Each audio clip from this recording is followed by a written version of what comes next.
You're everywhere, always supporting the community and every event. So thank you for the amazing job that the spatial team does.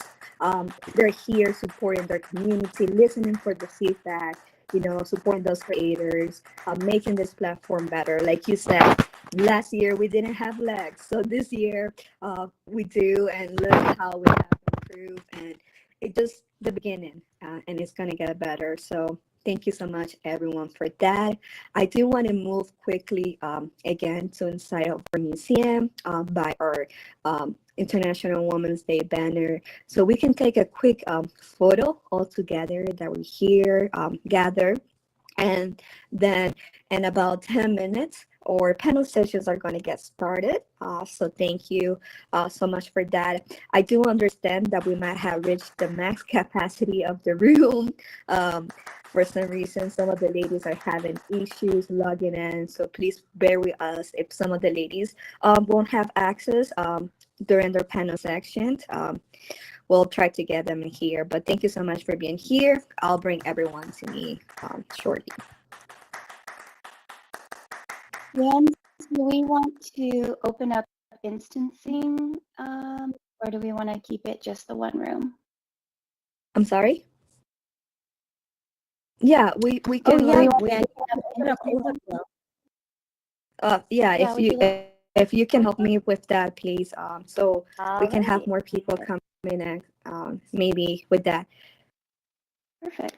Yeah, definitely. If you turn on overflow groups, you'll definitely be able to get more people. Okay, overflow.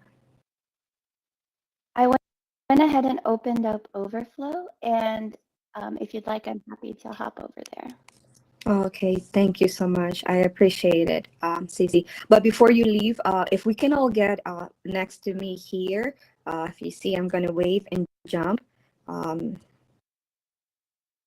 So we can take a quick photo together.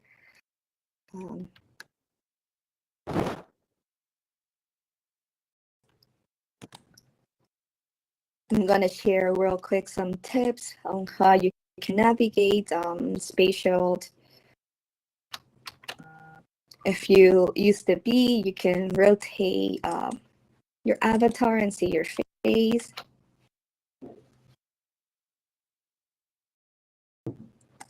All right. Okay, we're almost here. If Gia, Lila, Cynthia, Farian, Gallery, can you guys get a little behind? Holiday puns. Yes, we almost got that perfect shot. All right, and the owls, you want to get in our chat as well. You deserve to be here. Okay.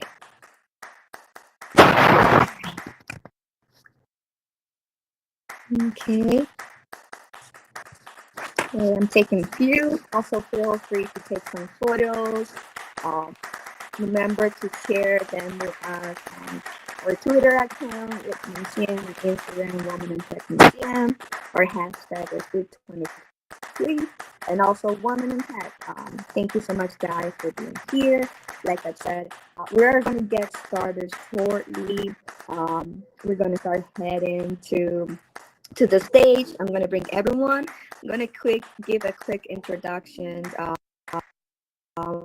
about the panel session, some tips, and yes, we're going to get started soon for a panel session. So thank you, everyone, for being here.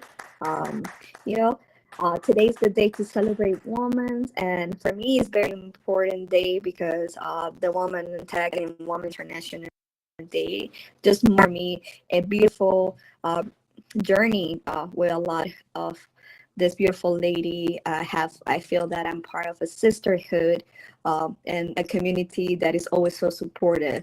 I'm looking forward to keep growing along this amazing talented woman and so empowering. So thank you for being here. If in the chat, if you can drop why this day is important to you, I would truly appreciate it. I know it has a lot of different meanings to us. So even if you're a guy, how women are important in your life. We would love to hear that feedback. And all right, I'm gonna mute myself real quick, and then I'm gonna take you guys by our auditorium.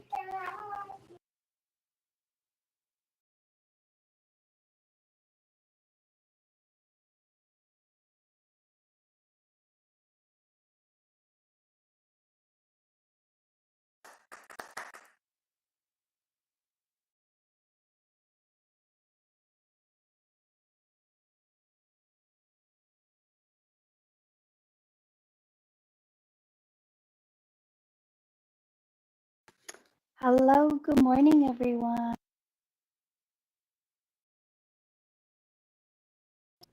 Good morning, welcome. All right. I do want to say one quick tip about here.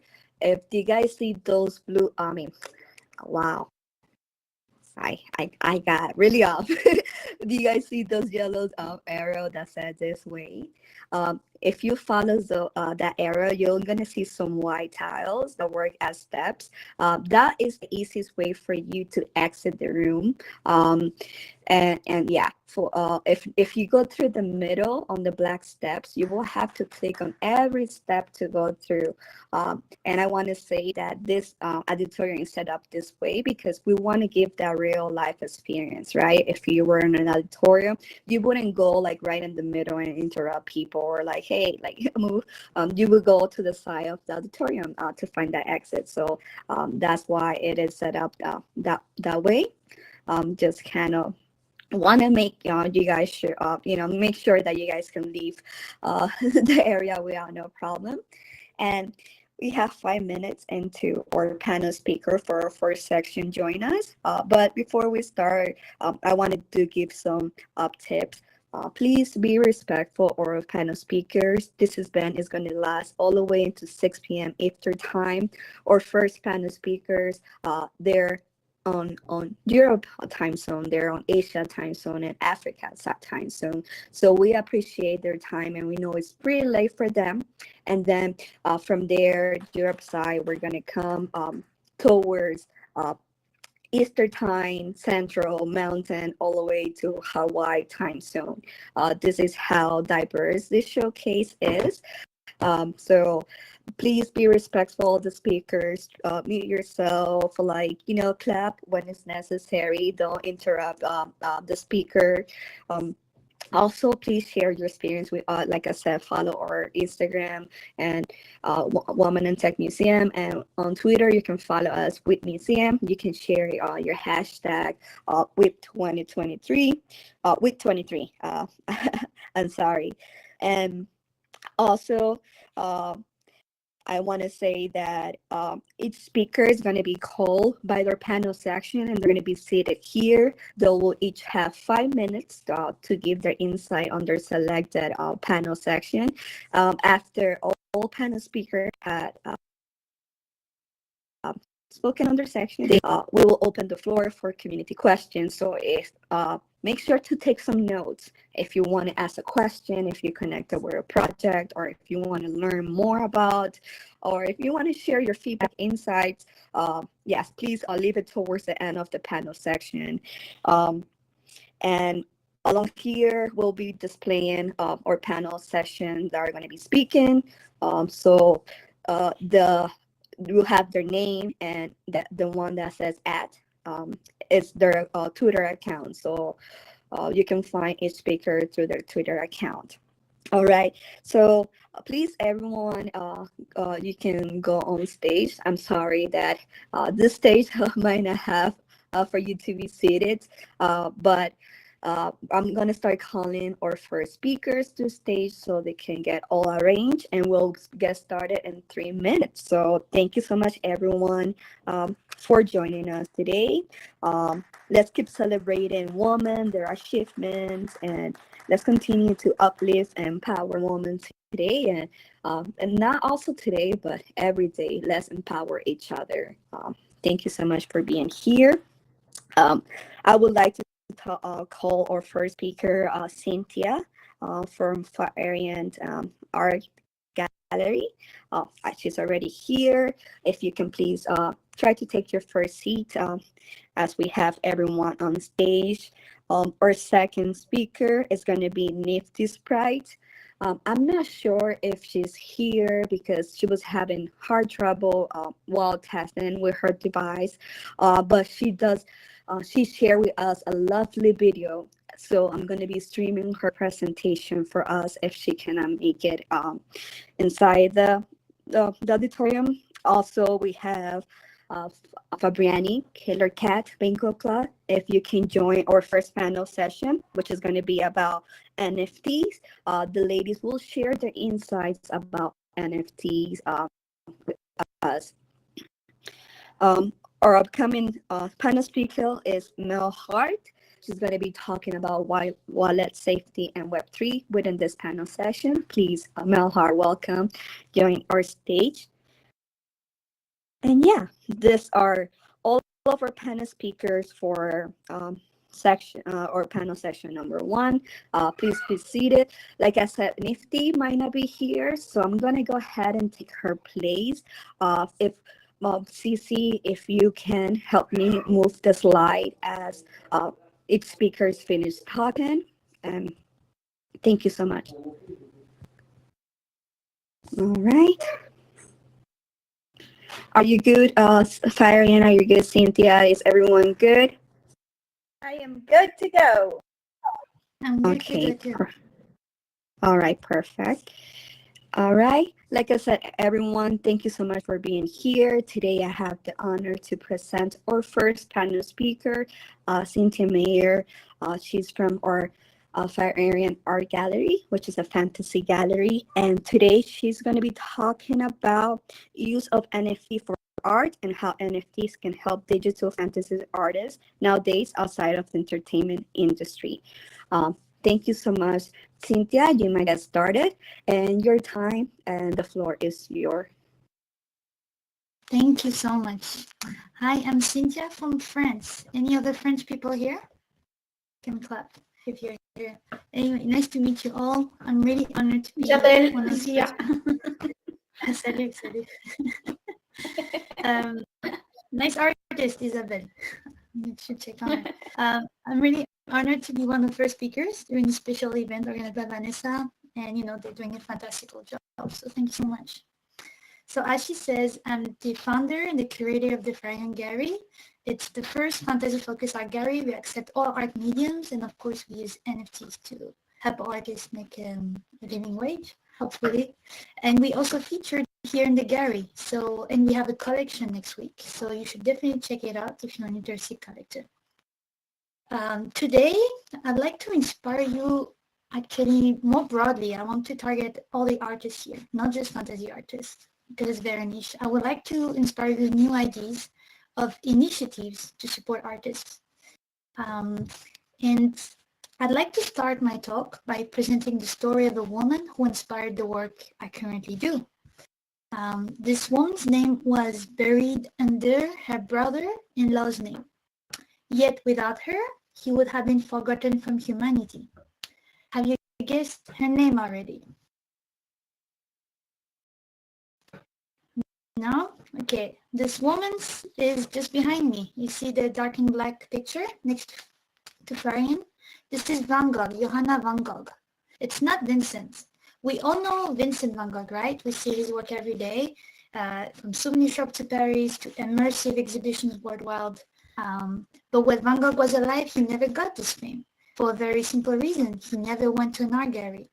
It was only when he died that his sister-in-law, Johanna, started to push his pieces to various art galleries in the Netherlands, always insisting for his pieces to be next to famous artists. And that's why Van Gogh is who he is today, thanks to a woman, Johanna. So thank you, Johanna. And I found out about Johanna's story while I was looking forward to support the artist I love the most. I grew up reading a lot of fantasy literature and really love fantasy art because it really helped me to be transported to another world that I could only visit with my imagination. And I really admire the special power fantasy art has. Yet, When I go to any gallery today in traditional world, I cannot see any fantasy art. Why? Well, it's not aesthetics, it's not the issue. If you go check on the right, you have an artwork from Winterkeep, Arborealis, or you have I, Mother Earth from David Desmarais. Those are digital artworks, very high quality. And just because they're digital artworks, then they could not belong to the art world. So that means most of these artists, which I really admire, they are called employees today. They work for entertainment industry. And that's not fair. So I thought, really, we have NFTs today. How can that help digital artists? How can I be like Johanna for my favorite artists? And I was wondering, like, why did we need NFTs? If you look at before NFTs existed, digital artists had a lot of ways to support what they were doing. They had DeviantArt, ArtStation, Instagram, Twitter, Patreon, Etsy, Redbubble, so many platforms they can use to sell prints of their work and get themselves known. Yet, I found out after I conducted an in-depth research among several artists, and I found out it's not sufficient. Why? Because it's a lot of platforms to handle. And platforms are just a tool. They are saturated today with artists of all kinds, the good ones and the bad ones. You need to post regularly if you want to stay engaged with the community. And you always depend on the algorithm. So now you may be wondering, are NFTs solving all of those issues? No, we also have so many platforms for NFTs, right? But in my opinion, they might have the same, I don't know. Today, I'm not sure there's like only one solution for any artist, for all artists. So what I did, I interviewed then other NFT artists in physical exhibitions. A lot of NFT artists I admired, and I was like, oh, you're an NFT artist, so you must be successful because you use NFTs. And then they were like, no, actually, it's just a hobby. Or they said, I live off unemployment benefits. Or they say, I need to do some extra freelance work to make ends meet. So it's not the NFT alone that guarantee you success. It's been done with ages. It's all about how you do your communication. The same with Van Gogh, the same with NFT artists. Today, you need to be seen in front of the right people to be successful. And it requires three things you may not necessarily have as an artist: money, connections, and time, a lot of time. So either you're really lucky, either you need to do a lot of work that you may not have time to do because, you have art to do and it takes time, especially if you're a human artist. Being a social marketer, social media marketer, and an artist, not the same skill set, right? So my encouragement today is really to think, how could we empower artists all around us? And we'd be like the ancient galleries that would just take an artist and have them present to the stage. For example, in my gallery, Farian, I'm not just a platform. My artists don't have to spend anything. I take care of the collaboration with other communities. I take care of the social media. I take care of the technology, strategy. I find out the events that they can attend or physical galleries where they can be exhibited. For example, it's thanks to that work that all my artists are going to NFT New York City in April. Yay. But all of this, they couldn't do on their own. It's impossible. They don't have the time. They don't have time to learn, to check social media every day, all the opportunities that happen. They don't have the money either. Art fairs are really, really expensive worldwide to attend. So it's much more cost efficient to do it for a collective of artists under the same niche rather than coaching individual efforts. So here's my takeaway for you today. If you want to be like Johanna, the sister-in-law of Van Gogh, who ensured his success, if you are artist, maybe you can, instead of doing everything on your own, maybe you can find synergies with other artists. Maybe you have the same niche, technique, themes. Maybe you can group together to mutualize connections, opportunities, funding. Maybe you can have somebody be the voice for your community. And it's not just providing each other the best tip, right? It's really having one voice for all of you. Maybe if you're Gary, do you think, are you a real Gary or are you just a platform? Or are you going to ensure the success of your NFT artist in the long run? Are you genuinely going to advocate for them among collectors? And then final call, if you're a social media marketer today in Web3, have you thought of converting yourself into artist agent? Become the voice that they long for? So yeah, do you want to be like Johanna? There are so many opportunities will lie ahead for you to have artists everywhere. And I hope this inspired you. I am Cynthia, founder and curator of the Fire and Gallery. Thank you.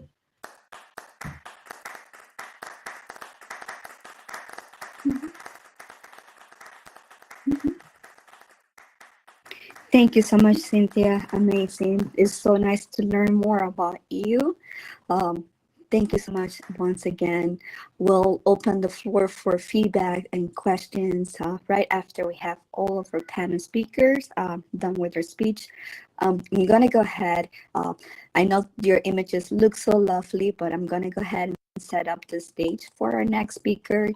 Like I said, some of our artists are having trouble accessing the gallery due to internet connection, or I'm not really sure, but I am going to stream our next up artist. She made a lovely video for us, and I truly appreciate that. She found a way that, okay, right on time, she knew that she was not able to be here, so she made that material for us. So I appreciate for our artists looking for a way to have, a back plan.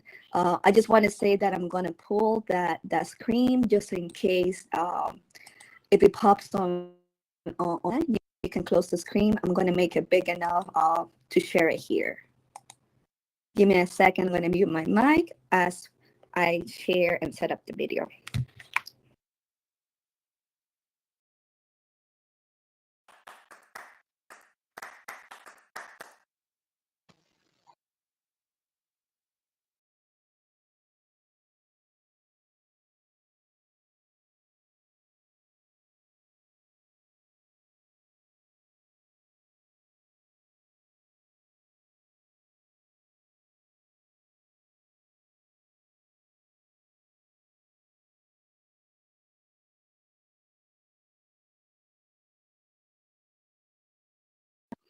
So Vans, I believe Nifty Sprite is in the instanced room.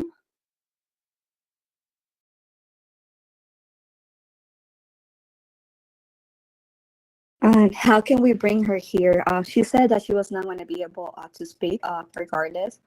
Yeah. So if Nifty Sprite wanted to go to the top and click on the list, she'd be able to join the group here. But she is in the other room. Okay. So we'll give her a minute to see if she can join the other switch over. All right, let me go ahead and give her some instruction. Yeah, I see her in the guest list for the other room, so that's lovely. Okay, and are they able to view her presentation? What's going on? Yes, so I am streaming my screen into the and I believe everyone is able to view the presentation. All right, Nifty, if you hear us, can you please try accessing like CC says? We're gonna give you about a minute to join us. If not, I'm gonna go ahead and get started to stream your presentation.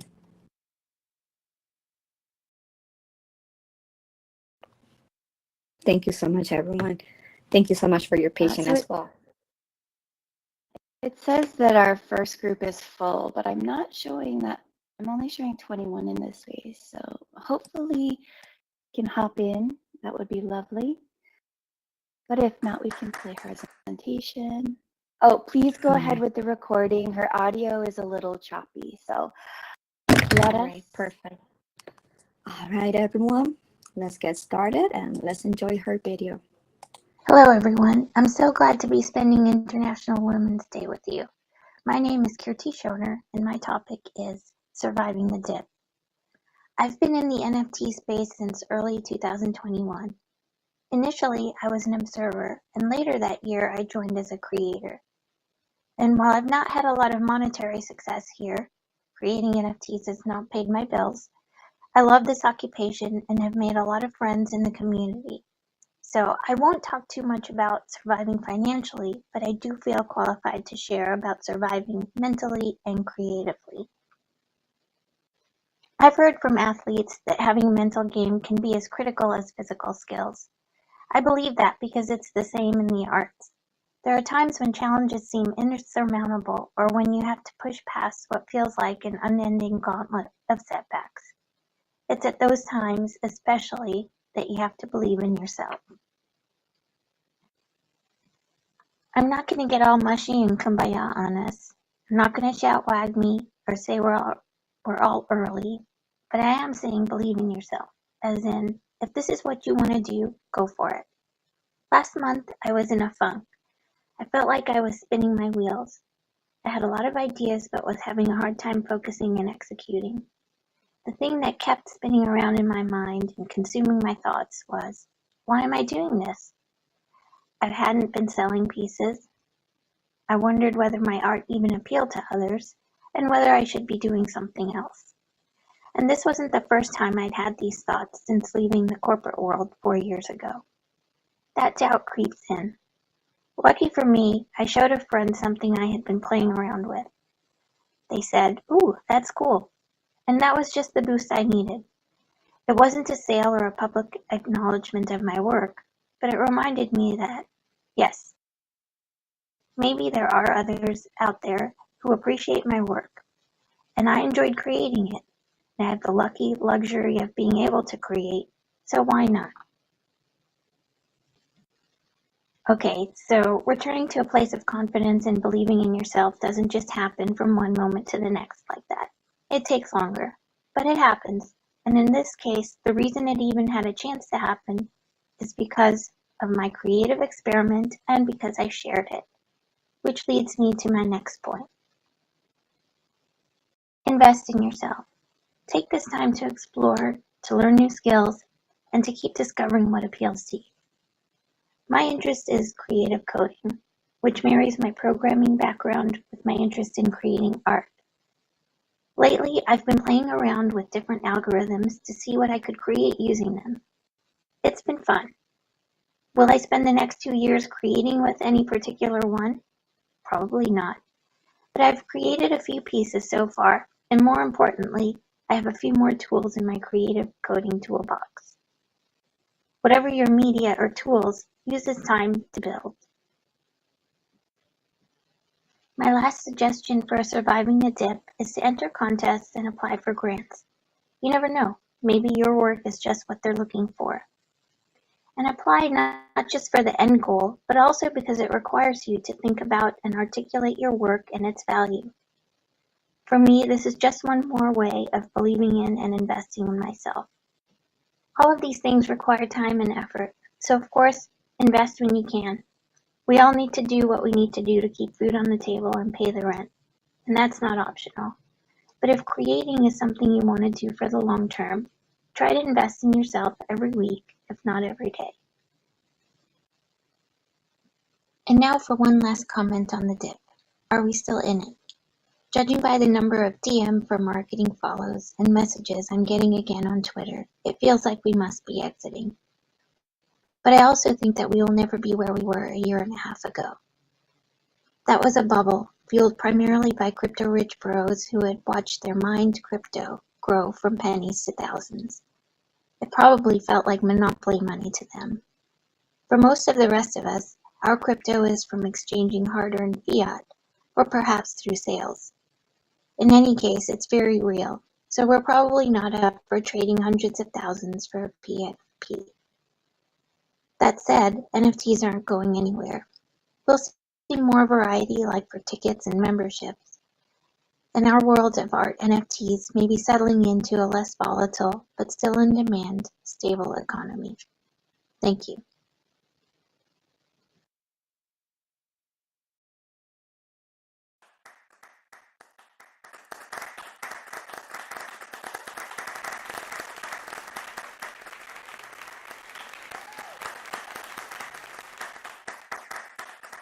Wonderful presentation. Thank you so much, Nifty, for all your insights, and thank you for trying to make it here. That was a lovely presentation, so well timed. So I truly appreciate you.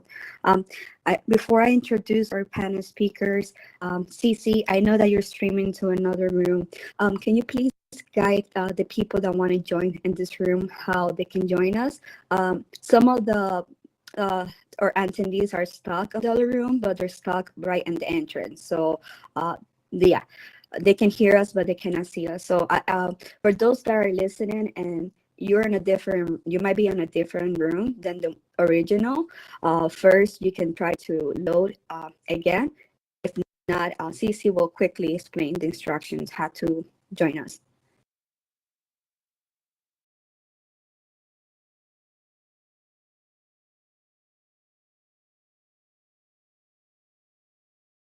CC, do you hear?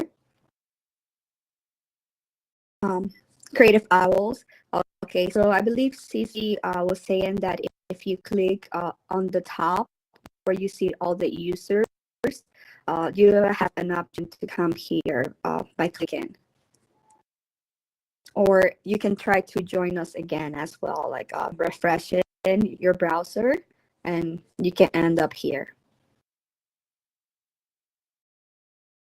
All right, I will keep assisted those people that cannot get in through DMs, but I would like to introduce our next we have the lovely Killer Cat Bengal Club. She's also known as Fabriani. Thank you so much for being here, Fabriani. Let's get started with your passion. Thank you so much, Van, for having me. As you heard,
computers as well with video games.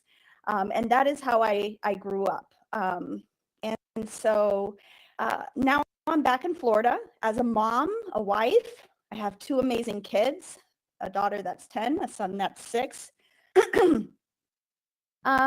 I also have a connective tissue disease called Ehlers-Danlos syndrome. Most days is like, a normal day. And then suddenly I can have something that happens where I have a subluxation or dislocation and I can't walk suddenly for a few days. And then there's all kinds of other health issues that can occur randomly. I have to say, I am very grateful for my life. I know that sometimes I talk about my suffering and it may come across as really negative, but really what it's caused in me is a great appreciation for life. I'd say that in my younger time as an artist, my art was very dark. I had the experience of my father being a suicide when I was very young, and the tragic death of my stepbrother killed by a drunk driver when he was a teen. And so my art was very dark back then. Oftentimes I would create it and then I would throw it away, sadly, because it just brought up negative emotions. I used to always write poetry as well, which I would toss immediately. And so basically I had started to have a lot of back pain when doing traditional art. At the time I was starting to do acrylic painting on canvas, and it was just causing me too much pain, so I had abandoned it. And it was my husband who encouraged me to try digital art. which I did. I downloaded Adobe Fresco and just taught myself how to use it. And it was around November 2021 that I started my Killer Cat Bengal Club project. I created all the art for it. During this time, I was having some lung issues, and basically with every breath, I was gasping in pain. And I needed a distraction because while my kids were in school and my husband was working, even though he works from home, I'm super grateful that I have his support. But I was, alone a lot during the day. And so we had just gotten a cat. She's a Bengal cat. Her name is Honey. And she kept me company the entire time. And she just brought me so much joy. And so I created my collection as a joyful collection to reflect the joy that she brought me during those times. And I wanted to portray how grateful and joyful I was about life. Even though, my current situation was not, great. But I wanted my art to sort of reflect what I had inside my heart. And so you would see you'll see my collection. It's all bright colors and funny little cats bringing things in their mouth because my cat likes to play fetch like a dog and she likes to hunt items. And so I created 250 layers of my art, and I decided for the first time to code something, which I had never done. So I watched some Hashlips videos on YouTube and learned how to create a generative art project using coding and my art layers. And then I taught myself how to code a smart contract because I guess I had some time on my hands. And so I taught myself just watching YouTube videos, and I created my minting DApp as well. I coded that. I created my website, all things of which I had never done before. And I launched my project. And, sadly, I launched it right as the market crashed. I was getting a little teary-eyed listening to Nifty Sprites, surviving the dip because it really hit close to home. But this collection has really brought me a lot of joy. And when I created it, I knew that I wanted to give back. I wanted it to be about giving back. And so we do give to Pet Partners, which was really, really special to me. Pet Partners is an association that they visit people in need with therapy animals. And so that could be people that are suffering from depression, that have PTSD, that have Alzheimer's. It just reaches a lot of people. And they visit them with therapy animals, including cats. So I thought that was pretty awesome. And so we did give $1,000 already just of pure income from the project to Pet Partners. And we also, I wanted to give back. So there's a ton of prizes, which I won't talk about right now. But my experience was that when I first started in the space, it was all, hey, bro. Every message I got was, hey, bro. Just, and at first it didn't bother me. I'm from Miami. Everybody calls each other bro in Miami anyways, although I'm more of a dude person myself. But then I started realizing what that meant. And what it meant is that everybody assumed that if you're in this industry, you must be a man, just automatically. It was either, hey, sir, hey, bro. And the realization hit me like a ton of bricks. And so I remember a friend of mine, another female in the space, and I decided to start a little campaign, which was, hey, sis. So every time I got a DM that was, hey, bro, I responded, hey, sis. And just had some fun with that.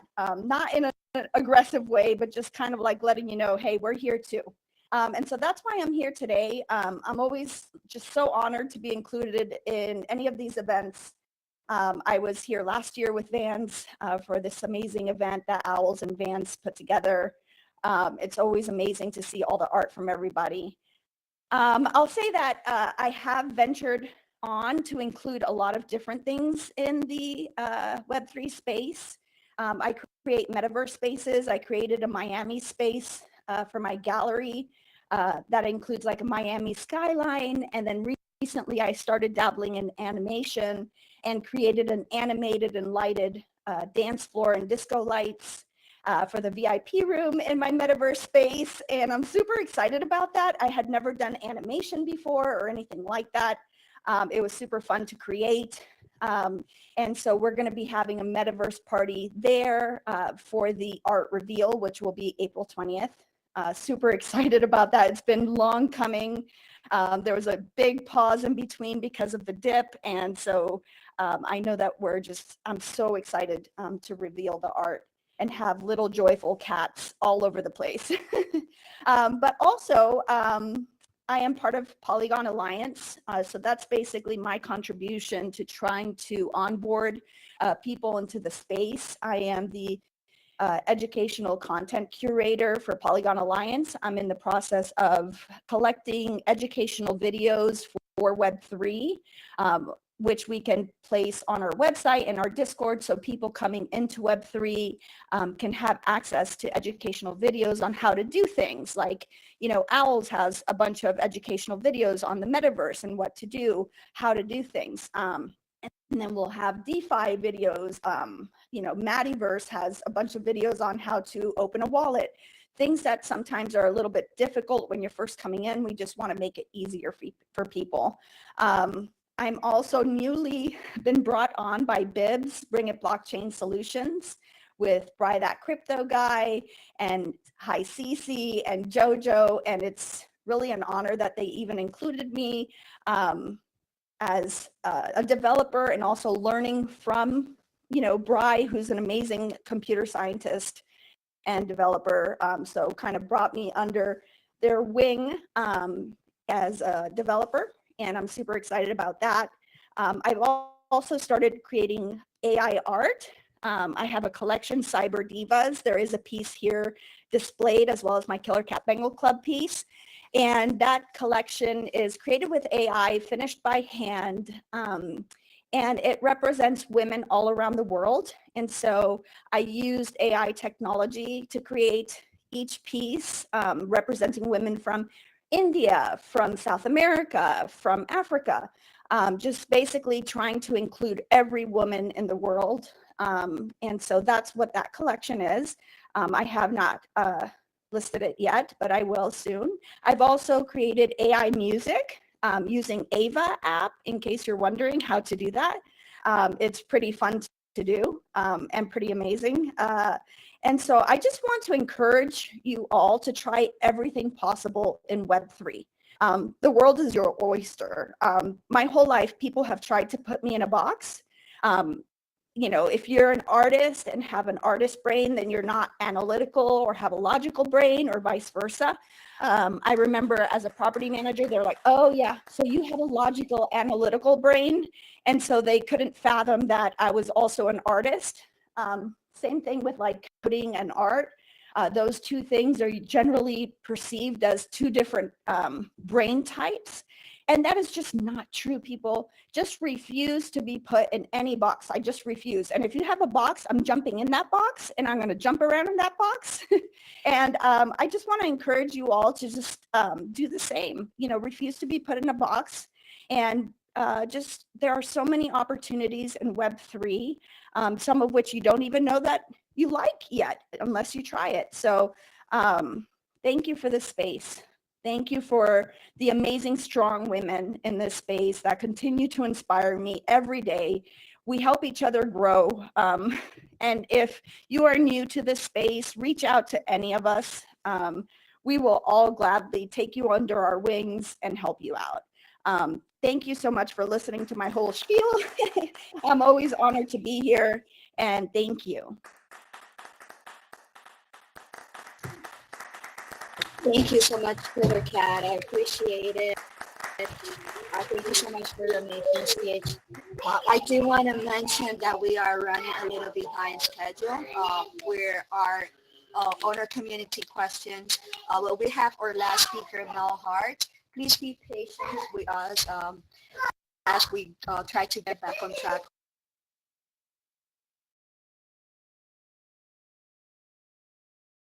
Hey everybody. A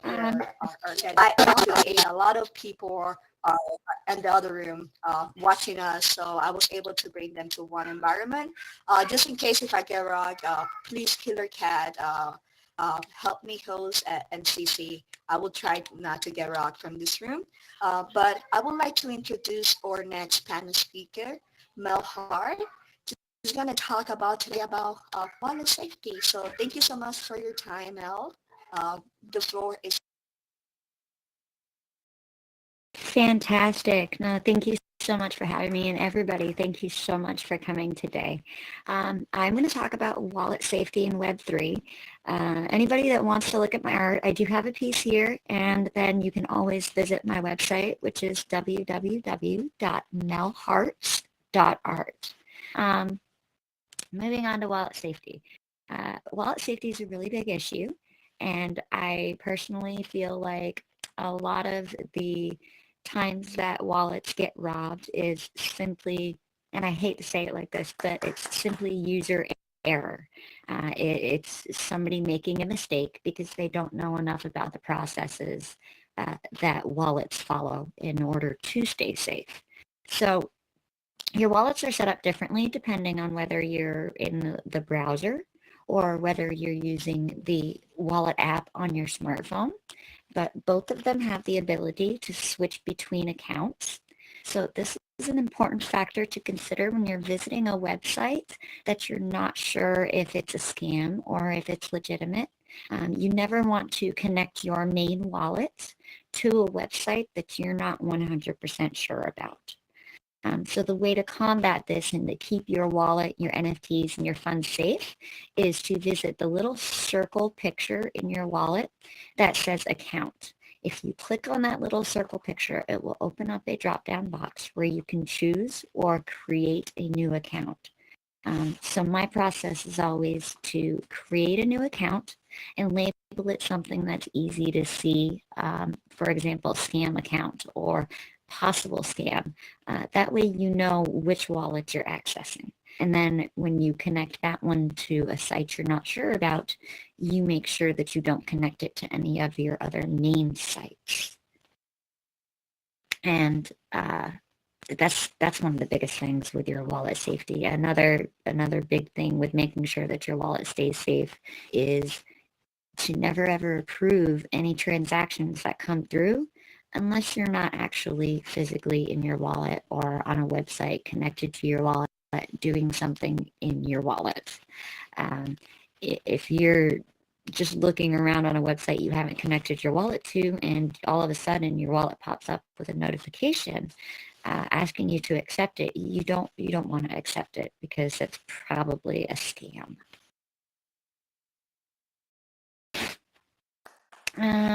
Let's see, what else did I have to say?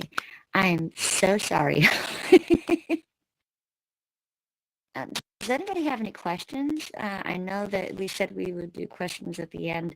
I tend to forget things if I have to wait too long, so I'd like to use part of my 5-minute speech to open it up for questions about wallet safety, because I know there's a lot of new people here that might have some questions about how to stay safe in Web3.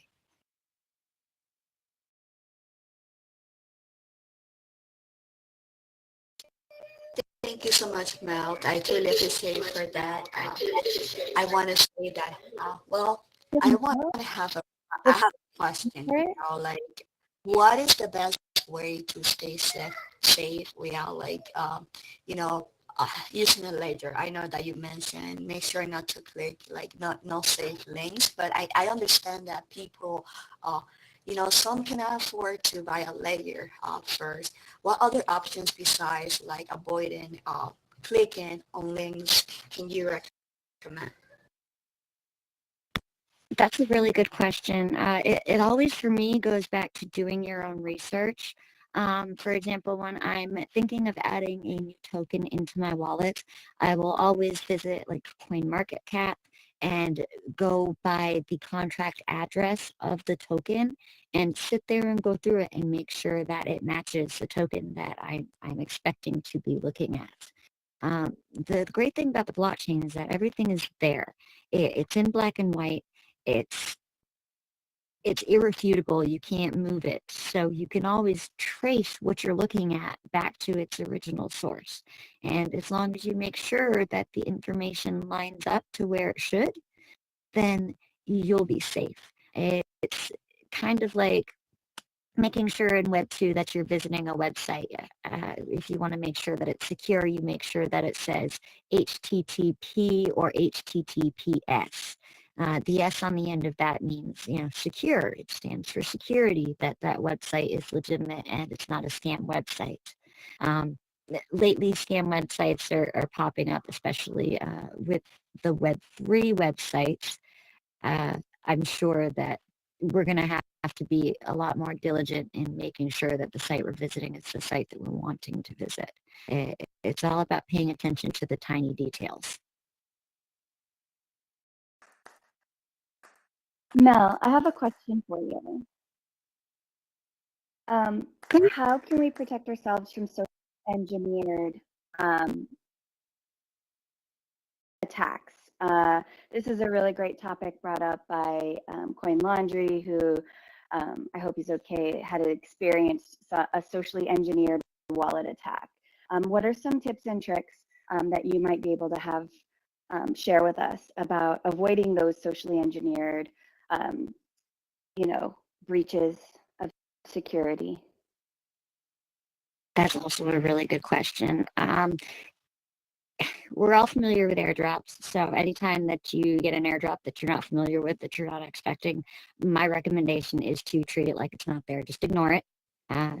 Unless you can find out some information about it, you don't want to click it. You don't want to unhide it. You don't want to interact with it, including your wallet, at all. Because the way smart contracts can be written, if you interact with it and give it permission inside of your wallet to move around, then it can enact whatever the smart contract has been formed to tell it to do. Another really good piece of advice that I have, and this applies especially to the older people, is you need to be leery about clicking links in emails.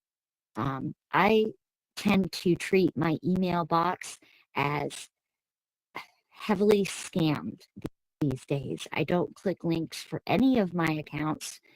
Like if I get an email from Verizon saying there's something wrong with my account, to please click link to clear it up, I'll close out my email, go over to Verizon.com, sign into my account there with my credentials, and then view my account from that page. I think that a lot of scams are happening through the email box as well. And again, it's clicking the links without double checking to make sure that it's legitimate. Just be aware that the links happen because you're enabling it. You're giving it access in your wallet, or you're clicking the link in your email. So it's always best to go straight to the source of the information.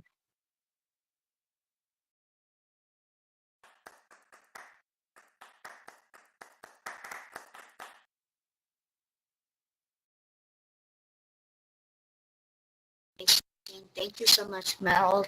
We have learned so much from you. I feel like, I even get sometimes paranoid, like when someone sends me, or like, it might be a new opportunity that I'm being reached at, but if I don't really recognize who you are, like, I'm really afraid to, like, share, or even touch link. Even when someone asks me, oh, what's your email? Like, I'm really afraid. Like, even if I trust, like, of an interview, I kind of give, like, another email that is not connected to nothing personal of mine, to kind of protect myself. These days, like you said, so many things, so many new ways to find scammers as well. I know we are running a little behind or scheduled, and we truly appreciate everyone's time, and thank you so much for being here. I understand that we have 2 rooms, and currently our second room has more people in it. Has over 30 people. If you're listening to me, hi Cece, can you help me assist of maybe streaming the other room to this room? Is that possible? Or should I go to the other room and maybe kind of like let the audio of people to hear here? How should we do this, Cece? I would probably recommend taking off the overflow groups and then everybody refreshing their browser tabs. If we want to do a group exercise, that should bring us all together.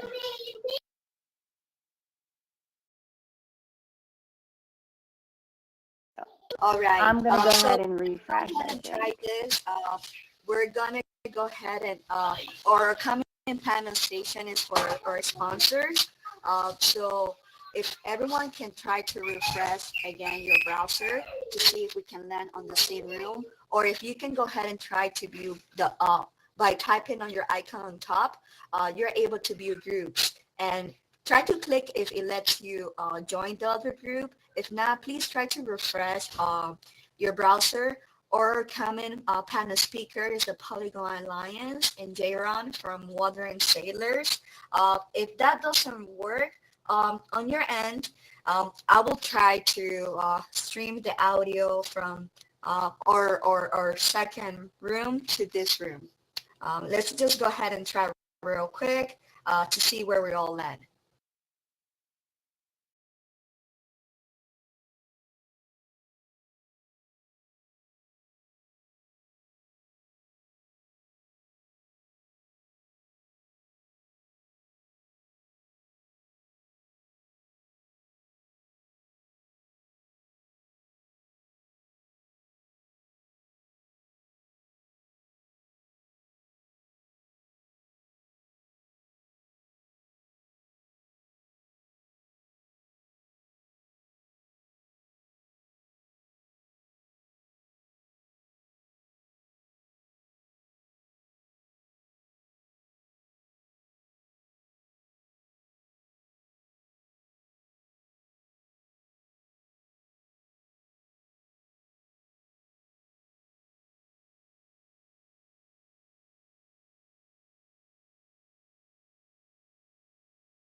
Right. Like a party of guy for your patience. I appreciate it. We finally got together.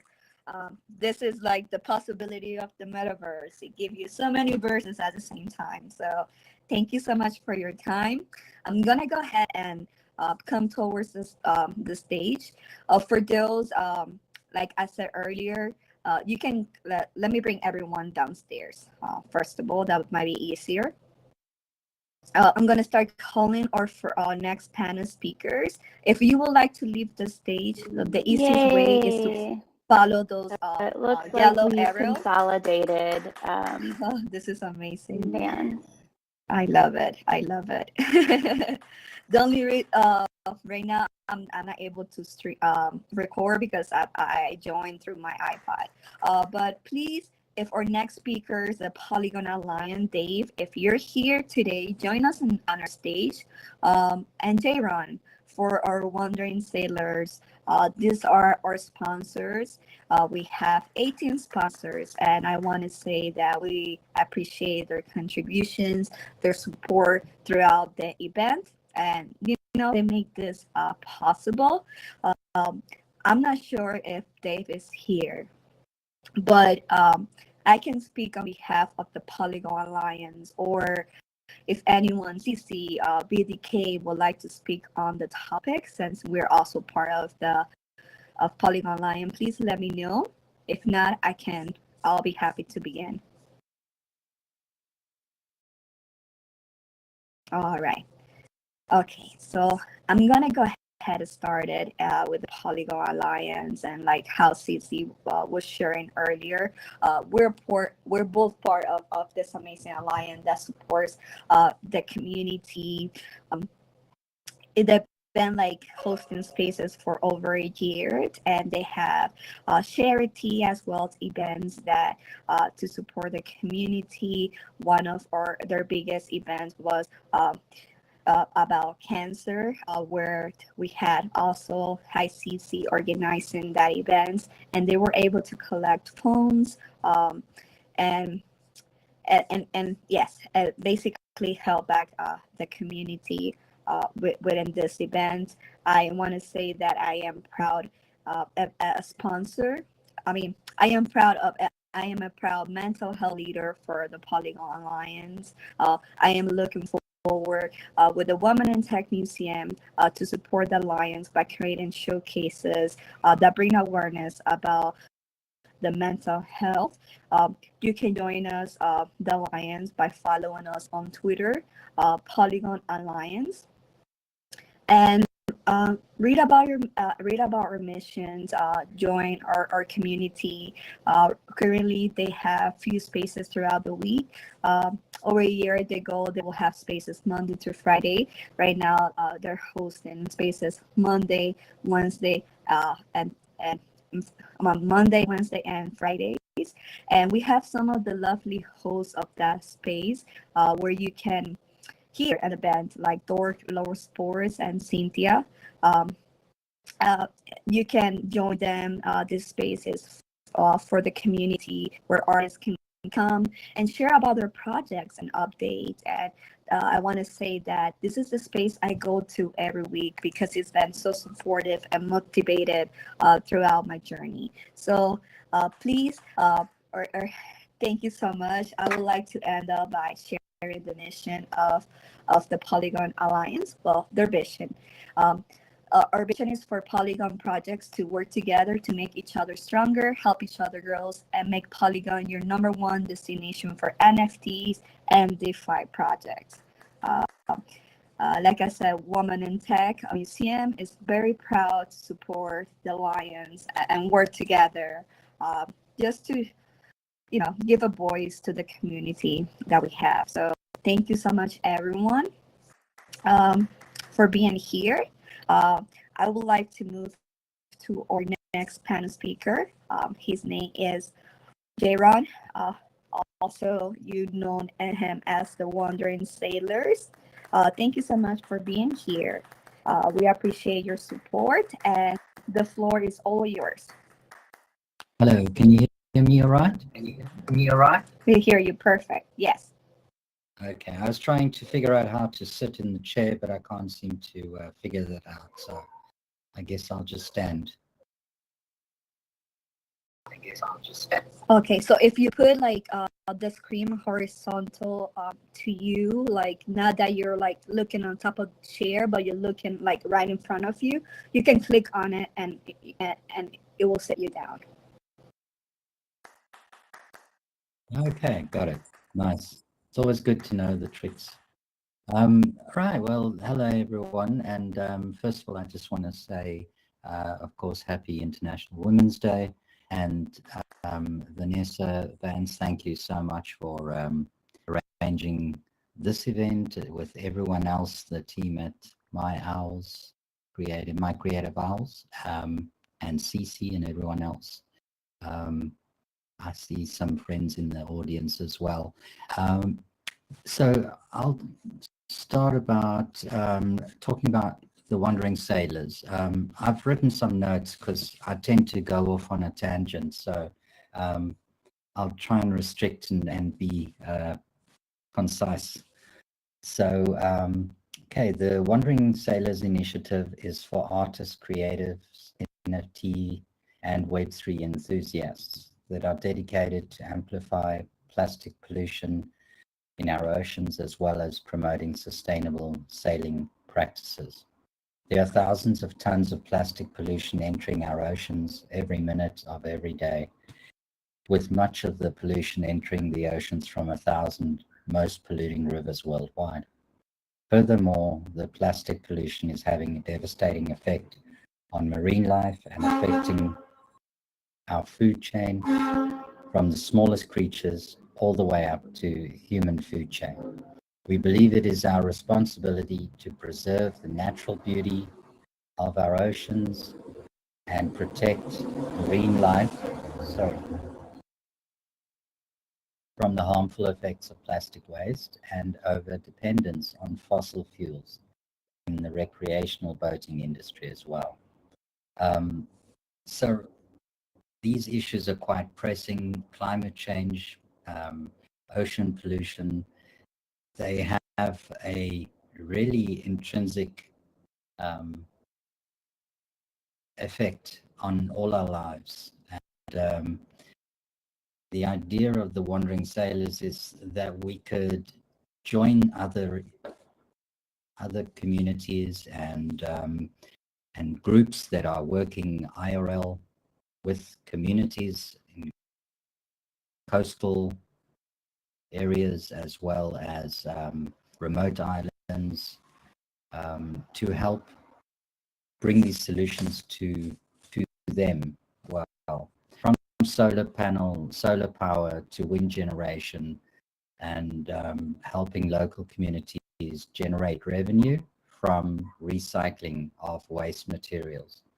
So one of the initiatives we have at the moment for artists is a international art contest, and it is pinned on my Twitter. I don't know how to put it here, but any artist worldwide is invited to enter the contest, and we have think of the catamaran, the sailboat, the sails, the sail material that hoist up, the mainsail and the smaller sails. That is the canvas whereby the artist can put their art, and the winning artist will win that IRL. So we have a floating art exhibition essentially with our boat, and we'll be able to, wherever we go over a 4 to 5 year circumnavigation, the art will continuously change every 4 months or so, and it becomes a real conversation starter. And where possible, we will have IRL meetups with members of the community as well, and that provides great opportunity of sharing the message, of having people join us on the boat and sail with us as well. So we encourage digital nomads, creatives, as I said, the list is almost endless, to join us on this global circumnavigation. And yeah, I think that's about it. I'm happy to take any questions, and thank you for letting me speak again. Appreciate it.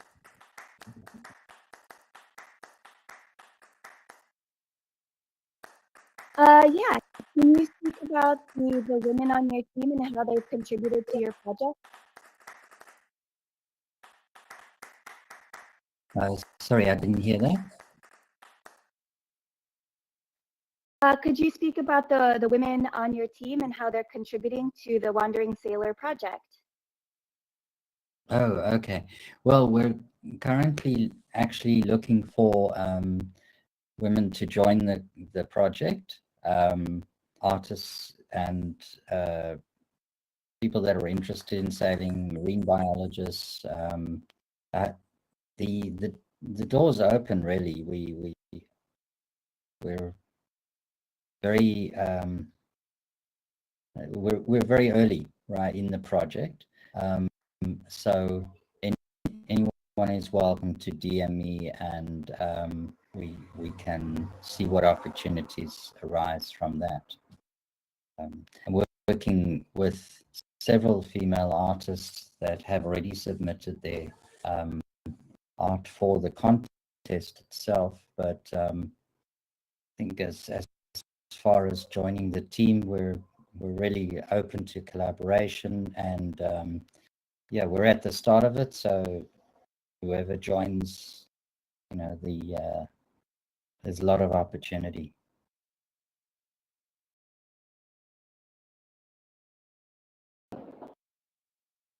Much, Aaron. I appreciate that, and I want to say it again that I am thankful for all of your support. And I feel that he's helping women, um, by being here, by being a sponsor of the Woman in Tech, by sharing or post the visibility. Like every time I posted another woman in tech, you saw him retweeting, sharing to his group.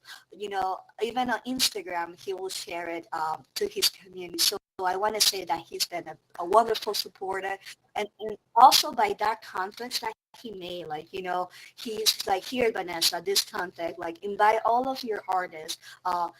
This is an amazing opportunity. Look at the rewards that you guys can make.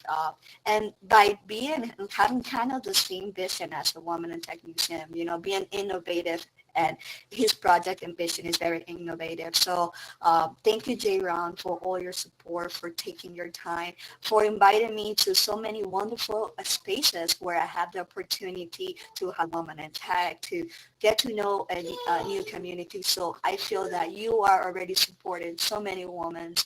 You did such a great job. So thank you so much for being here. Please check out the Wandering Sailors. Follow J-Ron. He has an amazing project going on. Like you said, it's very early, but it has a long-term vision. So thank you so much, J-Ron. I'm happy to have you here today. Thank you very much again for having me. No problem. And okay, if no one else has a question for him, our next speaker is actually our young, it belongs to the young artist panel session. Is Prizem, are you around to speak? I know that she's one of our younger panel speakers and artists as well. She's 13 years old, and what I understand is that she actually took some time off from school to be able to join us. I'm not sure, did anyone see her here? If Teresa is not here, I'm gonna save her time spot for the end of the show, or whenever she's able to come and join us. But I want to say, if you follow us on Instagram or on Twitter, in our guest book, Teresa is actually giving away one of her NFT that she custom made from one of her Genesis collection. So make sure to sign that guest book. Only one person will have the opportunity to win her NFTs. I want to say that she's already making a name for herself, super artist, and she's also selected to NFT NYC, and she's going to be not only showcasing her art, but she's going to be a panel speaker. So she's a very powerful young artist, and here I want to say a young woman in the space. So I truly appreciate for all her support. She's been so supportive throughout the way. Hopefully she can join us later, but I want to send her my warm thank that I'm really thankful for her. But we are a little behind our schedule, and we are going to get started with our next panel session. Hi, Cece, one of our hosts, volunteered to present this panel session. I'm going to be assisting her and with the slides. If you're ready, Killer, let me know. Awesome. Yeah, so excited to move into the second panel session, which is digital art. We're going to have the amazing artist Shira Pugac speaking. So if you're here, come on up. We're super excited to hear from you.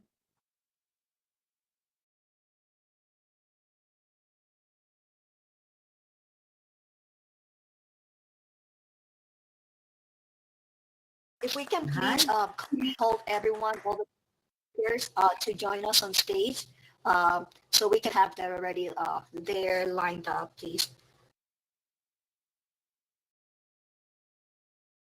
So Shira, if you are here, just come on up. You can.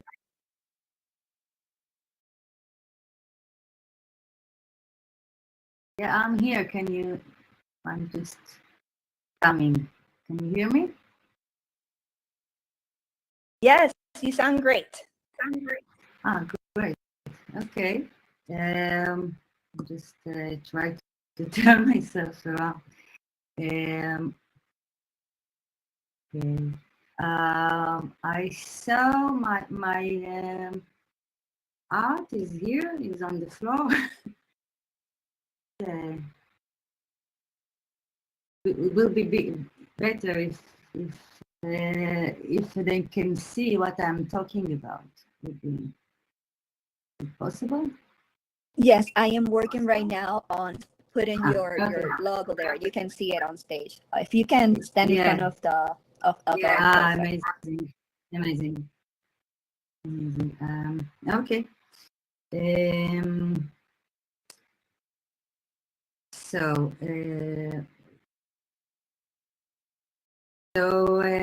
my name is Shira Pugach, and the story I want to tell you started a year ago, uh, April 2022. It was still the bull market. The NFT was super high. And I read an article about the first edition of the crypto art exhibition in Venice Biennale, Cameroon Pavilion. That was very exciting news. And the articles say that the GCA DAO are responsible for this amazing move. So I checked on them and I found on Google and the first kind of the top tweets that there are invitation for logo designers in open call to redesign their logo. And like I kind of heard my name. So I going to introduce myself. I'm a graphic artist and visual designer.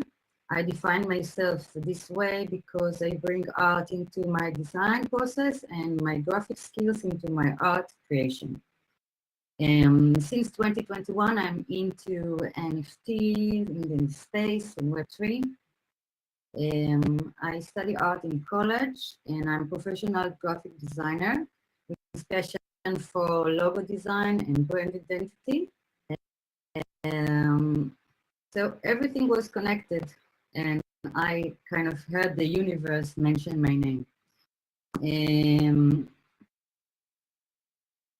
Okay, the brief was actually very clear. They wanted a logo that can tell their story. GCA DAO is a DAO that includes artists, curators, collectors, and they aim to bring the traditional collectors and artists and leading artists into the NFT world. So the values was fine art, decentralized technology, innovation, and to find some idea that is out of the box. I thought, how can logo be decentralized? Logo by tradition have one strict appearance. What if it have many or endless appearance? And what if it would be dynamic or generated like PFP NFT project? And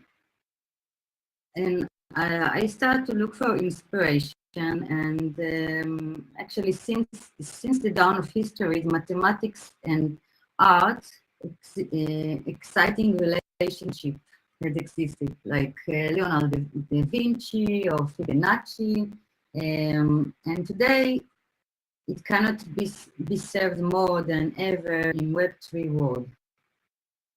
So I took this as an inspiration, and I came with an idea to use creative coding in JavaScript as a tool to create a generated logo as an addition tool to my traditional way.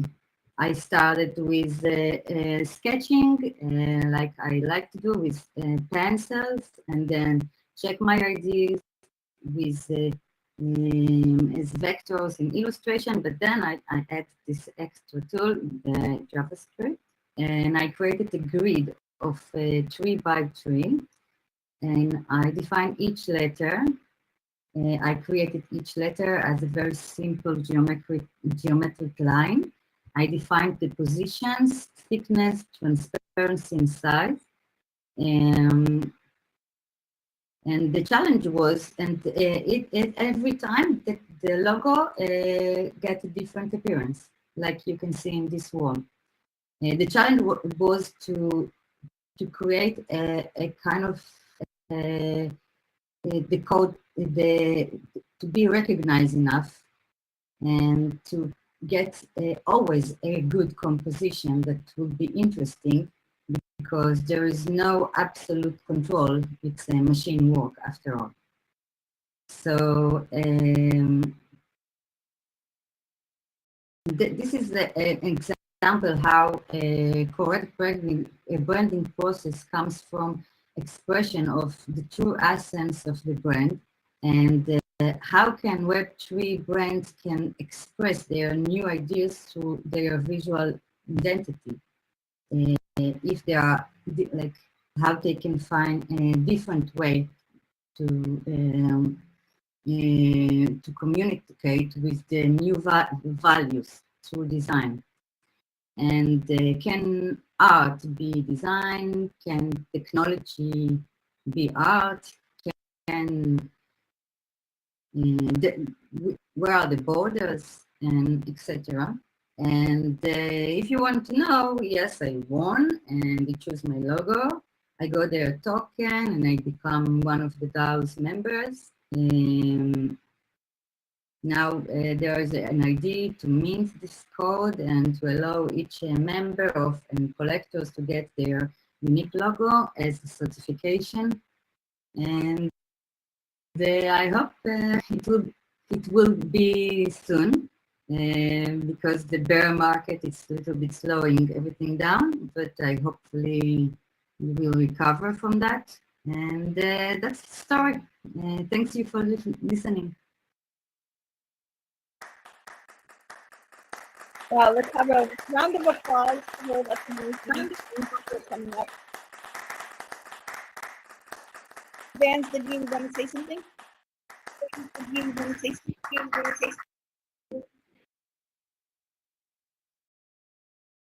Thank you so much for your presentation. I love all the alternative that your logo has, and I was very impressed when you first reached out and you wanted to be part of everything that you do. And I want to say congratulations of winning this. I am excited to see what you keep working at innovating. So thank you so much, Cheryl, for being here. Once we end up this panel session, we are going to open the floor for community questions. So please, everyone, write those questions down for our panel speakers here today. And Killer Cat, please feel free to introduce our next guest while I set up their art. Thank you so much. Okay, awesome. Our next speaker and artist is Artistic Alliances. They're going to be speaking about abstract art. So if you could head on up to the stage. After that, it'll be Queen. So if you could be ready to go next after Artistic Alliances. Thank you.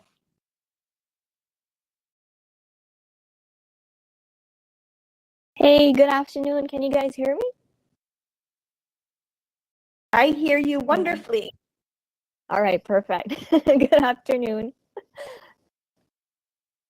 May Hear you wonderfully. Perfect. Good afternoon. I'm just making sure. I'm just making sure. All right, first of all, happy International Women's Day.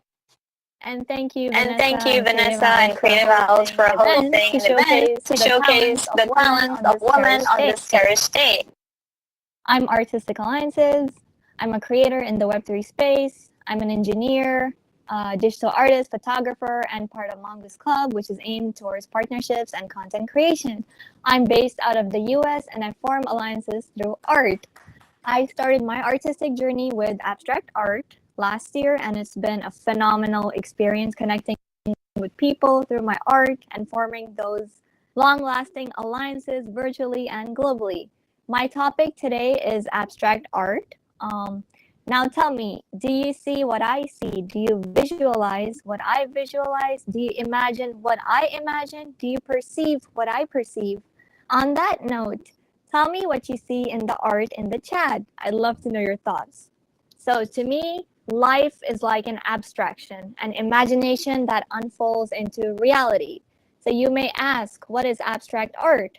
It's a perception and interpretation, a visualization. It's what an artist creates, but what the viewer interprets. It's how your art resonates. It's an exploration of colors, patterns, designs, shapes, and all that comes to the artist's imaginations. It's ideas. With abstract art, you have the ability to view things differently, and that's the beauty of it. It ignites fantasies. It really makes you think of that one question: what do you see? Which brings about so many ideas and depictions of that art. When when it comes to colors, shapes, patterns, and just perception in general, abstract art can really be fun to play with. The color palettes that you choose, the geometry, the expression you create with, the idea, they all come in and play a big part in abstractifying your artwork. You really get your creativity out, and that's when you ask the question of what do you see, and receive a mixture of viewpoints. It really gives you that sense of contentment. So I have collections on the Polygon and Ethereum blockchain. One of my artworks will be showcased at NFT NYC. Abstractions, this art piece is part of my collection called Abstractions, which is my Genesis collection and my first entry point into NFTs. It's a 77 polygon abstract artwork collection. The artworks displayed within have different categories like flowers, butterflies, sea creatures, geometry, and many more. And yeah, this artwork is called the Cinco. It's a combination of 5 colors and complex geometry. All in all, abstract art is that form of art that ignites creativity, emotions, ideas, perceptions, color theories, personalities, and visualizations. Thank you for your attention. Once again, thank you, Vanessa, Creative Isles, for hosting this beautiful event, and to everyone who came to support me today. I appreciate it, and I look forward to connecting with you all. Feel free to check out my work. Thank you, and happy International Women's Day.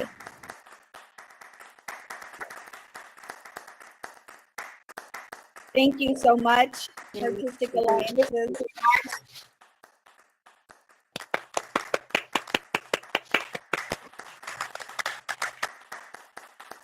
So next we're going to have Queen coming up to speak about the marriage between art and technology. And so if you could head on up to the stage. After that, we will have Mystic Rose, so if you could be ready. But Queen, we're so happy to have you here. Welcome. Thank you for coming up to speak to us.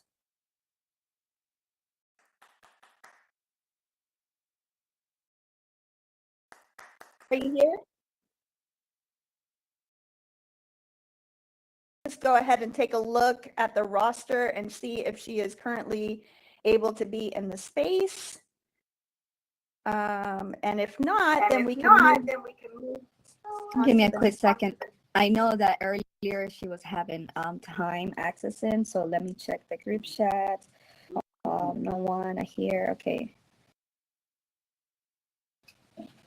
Okay, hold on. Rose, Yes, she's not here, so I'm gonna go ahead and reach out to see if she can make it. Again, if not, let's go ahead and move to the next speaker while I reach out to her. Okay. Okay, Welcome great. to the stage, Mystic Rose. Mystic Rose, and she will be speaking about nude art. So Mystic Rose, if you could come up. Oh, I see you already there. Good job. Hello, welcome. Yes, hi. Do you guys hear me? I hear you wonderfully. Perfect. I'm not going to move around because I'm afraid I'm going to lose my spot. Or, it's a bit difficult for me. So just hello, everyone, and happy Women's Day. I also would like to thank everybody who had to set up this amazing gallery, especially Vanessa. I know how much hard work it takes to create such a fabulous space. So thank you for that. And today I want to talk about nude art. As an artist, I have always been fascinated by the aesthetics of the human body, its place in art as a subject matter, and the meaning behind it. So today, I would like to share with you a brief history about nude art and why it is important to educate ourselves about it so that we can carry meaningful discussion when we see a nude art. The nude figure in art is one of the oldest subject matters. It is found throughout the world and throughout time, and yet it is also one of the most controversial subjects that makes many people uncomfortable. In varying cultures around the world, nudity has become a means for telling a story or to symbolize an idea. In ancient times, nude figurine sculptures represented different goddesses, The most famous one, dated back to 30,000 years ago, is Venus of Willendorf. It's a very small statuette, and it depicts a woman with a voluptuous body and big breasts as a symbol for female fertility and love. In ancient Greek and Roman period, heroes, warriors, athletes, they were sculpted nude, each one a vision of health, youth, geometric clarity, and organic equilibrium, capturing the idealization of true nudes as opposed to merely just being naked. In India, for instance, temple sculptures, some very explicit, are part of the Hindu tradition of the value of sexuality. In Japan, couple of 100 years ago, each neighborhood had a public bathhouse, and Japan's tradition of mixed communal bathing was often portrayed in woodcut prints. Around 600 years ago, during the Italian Renaissance, we can see the depiction of Adam and Eve in religious paintings as being naked and sinful. It is at that period that painting from live model becomes an important part of artistic practice for artists and training artists that remains so until now. Other range of meanings that a nude figure has portrayed in the last couple of 100 years in art are showing the beauty of the human form, heroism, emotions, eroticism, timelessness, making a social or political statement, the passage of time, daily rituals, spiritual or intellectual perfection, gender issues, body awareness, self-reflection, and our connection to nature. All these worthwhile topics can be explored through the depiction of the nude. Another very important fact about nude art is that throughout history, it was the male artist who painted or sculpted the nude, commissioned by a patron of art who was also a man. Nude women were painted by men for men audiences as an object of desire and admiration to be looked at. And women looked at these images of nude women through the eyes of men. The depiction of nude by women artists is comparatively a new phenomenon, except for a few exceptions in art history.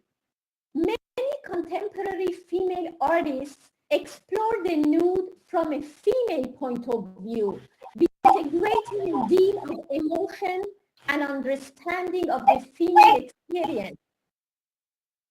They could all be self-portrait, for instance, reflecting the realities of womanhood.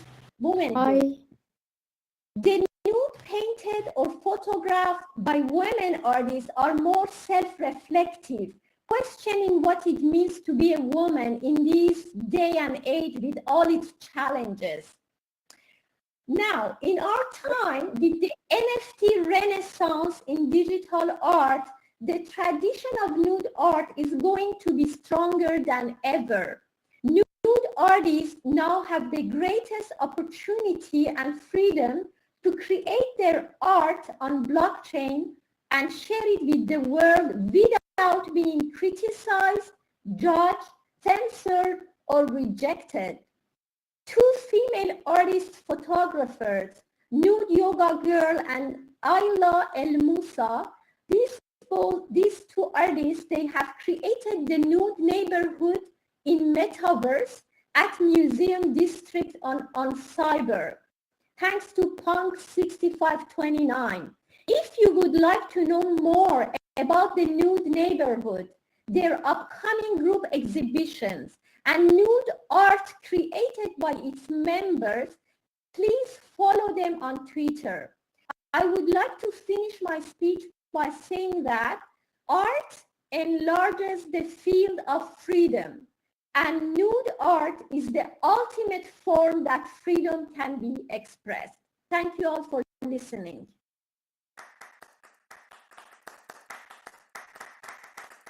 Wow. Mystic Rose, I have to say you blew my mind with that and somewhat changed my perspective on nude art. That was amazing. Thank you so much. We are moving on to the question portion of our panel session. So if the community has any questions for the artists that have spoken here, go ahead and we can ask those questions now.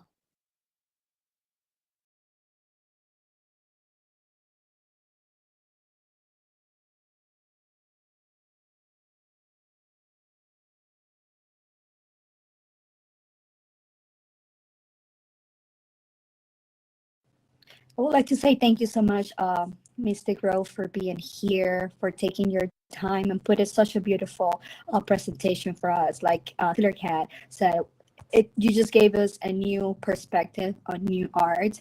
I often see that your post get blocked on social media because you use that word, but it's very important, to keep bring awareness of this new art and this style what you do.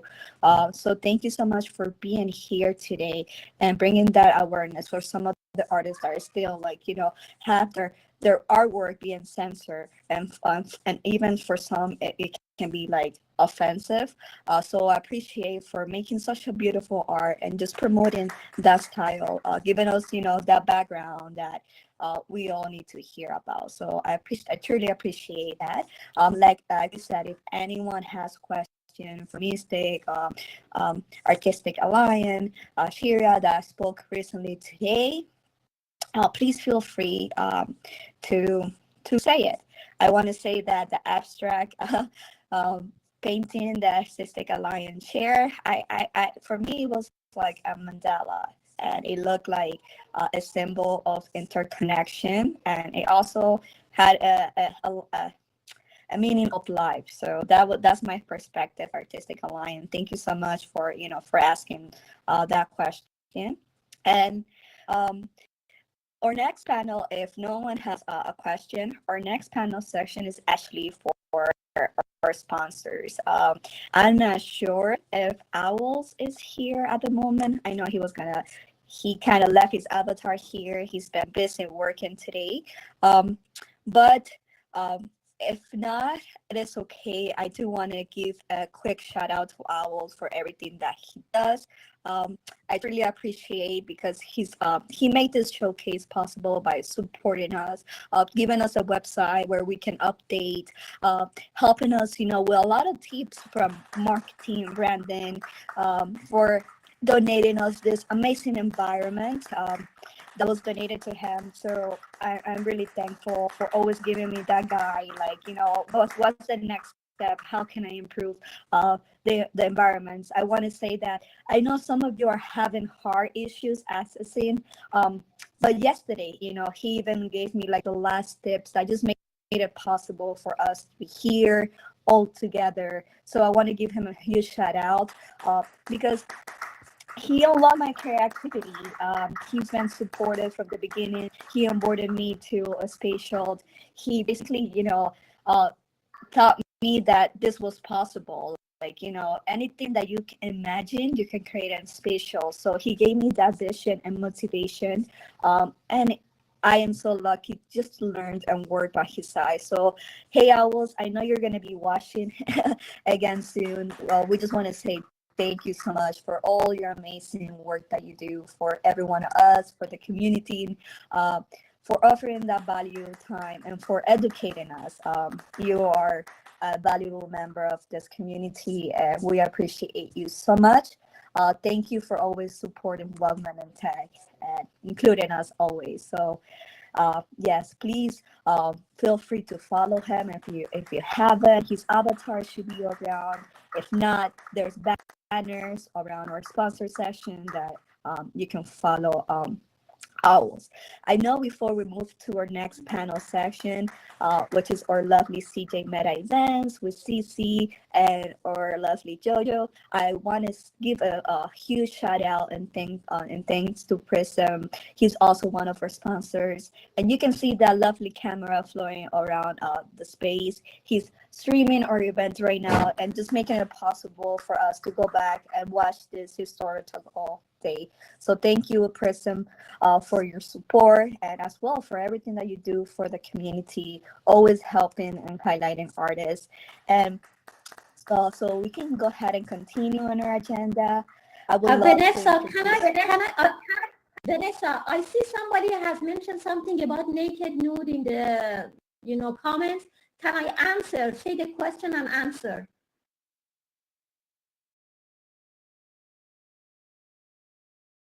Yes, go ahead and answer them. Go ahead. Okay, somebody mentions that when she think about nude, it brings her the feeling of vulnerability in the core of her.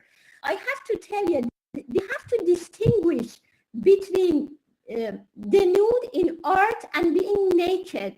Being naked has a negative connotation, and she is right. When you talk about being naked, it means that you feel vulnerable or feeling ashamed. That's something that if you look at religious painting, they try to give shame to Adam and Eve. So they say they are naked, So it has a negative weight with being naked. But a nude, it's somebody that is comfortable in its essence. It is proud of who she or he is, It's one with nature, because all of us, we are from nature. And nature is naked. Remember, nature is naked. We don't dress trees. We don't dress flowers, animals. Everything is naked. And that's something that we have to recognize as human. We are so far from nature that it brings us even shame to talk about it. So I tried in these 5 minutes to give you guys a very short overview, but really this is a very interesting topic to discuss, and I hope that everybody gets something out of it. Thank you.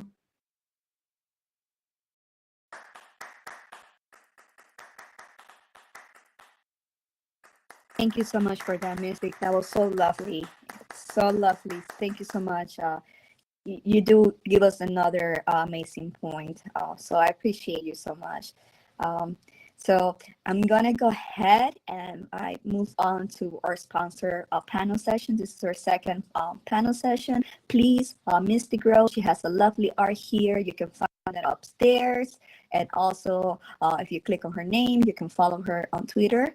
So thank you everyone again. Like I was mentioning before, I would love to give a warm welcome to CJ Meta Events. They do so much for the community.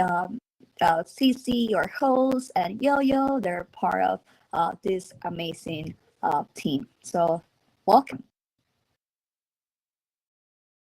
Hello. So glad to be here. As you can see. Yeah, my avatar is having a good time. Yeah. So what do we want to talk about? What do we want to do, Vance? I'm trying to rescue JoJo in this other instance. So not sure what you would like. Yeah, of course.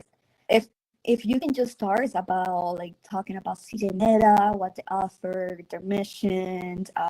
We're really thankful that you guys have been helping us with the Women in Showcase, and just let us know how you help us and guys are part of the event. Okay, well, CJ Meta Events, we specialize in spatial, and Jojo and I kind of came together with this idea because we both really love having parties, and we loved creating experiences for our community members and give utility to projects and businesses. And we both saw value in that. So we teamed up and created CJ Meta Events. We were the first events planning business based out of Spatial. We are the only all-female team that I know of in the metaverse for events. And we do everything. So we help artists with their galleries. We help the amazing Leslie Spurlock with 2 of her drops. She's a super rare artist. We created galleries for her through her lens collection, and then we did her most recent drop, and it was a beautiful photojournalistic exploration of a couple of tribes in Northeast India. And so it was an amazing experience, and we are so proud to be partnered with such incredible artists and creatives. We have done activations for larger companies. We did a large project called Pixely. We did their artist showcase. We support Spatial with their initiatives. So last year, CJ Meta hosted the Wellness Day. So we had an International Wellness Day, and we organized several events. We were lucky to have Vans jump on board and help us host that in the Nia Sutras Art and Wellness Center for one of the events. And so we love doing community galleries to help showcase our artists who support CJ Meta. We did a Christmas bazaar. So we like to do new things. We've done karaoke in the metaverse, which is really fun. And we're learning by trial and error how to monetize our efforts, our talents, our skills in this new Web3 space.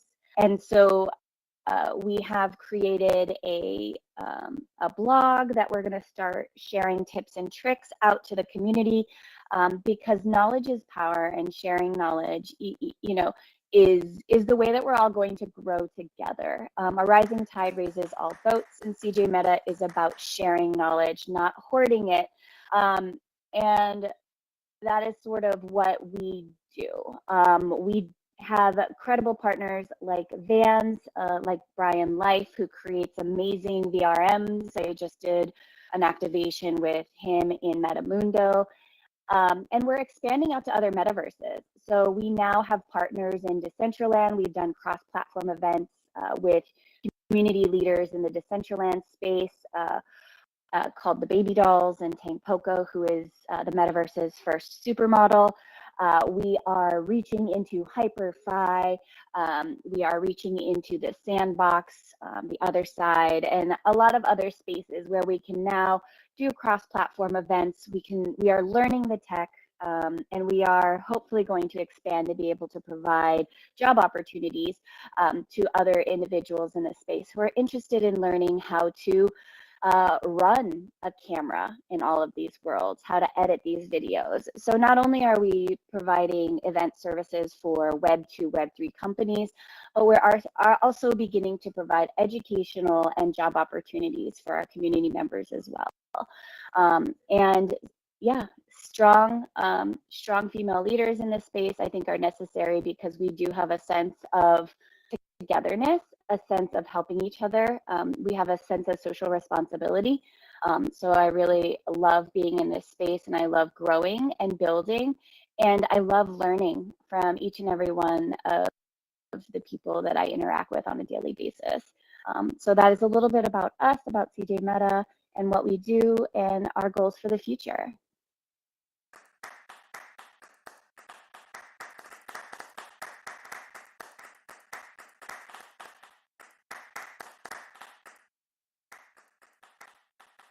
I'm happy to take any questions.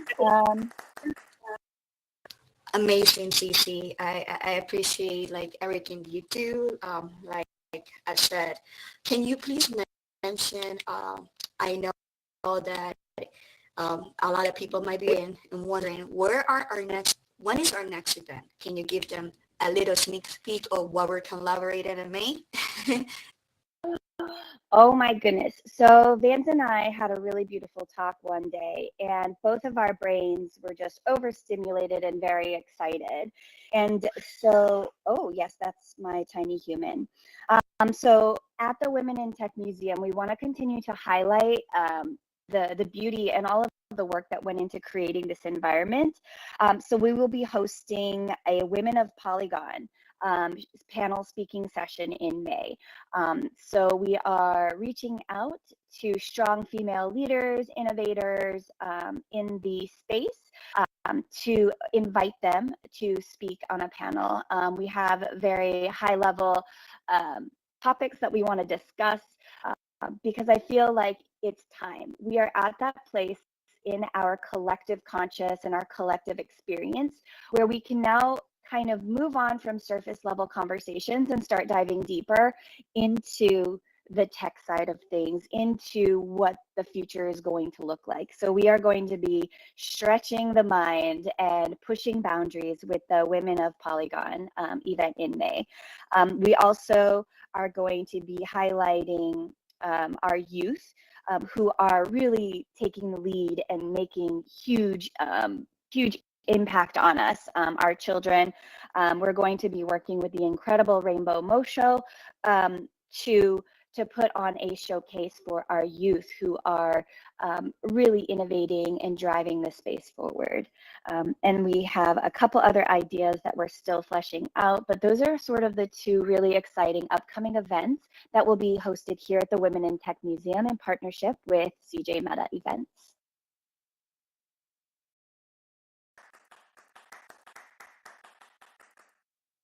Amazing. Thank you so much. And I'm looking forward for those events. And like I mentioned earlier, right, that if you sign our guest book, you have the opportunity to basically already like you have the opportunity. I'm trying to change my avatar to face everyone, but you have the opportunity to already apply for our common events. So if you want to be a panel speaker, if you want to showcase your art, we have an option so you can submit your piece. You can also just submit the topic that you would like to speak about, and then on our common events, we'll create, those artists that we feel matches or events. Like I said, we're trying to organize few events, so there will be opportunities, and even to include those artists that have art that are videos, or have art that are 3D assets as well. We want to showcase the diversity, all ages, and yeah, we're gonna get to the men's as well. They're gonna be welcome to showcase in the Women in Tech Showcase. So I am really excited and looking forward to everything that I'm gonna be building on CJ and Ben, and I'm really grateful for their support and everything that they do for the community. When they say to do everything, they do everything so much. Like they do everything. Like I'm just always impressed how organized. And when Cece has an idea, like by the time you meet with her, she already has the agenda. She has already everything ready to go. So thank you so much. And if I could, I want to address that. The only reason that I am able to be so successful with our business and in this space is because of my partner, Jojo. And thank you so much, Killer, for putting Jojo's short bio in the chat. Jojo is incredible creative. She's both, I think she's a lot like Killer. She's both very analytical, very driven, very organized, but also incredibly creative. A lot of people know her for her amazing website design. She's our UX UI sort of guru, but not only does she do that, she knows Blender, she's learning Unity, and she creates beautiful, impactful art as well.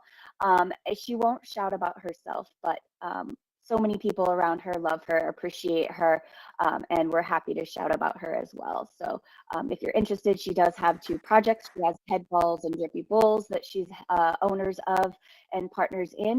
And yes, so the only reason that I have everything so organized is because Jojo is my analytical side of my brain, and I am the crazy, fun, chatty one. So I do want to say thank you and a big shout out. I would not be here without my partner, Jojo. Thank you so much. Thank you. And I want to say that she's here, but unfortunately she's stuck in another room. and she's by herself, like just the same problem that we were having earlier. So I feel sorry for her. Jojo, thank you so much for your support. That lovely piece behind Cece is actually Jojo's artwork. I wanted to highlight her just because she's listening to the showcase, but for a different room all by herself. So let's just give her a round of applause because she's always so supportive, and I always see her volunteering and doing so much for the community and everyone. Super talented powerhouse that we have. Thank you so much. Um, I want to say that we actually caught up to our agenda, and we might be running. Actually, we have some extra minutes. Feel free to take some time off. We're going to start our next panel session at 1 p.m. Eastern time, so that's almost 20 minutes away, right? Those who are on Easter time, please confirm with me that I am saying the right time because I am on Mountain time, so that's like 2 hours less. But yes, we're gonna wait into those pan speakers can load. I know some of them were having issues loading before. So feel free to explore a little bit the gallery. Like I said, follow the arrows that you see, like the green arrow to go through the white steps upstairs. That's the easiest way. But I'm gonna bring everyone upstairs real quick here so you can take a walk. And when we are ready for our next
leaders, Nastan, supporting women in tech, support women NFTs.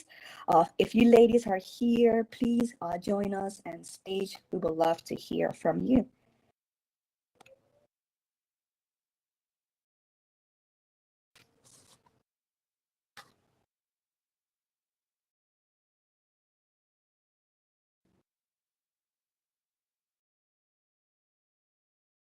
Is everyone able to hear me? Absolutely. I hear you there. Perfect. I can hear you. Thank you so much. Do we have our panel speakers here? Yes, I see Irish and I see Iris. Okay, perfect. Thank you. Then we are on time. Okay, I don't see Nasran, but she will be our final speaker. Just like our previous panel sessions, we're going to have that 10 minutes. If you want to ask some questions, and also like, if some of the artists, panel speakers forgot to mention something, we can use that time as well. If we can just kind of move a little bit away from those of the audience, from the stage, just come here to the auditorium, the black steps, so we can give that space to the panel speakers. And like I said, we are introducing Irish. Thank you so much for being here, and we would love to hear your insights about your panel session. Thank you, Vans. Thank you so much. I'm really excited to get started. Thank you everyone for joining. My name is Neve, aka Irish NFT Gal. And first of all, I just want to say happy Women's Day to everyone, especially to Vans and the team. It just goes to show you can do multiple things well, even with kids, and even, multitasking. So major congrats to you. This wouldn't be possible without you. And I'd like to just start off by saying like what Women's History Month means to me, because it's why we're here as well today celebrating. So for me, it celebrates one step closer every year to a better place with more opportunities than we had the year prior. So that could mean, especially with your career, for myself, I've been in many workplaces. I've been like, forced to wear heels, wear makeup, look a certain way. And I've left jobs because of that reason as well. So like there's been, obviously for me in the past, there's been like a lack of leadership positions just because I am a woman, and within companies that I haven't been able to progress the same way. So this means so much to me. And I just, being in NFTs, it means that not only like can we control our finances, but we can create our own opportunities here within Web3. So it means more than more than everything to me to my full-time career is NFTs. And the spatial exhibit is amazing, so congrats. It's absolutely massive, and so many fantastic artists that are here displaying. I'm so happy that 2 of my pieces are showcased here. But yeah, let's get started. A bit about me. I'm an advisor for Web3 brands, and I'm a professional traditional artist. I started NFTs over 2 years ago selling my paintings, and I soon realized many artists struggle to sell their first NFT. So I used my marketing background from college and started to help those artists, and started to help a lot of artists that I know here in Ireland to actually onboard them and set up their wallet. I'm an educator. I have a free NFT course on Udemy, and I recently started a second course that I'm working on at the moment. And I'm definitely like a Jane of all trades, even a jack of all trades. I'd like to say Jane of all trades, because I like get bored quite easy, and I think NFTs is perfect for me because I am definitely never doing the same thing every day. I'm always learning new things. But right now what I'm working on is I'm launching an on-chain project very soon. So make sure to keep an eye on my social medias for that, because it takes a lot of time to optimize the code for that. And I'm working with some really top-notch developers to make sure that that is a success, and it's going to be a very small collection as well. So it won't be your standard 10,000 PFP or anything like that. But yeah, I'm very happy with where I am today, and it wouldn't be for the other women that are in NFTs. I'm part of NFT Goddesses, and the founder Anna Isabel has done a lot for me in terms of networking and finding other women. So yeah, I just want to say thanks to this wonderful technology, and thanks to you, Van, for everything. It wouldn't be possible without. So that's all I have. If anyone has any questions at the end of the panel as well, and feel free to take them. Thank you so much. It's always so lovely to hear you, and I appreciate your support. You have helped me for the beginning, kind of spread the voice when we were like doing the open call, and you also hosted a space with NFT Goddess to talk about the Women in Tech showcase. So I appreciate all the support that you have done for us, and not only that, I asked Iris to join our team, the Women in Tech, as marketing leader. So she's always like, kind of sharing those opportunities with us in our group chat and our Discord. She sees like an open call, like, she's also a creator. She gives this opportunity to the ladies, or she kind of gives me ideas, like, how to move in and market the Women in Tech showcase. So I appreciate for all that, for your valuable input. You have no idea how I appreciate you, Iris. So thank you so much for being here. We have also today the lovely, I'm clapping in real life. So we have the lovely Iris. She's going to be talking today as well about Web3 marketing for artists and creatives. So thank you so much and welcome. The floor is all yours. Thank you so much. Can everybody hear me? We hear you perfect. Yes. Excellent. I just want to thank you first for the opportunity. This is amazing. What we're doing here, I think, is groundbreaking, and I appreciate that I'm able to be a part of it. So this is something that's close to my heart, marketing for artists and creatives, because I am a multidisciplinary, multi-passionate artist, have been for life. I also found my entrepreneurship through the arts, realizing that if you want to find success in the arts, you often have to take a business approach to that. So I'm an entrepreneur. Because of that, I also became a marketer. As a solopreneur, or as someone who runs a small business, you often have to understand the marketing side of things, and eventually became a creative business strategist because of all of those things, realizing that a lot of artists just don't know exactly how to create success. But there are some roadmaps. And today I would like to share with you what Web3 marketing is bringing us, because we're in a great opportunity right now. We're in a world of opportunity that unfortunately can be overwhelming. And I like to pack my talks full of punch. So this is going to be a quick rundown. Obviously, we can't go into every facet of what marketing looks like, but I wanted to share with you guys how things are changing, but also there are some principles that we still rely on, and foundations from every era of business in the past that are similar in Web3, but there are new things going on. And I'd like to cover some of the key areas that successful artists and creatives are focusing on as we enter this Web3 era. So I'm going to just go at it, you guys. I hope you get a lot of good value out of this. So there are about 5 major trends that are taking place right now that I think are going to be areas of focus that will create great success for those who will embrace them. Number 1 is the personal brand. We've heard a lot about that, and I'll give you some breakdowns of these things in a few moments. But I wanted to talk about personal brand because that's going to be important. The concept, number 2, is digital ownership.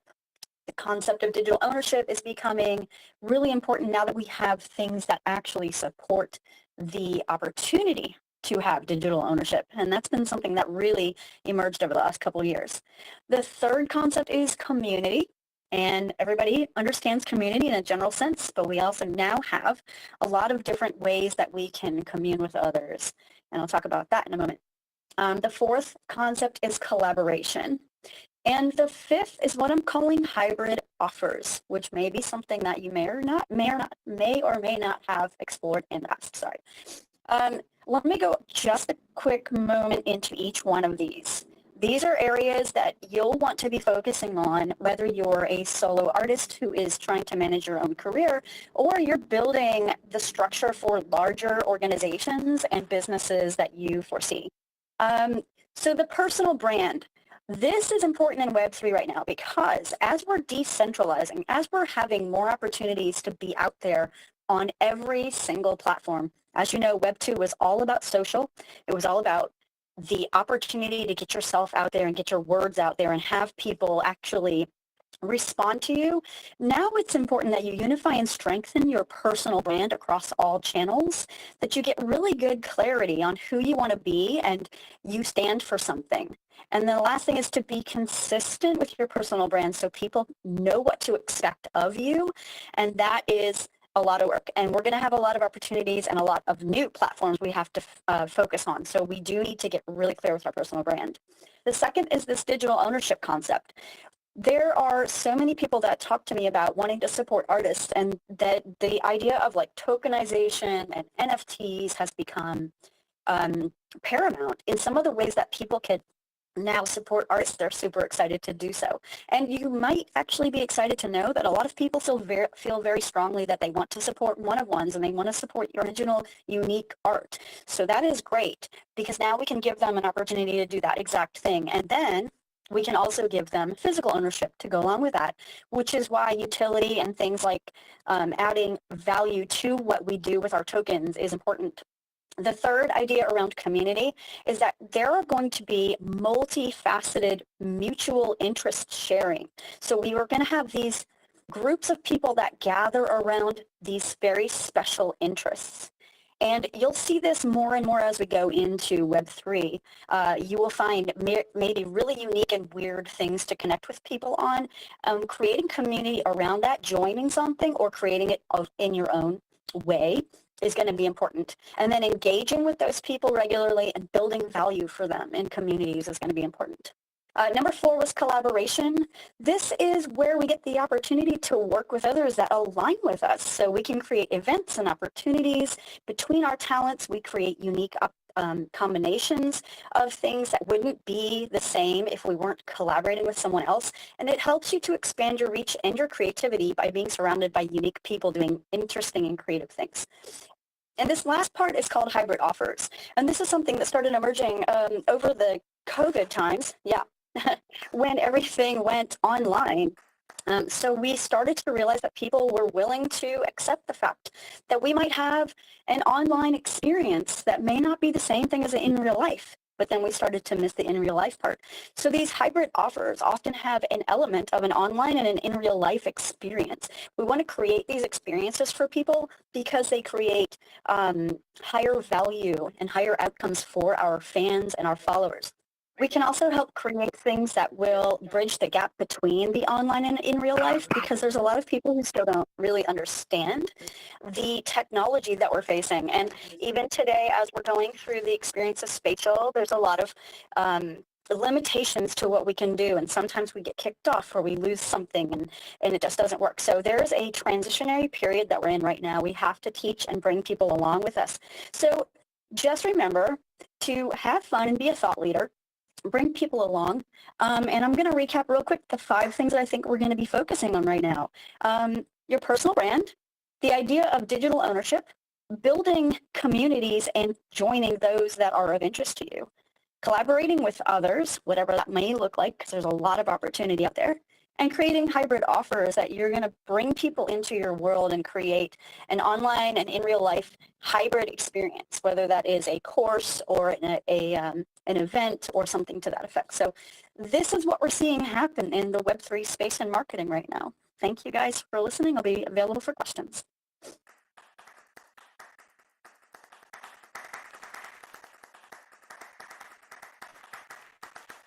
Amazing. So much to learn from you, so much great ideas. And I want to say that I had the opportunity to meet her in person in December during Art Basel. Such a lovely person, so knowledgeable, and for our short conversations, I was happy to learn from you. And we even talked about the woman in tech, and here, look where we are. So please, everyone, give Aries a follow. Um, she's amazing. She has another account as well, Aries Creates NFTs. That's her new brand to market her brand, her creative brands. So thank you so much for being here.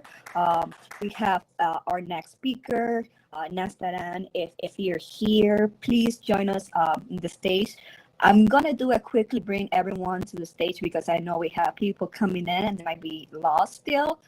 So I'm sorry if I'm gonna move you one last time. Um, just to keep a reminder, after this panel session, we are taking a break, an hour break, and we're opening again at 2:30. And we'll start our next panel session at 2:40 p.m. Eastern time. So if you're here, Nastaran, I know I saw you earlier. Please join us on stage. We would love to hear your insights. Um, and she will talk about supporting women in NFTs.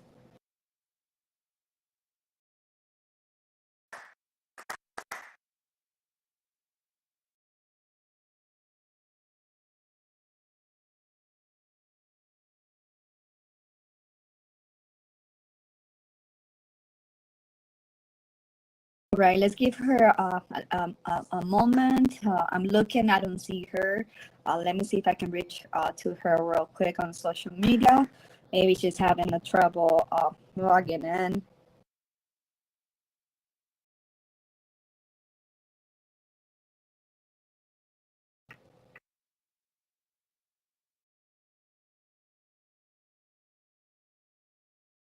And just to quickly remind everyone that is having issues accessing the space, we strongly recommend using a desktop computer for your best experience. And then if like you're having trouble loading or audio or moving around, just refresh your browser one more time. And also for those that might be on a second room by yourself, reload again. Try reload and refreshing. And I appreciate everyone for being so patient. All right, I don't see Hurt here. I believe, like I said, she has trouble accessing us, but if she's able to join us later today, I'll make sure to save her spot so she can share her insights. And I know that we have here Dave.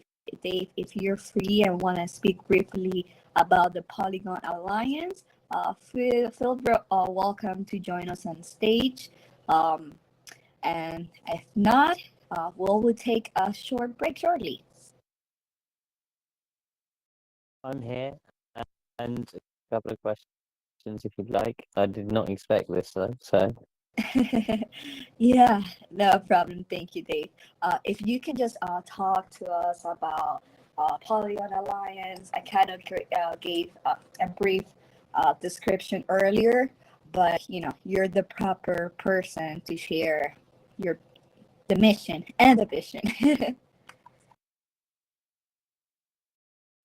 Thank you very much. Yeah, I mean, Polygon Alliance is essentially a community of good-hearted people that want to provide value, resources, and opportunities to people within the space. And it came from a Twitter Spaces that was hosted by Beluga and myself and various other people that just wanted to create that platform where anyone could talk. And yeah, there was a call for a back end to that platform, and we built out Polygon Alliance. We've got a pretty decent functioning website now, thanks to Jojo, where you can see what's going on. You can list your art or project as for free if you're on Polygon. We hope to expand that later in the year when we've sorted some things out. If you've got educational resources, we're getting to the point where we're able to add that as well. Everything takes a little longer than we'd like, just because it's being built with sort of free time and goodwill at the moment. We're in the process of structuring a little bit better and move into a company that can hopefully drive some income to pay the people that have been offering some support. And also provide some more services to the people that want to be members of Polygon Alliance. I think human values are massively important to everyone involved. Sort of being compassionate, considerate, showing empathy, having kindness, and trust are massive to how we want to build this out. It's trying to, I suppose, create a place where there's equality of opportunity and trying to level the playing field a little bit, give people the resources they need to get started in this world and highlight the people that are providing those resources as much as possible. So that's probably the overview to Polygon Alliance.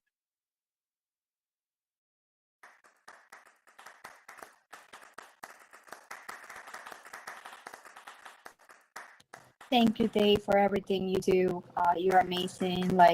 Just like Owls has been from the beginning of my journey, you also has been at the beginning of my journey. I want to say those I know, Dave was my inspiration for more than half of my first NFT collections, and he kind of empowered me. Give it a shot, meant it. Yes, it looks nice, and I went down that rabbit hole of trying to play and experiment with AI, and over the year it just evolved to better art, and not that it motivated me to go back to school. So now I'm studying engineering and AI. So I want to say he's one of my truly inspiration. Not only that, he's a friend. He's one of my let's say one of my best friends here in the Web3. So I appreciate everything that you do. Not only he helps me with Web3 stuff, he even has helped me to give feedback with my homework, scholarships. So this is a person that I can count, virtually, and even though that we're very far away, I can always count on Dave. So thank you so much, Dave, for everything that you do and always supporting us, supporting me. So thank you. Yeah. You've done incredible here as well. Like, this is incredible. I was just enjoying looking around, and well done. Like, this is awesome. I'm really excited, and I hope we can just push this to the next. It feels like a community level up opportunity. Thank you so much, Dave. You're amazing, and I appreciate everyone for being here. I still don't see Nastaran. I just want to say that, for those speakers that meet their first panel session because you were having trouble connecting, we're going to be back, and probably we can squish you in our next panel sessions.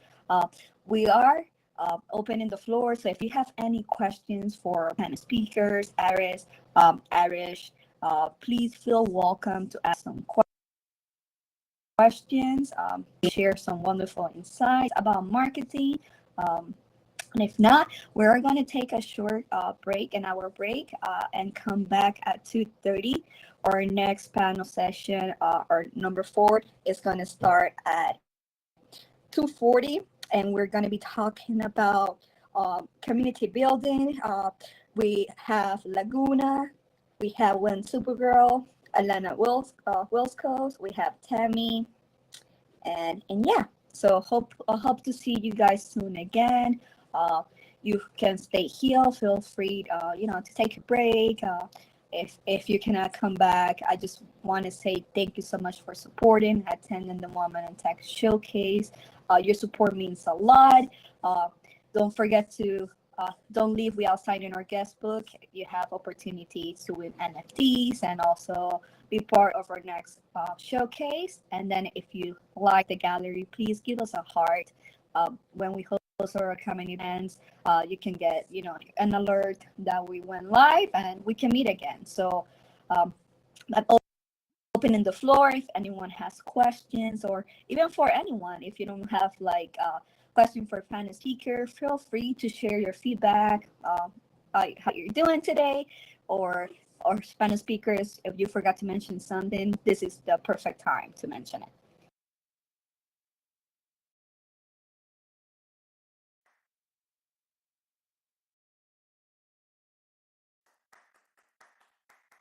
Oh yeah, don't forget to collect your free NFT and sign the guest book so you can get airdrops and information and stay up to date on everything women in tech.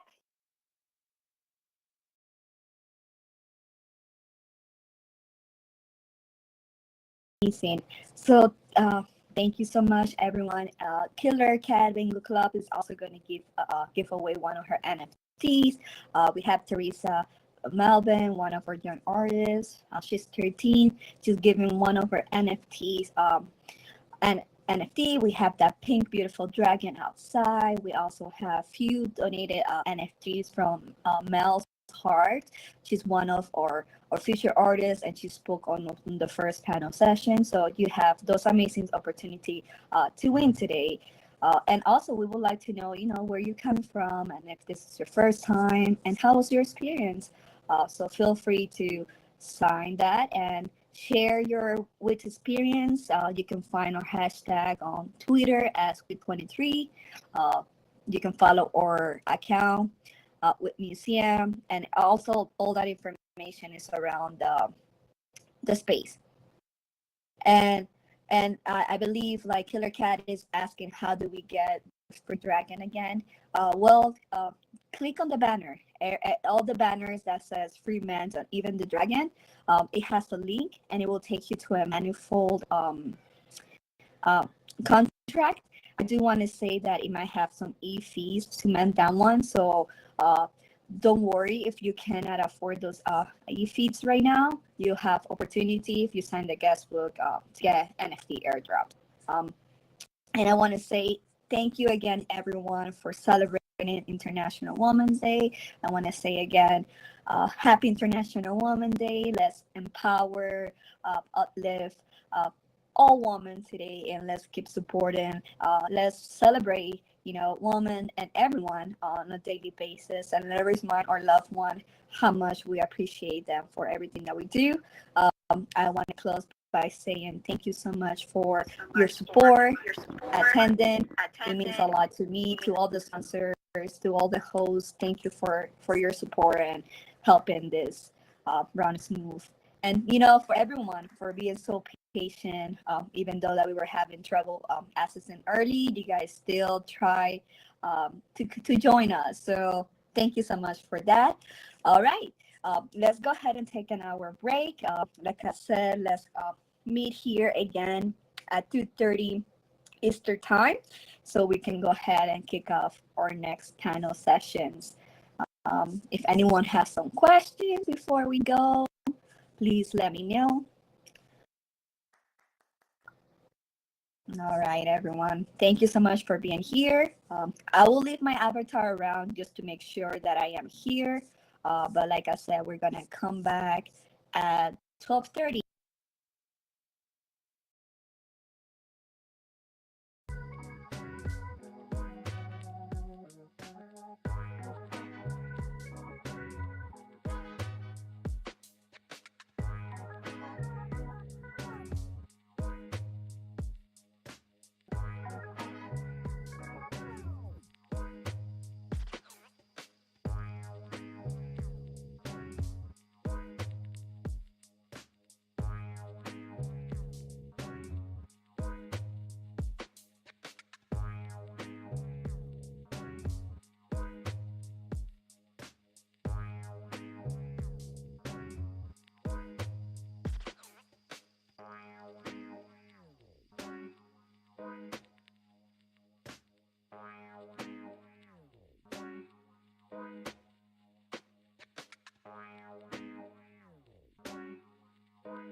When dusk gets distraught,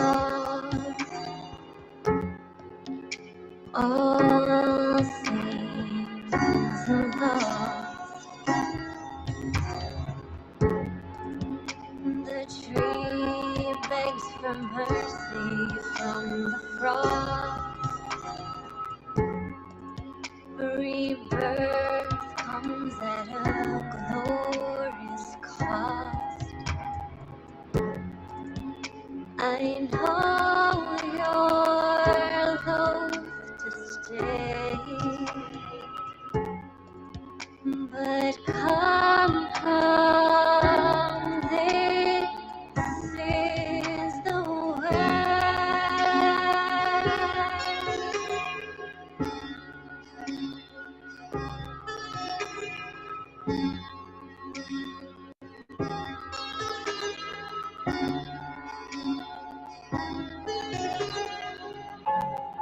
Come this way. Come this way. When dusk gets distraught,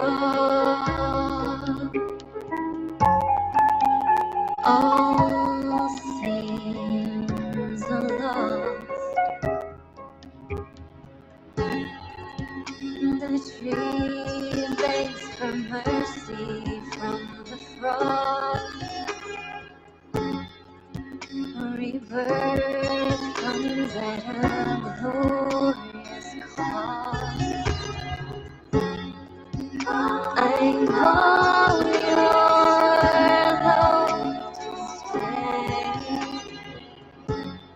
but come, this is the way.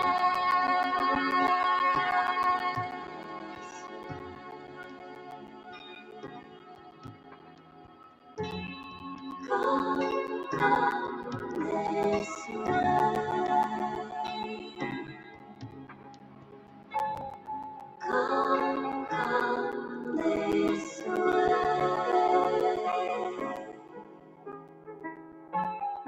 Come this way. Come this way.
Light, knowledge, truth, love. The river flows in our veins. Its truth illuminates our mind. In the chaos of unstable times, its message will be our guide to remember who we are. We come from stardust, from stardust. Breathe in, breathe out. Stardust, stardust is the light that guides our way home. We come from stardust, from stardust. Breathe in, breathe out. Remember who you are.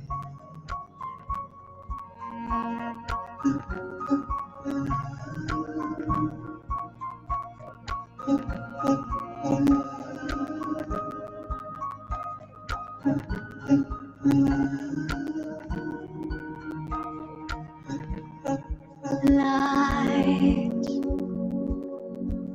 knowledge, truth, love. We come from stardust, from stardust. Breathe in, breathe out. Stardust, stardust is the light that guides our way home. We come from stardust, from stardust. Breathe in, breathe out. Remember who you are.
All right, everyone. Thank you so much for joining us again.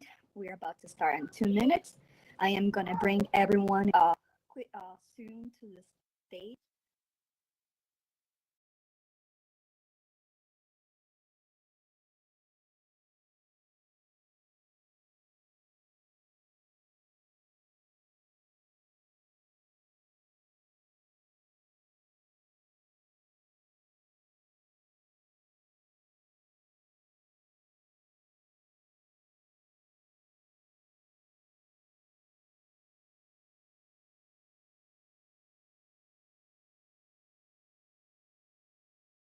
Panel session is going to be led by Hi Cece. That's just one of our hosts.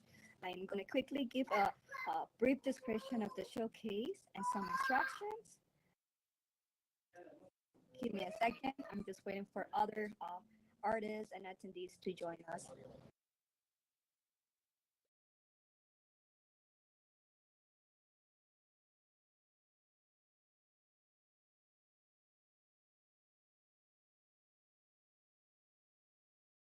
I hear you.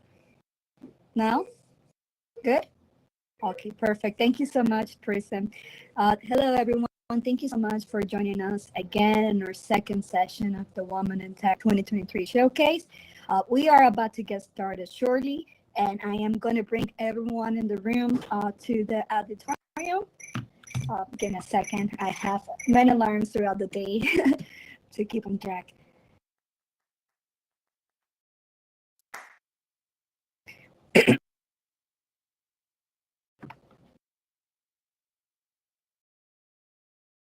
All right, we're gonna start our four panel session, and this one it is going to be about community building. Uh, if the artists that are here, please join us on the stage for our four panel sessions. I'm gonna start calling your names so you can join us. When Supergirl, if you're here, please walk forward me. Welcome to the Woman in Tech Showcase. I'm honored to have you here. We also gonna have Alana Wilsko, Tammy, AI. These are going to be our three speakers for the session. Thank you so much for joining us. Hi, Cece. When she joins us, she's going to help us finish hosting this panel session. I'm going to quickly just welcome everyone who's joining us for the first time. Happy International Women's Day. This is the Woman in Tech 2023 Showcase. Today we're celebrating women by hosting this amazing space. I'm sorry, and I also want to mention Laguna. Thank you so much for being here. She's actually our first speakers to come. This panel session is going to be about community building. What I was mentioning that this showcase is about to celebrate International Women's Day, empower women by showcasing the art and also celebrating their achievements. We have so far an event that started at 10 a.m. Eastern Time, and it's going to last until 6 p.m. Eastern Time when we have multiple talented women. Exactly, we have a panel section that includes 33 panel speakers, so talented, talking about their projects and also sharing insights about the panel section that were selected. So far we have great here some great feedbacks. This is our second session, and each panel speaker will have 5 minutes to speak about their insights, and then after we end the panel session, we'll have 10 minutes to open the floor for the community to ask some questions, or if any of the ladies forgot to maybe mention something, you can go ahead and share it with us. If you're joining us for the first time and you enjoy the Women in Tech Museum, please give us a heart on your top right screen. And also make sure to sign our guest book, because that's a chance for you to win NFTs that were donated by some of our artists, like Killer Cabin Club, like Teresa, Mel's Heart. And if you go outside to your right, you will see a big, beautiful pink dinosaur that you can make for free. Creative Arenate, a fresh air, one of our artists. So don't miss that. It's going to be only available for today, maybe like 14 hours left to mint. And here at Wit Museum, we're also opening today the Women in Tech Museum. We are remaining opening for the rest of the year to showcase and support women. So we are looking forward to have you. When you sign that guest book, you have a chance to submit your art and submit your application to be our future panel speaker. So yeah, make sure to sign that. It's those banners that you will find around our museum. And when you click on the images, it will give you a link. So every artwork has a link, whether to the artist portfolio website, NFT marketplace, and the names it also has links to their Twitter account. So it's a great chance for you ladies and everyone attending to connect, network, follow each other. And when you give us a heart every time we go live, you get a notification so you can keep up with our events. So once again, thank you so much for being here. Let's celebrate women. Let's lift them, and let's get started with a panel session. Hi, Cece, our special guide. She will kick it up, introducing each of our artists. So, hi, Cece. She's our host, event planner, and organizing for the Women in Tech Museum. We're opening today, so we have many events planning along with her that we hope to see you again.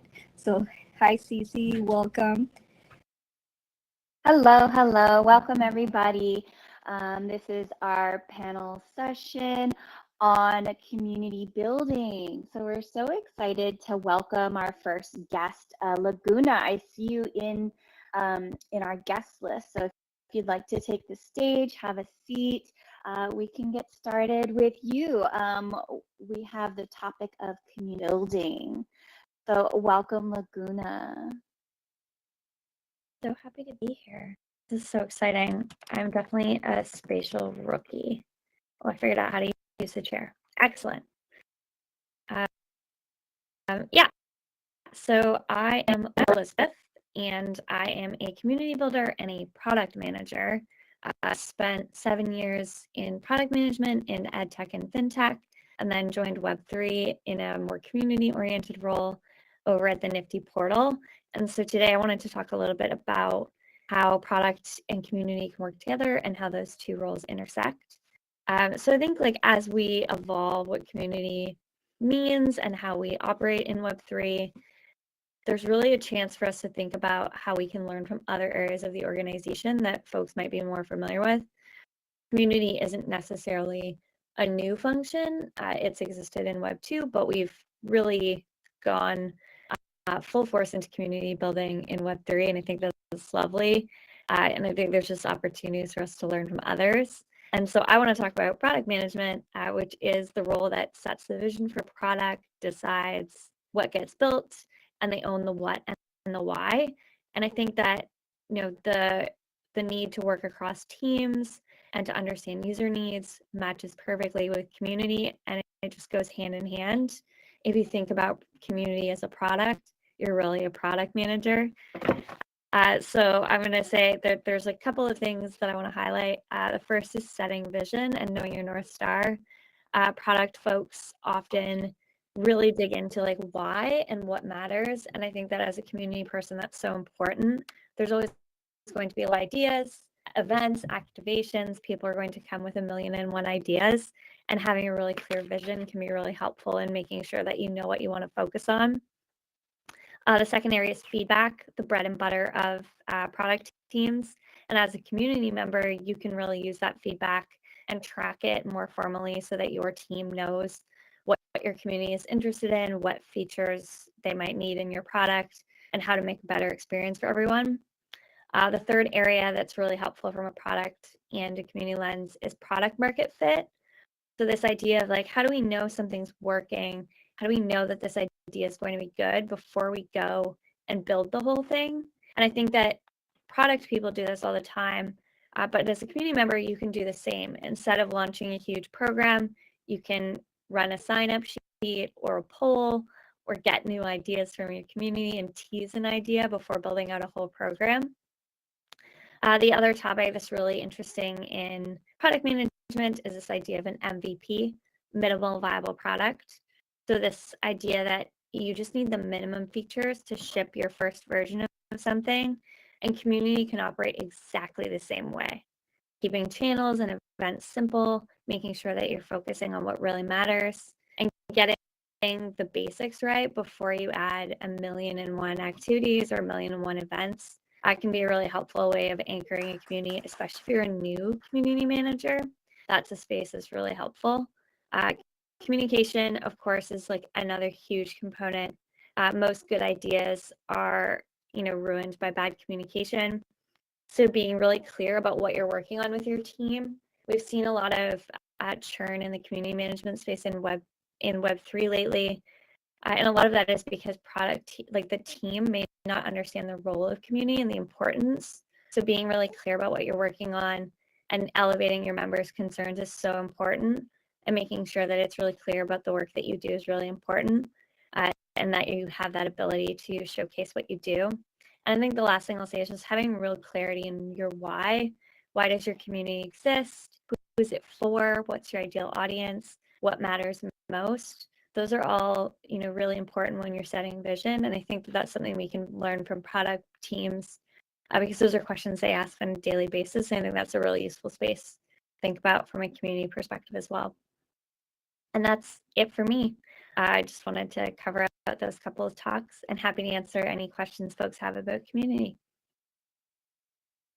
Oh, wow. Thank you so much, Laguna. Very comprehensive. I do. What would be the difference between, like, a few differences between building community as a one-on-one artist versus building a community for maybe a generative project or, a larger team? Could you kind of go over maybe a couple of differences between the two? For sure. I think as an individual artist, if you want to build community, you're going to have to get very specific about what you're trying to achieve. Because if it's just you, you're probably not going to be able to run daily events or, manage a Discord perfectly and have every response be instantaneous. And that's 100% okay. I think it's about connecting and finding ways for your collectors to connect with one another, and finding ways to do things that really matter and do things that work well for you and your art.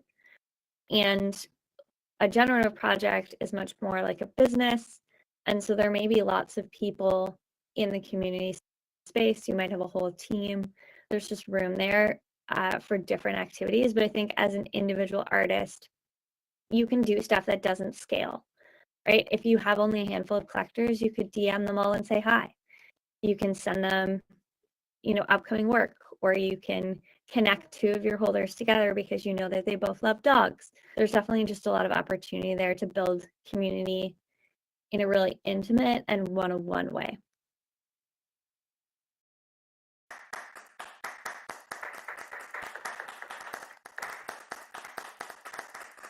Thank you so much for sharing that. I really appreciate you. If anyone has questions for Laguna, feel free to pop it in the chat. We can ask them at the end of the panel session. Next, I would really like to give a warm, and my daughter would like to give a warm welcome to our next speaker, Wen, Wen Supergirl. When Supergirl is going to be speaking on communities, minorities, and Web3, how we are building a healthy but committed community in a bear market. So welcome, and I'm just going to mute myself, so sorry. Thank you.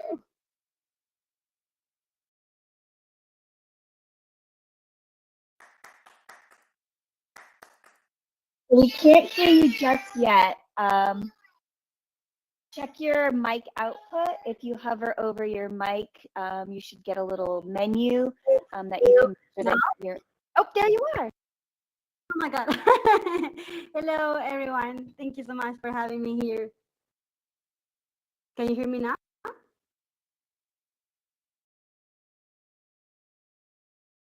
Yep, I don't know if you can hear me. Do I start now? Sorry, like I'm far, but I'm trying to do my best with the internet.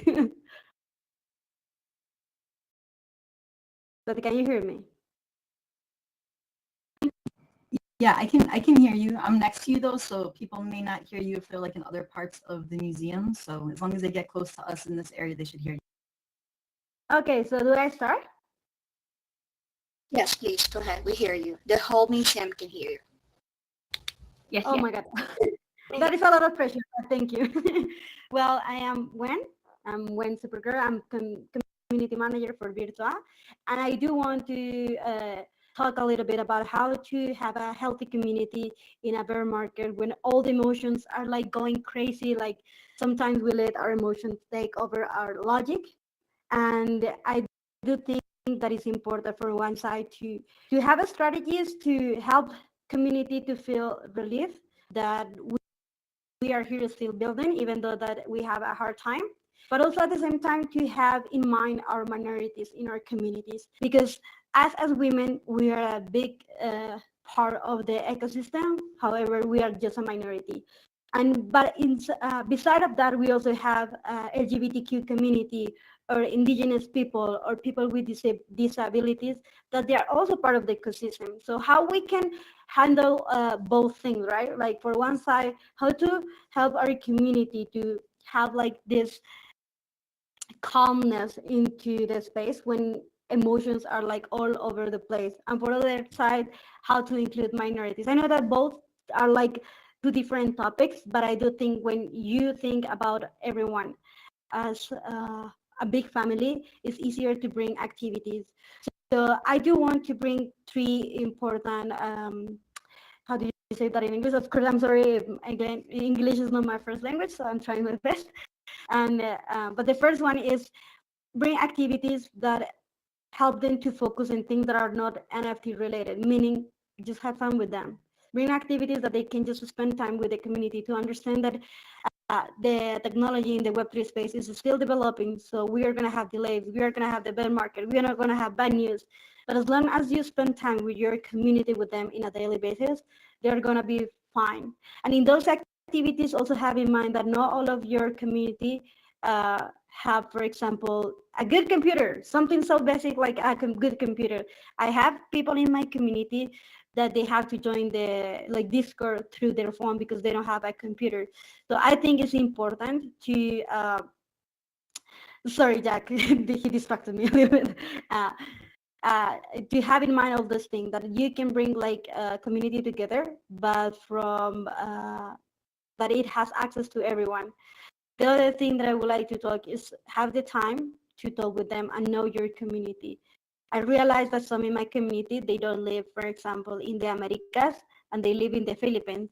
So when we are trying to make activities for them so they can feel part of it, most of the activities, we were doing them in American time, right? And they're sleeping at that time. So what we did in our community was opening two spaces, one in the Americas, like in the afternoon of the Americas, and the other one for the Asian time zone. So thinking this small thing is bringing inclusivity in our spaces. Also, we could have, I would like to see more people with disabilities that are joining the communities, because they don't have access to these spaces because they don't know, like, I don't know how even work with them, but as long as you think of them and try to find strategies to include them, I think that is also helping to close the gap. And the third one that I would like to know is like how we bring into our teams. One of the things that for me was very important when I hired my moderator team was hiring people that are in other parts of the world that they want to be in the space, but they were not accepted in some of the projects. But for me, it was like, okay, where are those people that they want to be in this space, but also at the same time, they don't have the opportunity. So in my team, for example, I have besides me, I have two women in the space. I have people from the Philippines. I have people from Nigeria, people from Latin America. And what I'm trying to do is that the community knows that we are there for them, and that even though that we live in different backgrounds, we are still how we are still the same, right? Something that I have realized in communities is that the gap difference between people that can afford a lot of NFTs and people that don't, right? So how we can help to these things. Like one of the things that I have realized is just sometimes I would like to see this, like, did you say that? Like, what about if we start to give scholarships to people that cannot afford like expensive NFTs, right? So I think in the moment that we start to think about them, we are closing the gap. And yes, I'm sorry that I'm having a hard time to explain myself, but I'm trying to say that it's important for us to connect with community in fun ways that are not just about the prices of the NFTs of the crypto or anything, right? But also to have community, activities with the community that you just have fun with them. We don't always give rewards or NFTs, but we want to know our community. And in those activities, everyone is equal. The hosts are not like English speakers, but they're doing the best. And the community that are English speakers, they have so much patience with them when we have mistake in talking, right? When we are typing and we make a mistake. And those kind of things are closing the gap and are making the space more fair with everyone. But also at the same time, we have helped people that they cannot afford an NFT, right? So maybe sometimes giving an NFT to someone else maybe can be a game changer for them because that includes them into the community. That's how it was with me in the beginning. In the beginning, it was so different for me. But right now I have a job in the Web3 that has given me so much opportunities, and now I have more NFTs.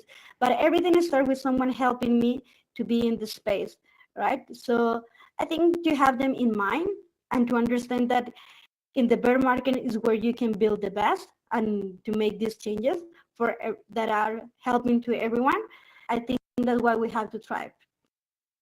We have to look for inclusivity in everyone and everywhere, and the space is helping to close those gaps. So I think that's about it. And I'm sorry if I didn't explain myself, but I'm trying to do my best. You are doing amazing, Wen Supercon. I want to say thank you so much for sharing your insights with us. I was wondering if I could ask you a little bit of a deeper question while we have you on stage, because I really strongly believe that digital equality and digital literacy should be a human right. And I feel that connection with you. And I wanted to know, what are some of the activities that you kind of support for interaction and connection globally with your global community, I guess is the best word. What activities really work to help connect your community members who may be in the Philippines, the US, in Europe? Could you share with us maybe some of the fun ones? I like to do the games that you can do in Discord, but I wanted to sort of pick your brain about that. Yes, so this is gonna sound very funny, but literal is the most simple thing. Like we do contests of drawing, and because sometimes many people don't understand, for example, English, like speaking, what we do is like we have two hosts into the stage, and both of them, they are not English native speakers, but they are creating, for example, guess what animal is this, right? So they start to draw, and people that don't speak English, they can type because maybe they cannot understand. But if we say, but we also type, for example, the reader or anything. So when you are thinking in both things, one, that not everyone understands English like when you're speaking, but if you type, maybe they will understand better. So they start to understand better. For example, drawing is a great way to connect with people and have fun. I think this is one of the best activities in our server. One of our moderators, he's from the Philippines, and the way how he can express better is like drawing, and his drawings are like the most, no, they are not Picasso, but the community have felt connected with him because he can express himself better with this kind of activities. So One of them is like not always try to do activities that are only people speaking, because not everyone understands English, especially when you are just learning English. So try to make something that is written. So maybe they don't understand like speaking when they are speaking, but maybe when they are typing, they will understand better. Another thing that we guys, I know that some of my community are here, so remind me a little bit of the other ones. There are other ones that are called Scribble. That has helped a little bit about making easier, because again, not everyone understands English when you're speaking, but they understand better with the typing one. So riddles, drawings, mimi contest. I think mimi is universal language. So that has helped a little bit to help everyone to feel inclusive and not force them to talk to everyone, because I have one very active member, but he doesn't feel secure about speaking, but he types very well. So things like that. If that makes sense. Oh, perfect sense. Thank you so much. I really appreciate you taking a little extra time to chat with us about that. Thank you, thank you, thank you. I did want to make the call for Tammy MAI. If you're here, please join us on stage if possible. I'll give you a little time while I check the um, roster here. I'm sitting in the chair in the blue shirt. Hello, hello. Oh, perfect. Oh, you know what? I'm probably loading in and I can't see you, but I hear you. Welcome, welcome, Yeah, I welcome, can't Tammy. see her How are you either. doing today? Oh, let me try to bring people. Let's bring people here because there's new people that join us. So I'm sorry if we're gonna Thank get you. shifted again.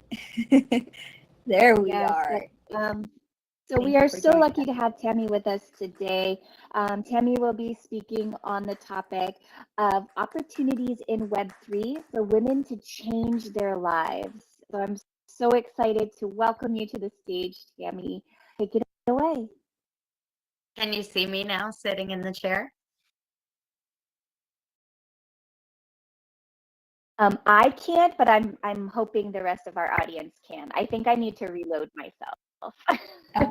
Yeah, Okay. I don't see As you, long as but we hear you. Perfect. We hear you look, so good. nobody can see me. Isn't that funny? Okay, well, I'm here. I swear I'm sitting in the chair. Okay. So, hi, everyone. My name is Tammy Maggs, and I am here to talk to you about the opportunities in Web3 for women to change their lives. So, to some of you, that may sound like a tagline or a marketing tactic used to sell an experience. And I would say to you that you are right. So, what am I selling? I'm selling possibility. And it is possible to change your life in Web3. I've done it. So, in 2015, at the height of my career as a sales and marketing professional, I was injured. And that injury led to a spinal surgery where the nurse comes in and hands you, that form, the form that you all fill out that says you understand there's a 1% chance that something might happen, an infection, complications, death.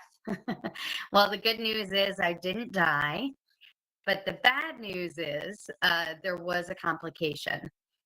So in 2018, I was diagnosed with a spinal condition as a result, and it is called chronic adhesive arachnoiditis. For now, it's not curable, but I say for now because with the advancements in AI in the medical field, you never know what is going to be possible in the future. So I will, hold on for that. So when I say chronic adhesive arachnoiditis, I want you to think of arachnophobia. Arachnophobia is the fear of spiders, and the nerves in your spine, in your spinal cord, are like spider webs. and my disease is causing them to fuse together to the point where they no longer receive the correct signals from my brain. So what that does is it causes atrophy of the muscles on the left side of my body, and atrophy is wasting. So the muscles on the left side are wasting. So the day that I received the diagnosis, that was in 2018, my life as I knew it was over. I had to let go of what I thought my future would be, and I had to make peace with the fact that physically I would never be the same. So I spent the next 2.5 years learning how to manage my health, not just physical, but also my mental health. As you can imagine, when someone has spent their whole life working to climb the corporate ladder, and you're right about to the point where you want to be, and then to suddenly be told that you're officially done, it takes a toll. And I suffered from an identity crisis. So who was I if I wasn't tied to my career? So after grieving the death of like my old life, and with much needed therapy to accept my new life, I made peace with myself. I practiced meditation, manifestation, and positive thinking. So it was right around this time that I came out of this darkness that I found Web3 through the NFT space on Twitter. So I didn't have any background whatsoever in tech, but I had community building, I had team development skills, and I had experience public speaking. So I knew that that is what it was going to take to make a difference in this space. And then I could learn the rest, because you can learn tech. You can't really learn how to community build if you're not good with people. So, the tech part was easy. And that was in August of 2021, so almost 2 years ago. So fast forward to today. Today, I am a project and communications officer for MetaCampus AI. I am a chief community officer for Voxel X Network. I am an AI artist whose work is being featured here today. And the piece that is chosen is called The Other Side of Me. And it's really, really personal collection to me, because it's how we tend to focus on the other side of us, the side that's getting older, the side that's getting heavier, the side that has disabilities. We tend to focus on the flaws instead of our gifts. And I'm here to tell you that, if we start to focus on our gifts, we can make a difference in our lives. So I say to you all, to stay-at-home moms, to women with disabilities, or any woman that wants more for themselves, don't be afraid to join us here in Web3. The women of Web3 are paving the way for our girls to have a more equitable and inclusive future, and the opportunity and possibility to change your life here is real. And that's the end of my presentation. Thank you. That was incredible. Thank you so much for sharing. We completely appreciate your time, your effort in coming here today and sharing this story with us. Of course, if anyone have any questions for our guest, for Tammy, please feel free to pop it in the chat. Uh-oh, everyone's missing. Interesting. Okay. But yes, so thank you so much. Let's see. Yes, Ivan, you exist. But if there are no questions, we can take a quick break. Please feel free to wander around, enjoy the artwork. If you haven't already, please love this space. There's a little heart at the top right of your screen.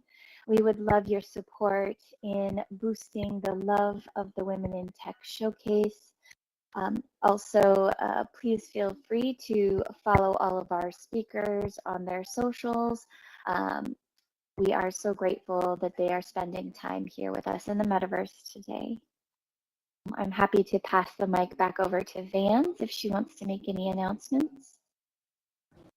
Thank you so much, Cici. You did so well, and I'm so happy to hear these great speakers and just to learn from them.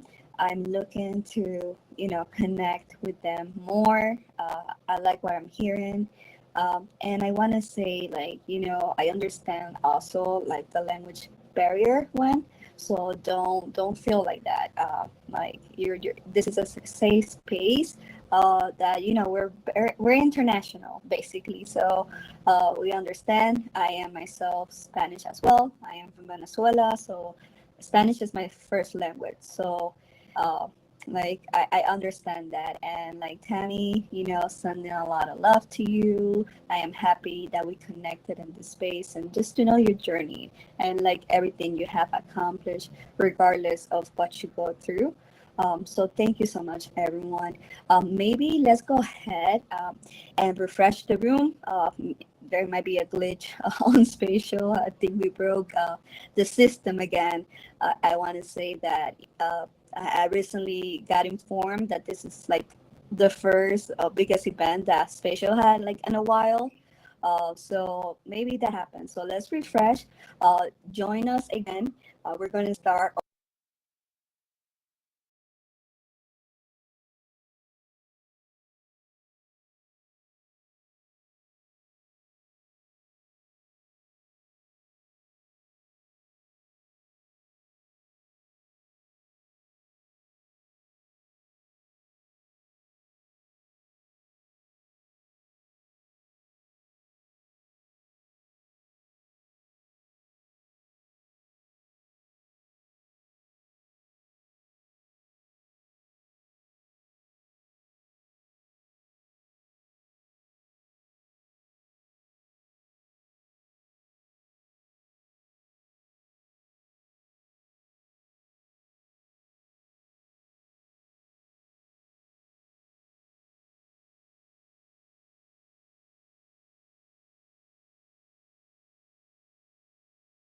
And I Hi. think I spotted a spinny buns in the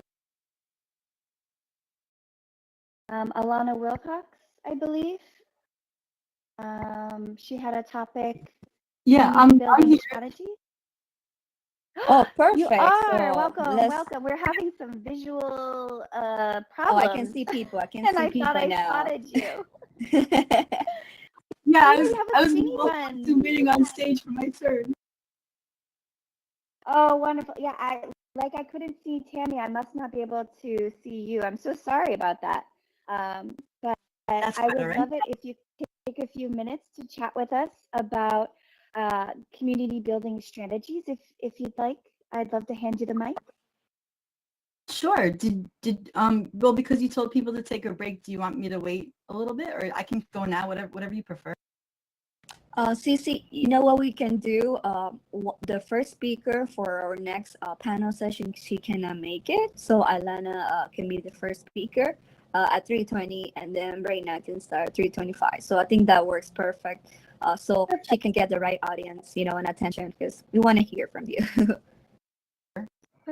Perfect. Yes, if you're okay spending a little more time with us in the metaverse, Alana, we'd love to have you open our next panel session. Okay, sure. Not a problem. Yeah, I was like, wait, I know the whole room emptied out, but I'm still sitting here. Okay, no problem. All right. Yeah, and I'm gonna take a moment and reload myself because I think I'm having some problems. I think Spatial did some updates. I have new button places. uh,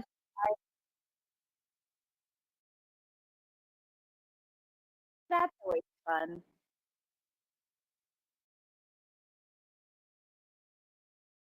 Yeah.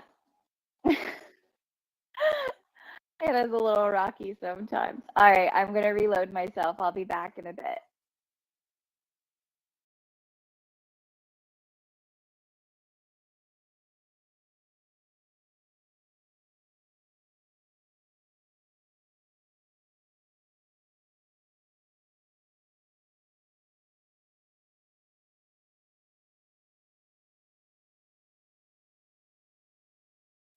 Yeah. Jojo, she's alone again. and she says she can hear, but she can't see. Yeah, I think like they're doing some testing, some new options are here.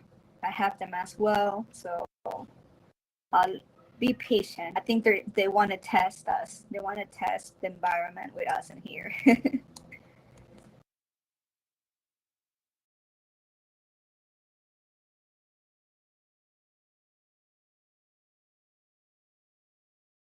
I'm trying to take everyone outside for a quick break so you guys can see the dragon, take some selfies. Yeah, but I think like Spatial's having a glitch today.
Vans, I think this tool has been disabled again. The bring users to me. Thank you so much, Nifty. I appreciate it. I feel like this time around went so well. I remember last year we had made so much improvements. Uh, our first showcase, when you enter the museum, you can see like we didn't even have legs a year ago. And I got rocked throughout most of the show. So has been a smooth transaction. I know some of other ladies were not able to join us or speak because the device was not still not strong enough, but we made it, and I'm happy that a lot of people came here and appreciate everyone. And we're being tested. We're being tested new features.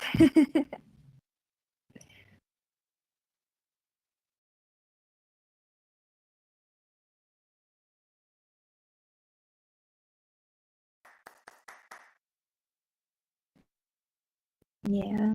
Yeah, I want to say, one thing is because not that, it's because I kind of seen like, the beginning of, I mean, for our community with spatial, like boarded with Creative Owls during the Christmas showcase. So, like I said, we didn't have legs, and like I even been like, part of spatial testing to give feedbacks, how we can improve, and how I see how spatial supports the community, hear their feedback, and it just keeps making this place better. So, I kind of expected the worst. So I'm saying like, I think everything is running better because of what I've seen in the past, and everything just keeps getting better and better because they want to accommodate us and they want to support us. So that I think like, that influenced a lot of me just staying positive.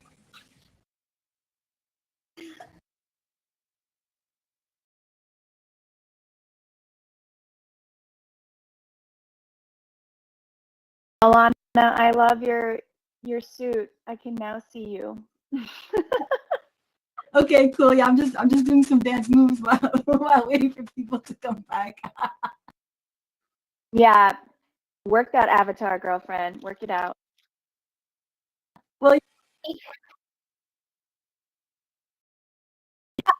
that's awesome. Yeah, I got the costume during Halloween, and I don't want to take it off. It's a great one. Hi, everyone.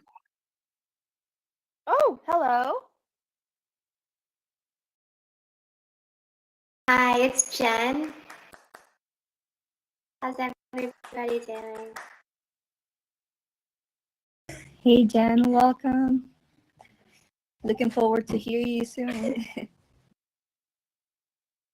Thank you. So should I be over there, or is it cool if I'm like just looking at the art? You can look at the art for now. We're gonna call you on the upcoming session. Right now, we're community building, and we're also gonna have Reina speaking. Awesome. Okay. Thank you for inviting me. This is really cool. Thank you, and happy International Women's Day. Cece, that is a wonderful outfit, my friend. You look stunning as always. Oh, why, thank you. This is one of my very first, very businessy suits that I've ever worn in my life.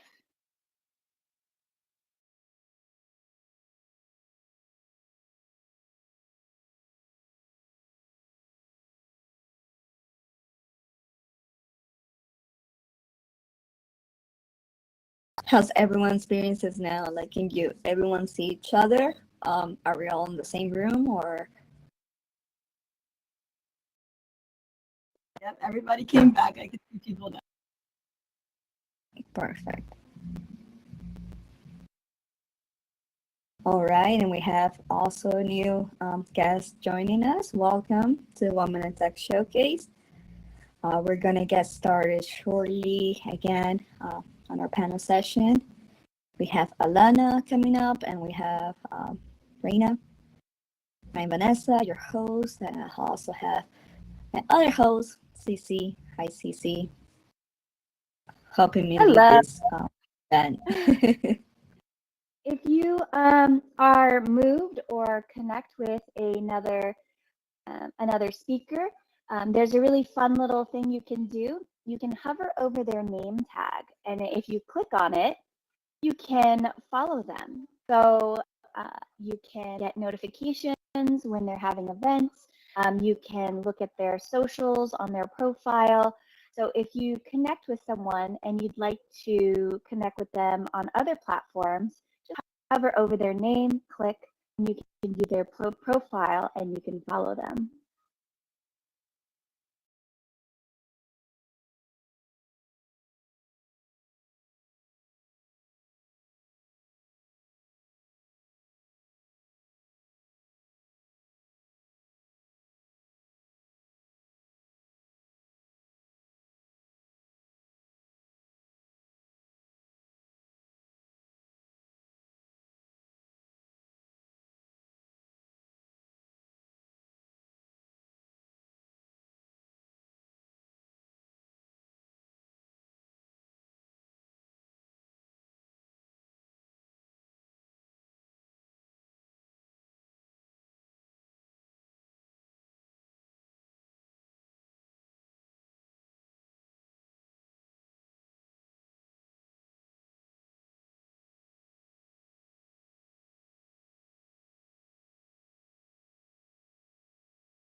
Alana has some nice moves. We should play some music.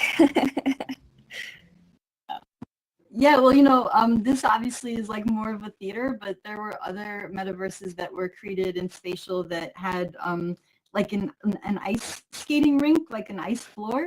And so we were practicing ice skating. So for anyone that, wants to try it out, if you hold the up button or whatever direction you want to move in, and you do a dance move at the same time, it'll make it look like you're gliding on the floor. So I was just like doing my little ice skating dance moves.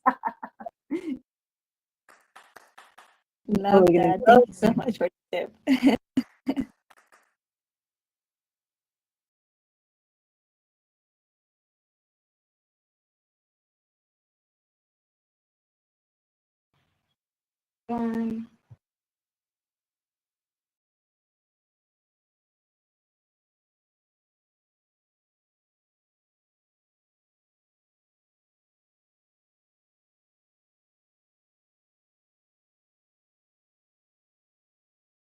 All right, Prizem.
All right. Thank you so much, everyone.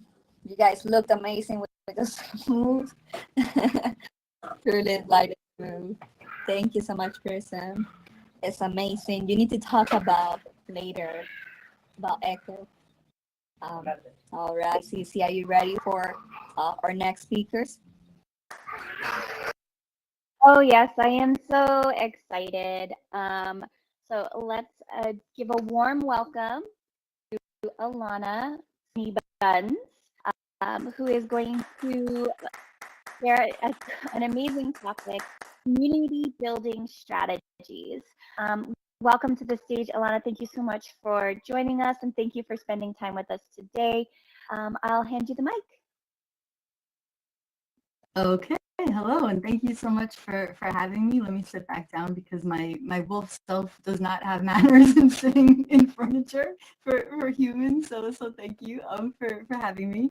And yeah, no, community I think is really important, and just even in this little break, being able to dance with one another and be silly and playful, that's kind of what being, for me anyway, being part of a community is about, is finding things that work for you, that you love, that make you happy, and then finding other people that are into that as well. So just a little bit of a background of myself for those of you that don't know me. I'm a fiber artist. I make NFT art, digital art, all kinds of art, but I'm also an educator, an author, I'm an entrepreneur, so I kind of wear different hats in these different environments.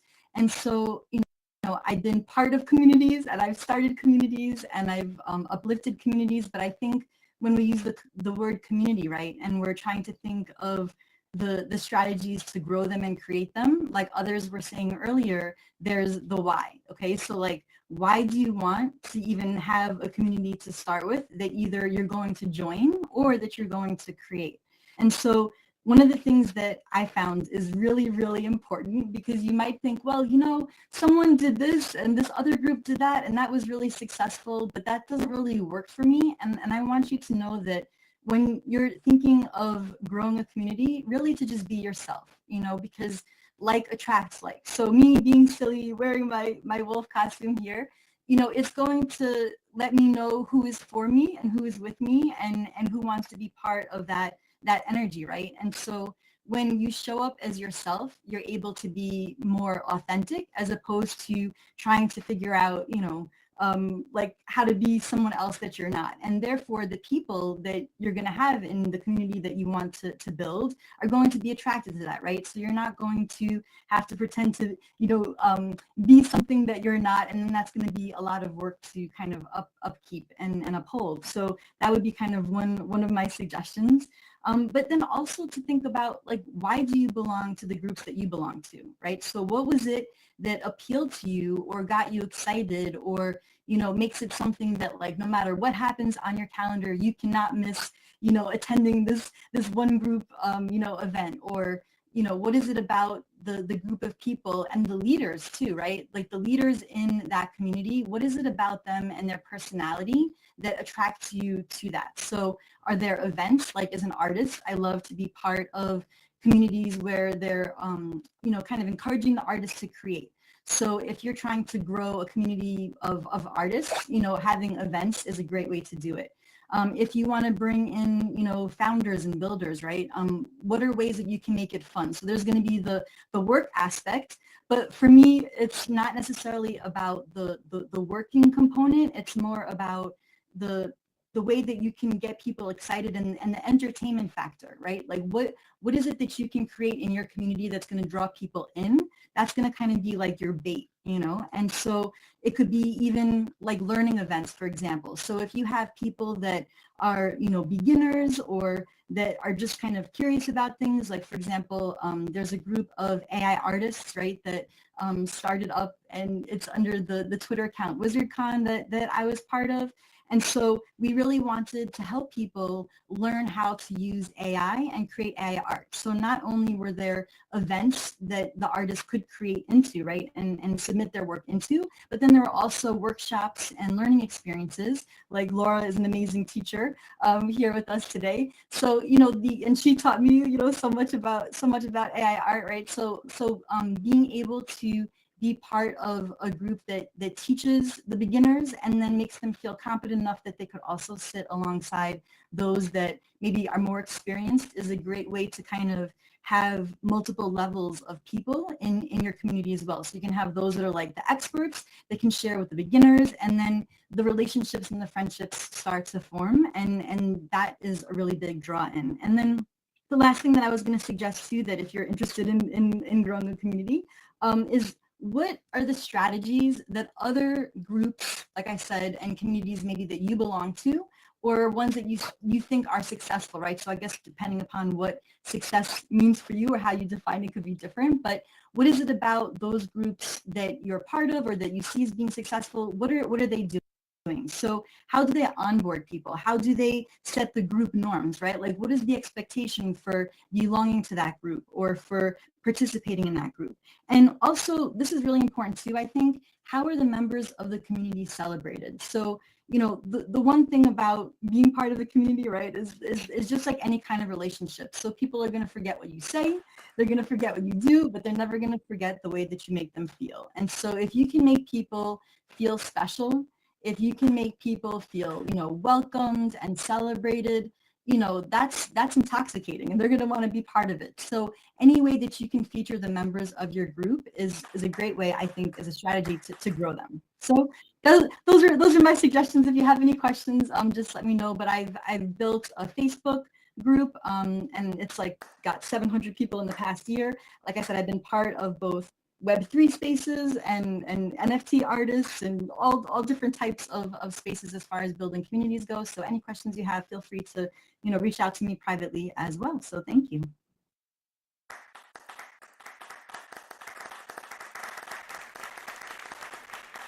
Again, thank you so much, Anna, for showing us how to ice skate and really taking a deep dive into your topic. So we appreciate you so much. And then I would like to make a nice, smooth, elegant transition to welcome to the stage, I believe it's going to be Reina, our one and only Reina Faz from the Diner crew. And she will be speaking on the topic in the education panel session of the formation of the Diner studios and metaverse education. Reina, welcome to the stage. How are you doing today? This is such a great panel, and Alana, you are right on target with my beliefs and everything that has brought me to the metaverse. I would love to connect with your Facebook group. That sounds really great. If you're willing to put that information in the chat, I'd love to be able to catch that later when we're finished. Gosh, I love looking out at this audience, all these cool women and men just doing such cool things in this cool venue. And I want to ask you guys a question. Do you enjoy getting together with great friends to hang out, relax, laugh, maybe eat some yummy food, share your lives and accomplishments, and have a great time together? I sure do. I know we're all here to do that. We're doing it right now in the metaverse. And this is where the concept for the Diner Studio was born. I'm Raina Farrell. I'm the Chief People and Marketing Officer and co-founder of the Diner Studio. We're a custom metaverse building and hosting company. And today I want to share with you the story of how we came together to use the metaverse to educate, connect people, and help creatives from around the world thrive together. So, as an artist, I have always loved connecting with people and sharing my passion for creativity. That's what led me to both pursue a communications degree in advertising and become a youth program director and English teacher for the past 20 years. But it was a chance conversation with my now co founders of the Diner that changed everything. It all began about a year ago in the school parking lot with what seemed to be a very simple question. Ken Morrell, our chief design officer, was heading home and had his arms loaded down with art supplies and student projects. And he asked me, Reina, do you know what NFTs are? I had never heard of such a thing, but little did I know that this conversation would change my future and fill my nearly empty professional bucket to the brim. So Ken had been creating NFTs already, and he needed a team to bring his vision to life. Phoenix, he's our chief technology officer with the Diner, and he'd already had his aha moment with Ken. This one was mine. And we quickly realized that we shared a passion for using the metaverse to create something very special. So my curiosity was really piqued. Ken's the type of person who just oozes this kind of energy and big scope thinking, and it's very hard to miss. Walking into his classroom at school always felt like kind of stepping back in time when I was in art school at Michigan State University. And several years ago, I kind of found myself half joking with him, but kind of serious as well, saying to him, if you ever found a way for me to pay me, I would quit teaching and be an assistant in your classroom. But what I was really saying was, I absolutely believe in your big picture, and I'm both qualified but inexperienced to help make that happen. And I love thriving on new things to learn and applying what I know to kind of make that shift happen. And if something brings butterflies to my stomach, like being here, even in a fearfully exciting way, because I don't know all there is to know surrounding that thing, it's just a telltale sign for me to go in that direction. And that was really my initiation into Web3. So the Diner, we began with our regular Twitter spaces called Order Up, where we gathered with a lot of like-minded creators. And one day, Ralph Steadman, an artist who had been a force and influence in Ken's life for years, unexpectedly joined our space after Ken had sent several invites. We were super thrilled to learn that Sadie Williams, Steadman's daughter, and his project manager, was the one who had actually popped into our space. And over the next hour and a half, Sadie shared her wisdom and knowledge with us, and she taught us about the awesomeness that is Gonzo art and Ralph Steadman's legacy. Some of you were there that are in this room, and how she wanted to explore NFTs and how those could play a role in the future of art. It was pretty exciting and educational, but it was pretty humbling as well to know that somebody like Sadie was new to NFTs just like the rest of us. But this ended up blossoming into really good friendship. and a discussion about how the metaverse could play a role in the Smith Edmund brand. And that became our first contract. And we had already produced our first 2 virtual environments in spatial based on the Diner's signature Chubby NFT series. The Diner and Chubby's Food Truck Park, kind of a cool place where friends can gather to hang out, share their art, and gather on their love of food with friends. So this contract with Stedman really, really shifted the Diner Studio into becoming a custom metaverse building company, and host to artists who want to connect and thrive. So NFTs in the metaverse have opened a lot of doors for artists and creators to become independent businesses in a way that never existed before. And we are here to connect those people.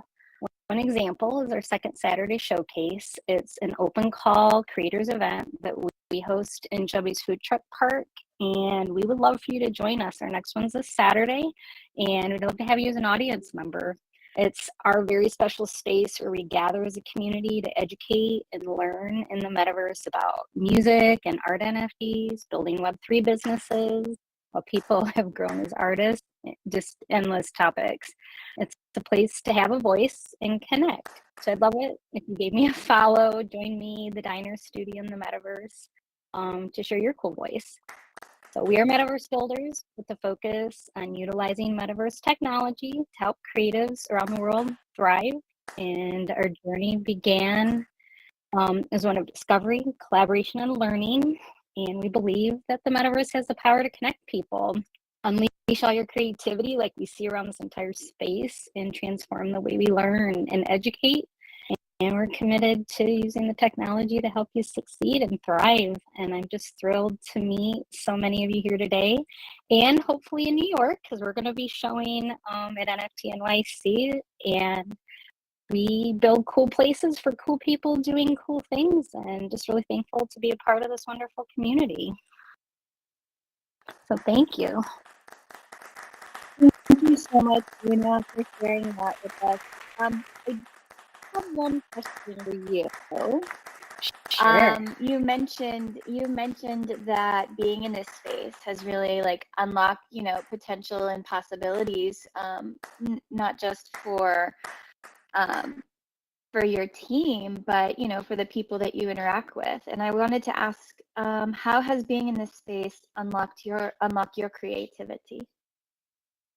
Oh gosh, so much. I had taken art classes, from middle school all the way through to the end of college, but I'd never had a mentor or anybody who I personally knew that made a living as an artist or worked in a gallery. So it ended up becoming more of a hobby, and I used it in education for years, always. But making and transferring some of my older art into digital pieces and learning how to do a little bit of AI, learning how to use Procreate and how to create NFTs for sales, just to be hands-on and learn how to do that, has made sort of a new life blossom as far as like, ooh, can I sell my art?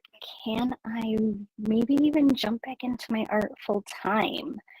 And I'm not doing that full time personally, but I definitely am creating again, and I'm exploring, and the tools are there for me. And a lot of the things I've heard today are tools that I'm taking with me to have confidence to push forward with that. So I'm creating art again, and I'm putting it out there, which I was afraid to do. So this is exciting on a personal level.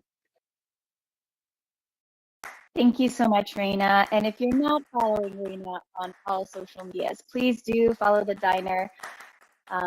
Incredible artist and a very good friend. So we love you, Raina. Thank you so much for spending time with us today. I would like to open the floor to any questions you might have for Raina. And if we don't have any questions, that's completely fine. I think we're going to take a little break. So yeah, the mic is I do open. want to say something that Raina, I want to give the shout out that wonderful diner truck outside, the purple one. It belongs to the diner. So please go and support her. I'm gonna bring everyone outside. We have like some selfie station that behind it. There's like a leaf that you can click on it and you can sit and take that awesome photo, share the experience. You can help support the diner by doing this, and use that hashtag uh, with that with 23 so we can all find what you're sharing and like it and retweet it later when the event ends. So let's check out Reina's uh, the diner truck, and I'm happy to collaborate with her on this. It's not the first time that I collaborated with the diner, but I have done in other occasions, like the Halloween party hosted by Creative Owls. Uh, I used my killer burgers to basically we decorated the truck. So I'm happy to hear and see how supportive the diner is for artists, always hosting and highlighting those in the community. So thank you so much, Raina, for being here. I'll follow her. The diner has amazing hangout spots. They also hosted an NFT NYC gallery. Um, and they highlighted those artists from the community that were accepted. So they're doing great things, and we should all support them.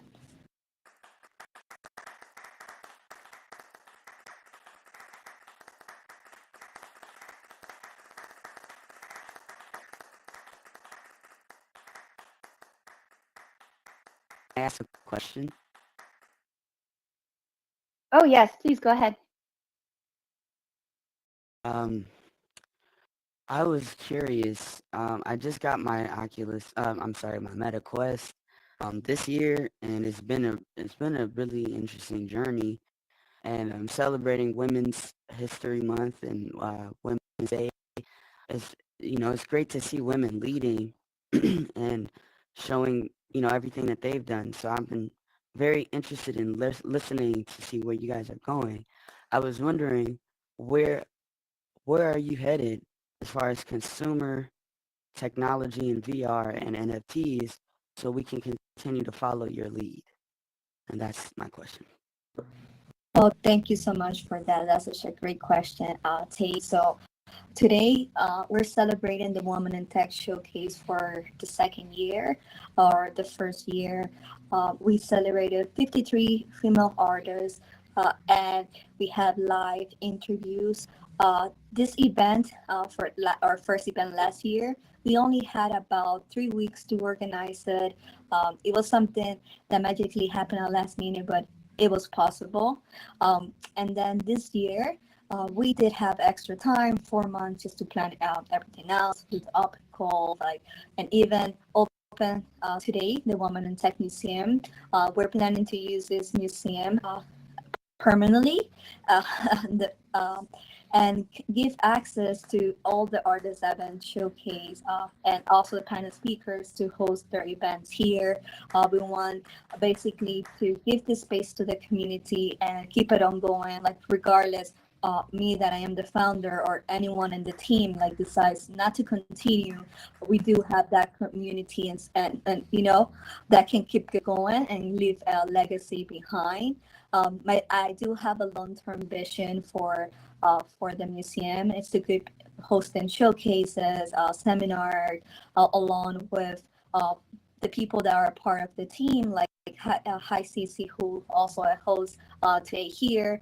She's part of the CJ Meta events, and we're already planning and scheduling out an agenda for the whole year to keep celebrating women, because we feel that it shouldn't be just one day, but it should be all year around. And I want to highlight that even though that we celebrate women, we are also inclusive, all genders, and no matter your sex, and that doesn't matter. We want you to be here. We want you, to support you and empower people.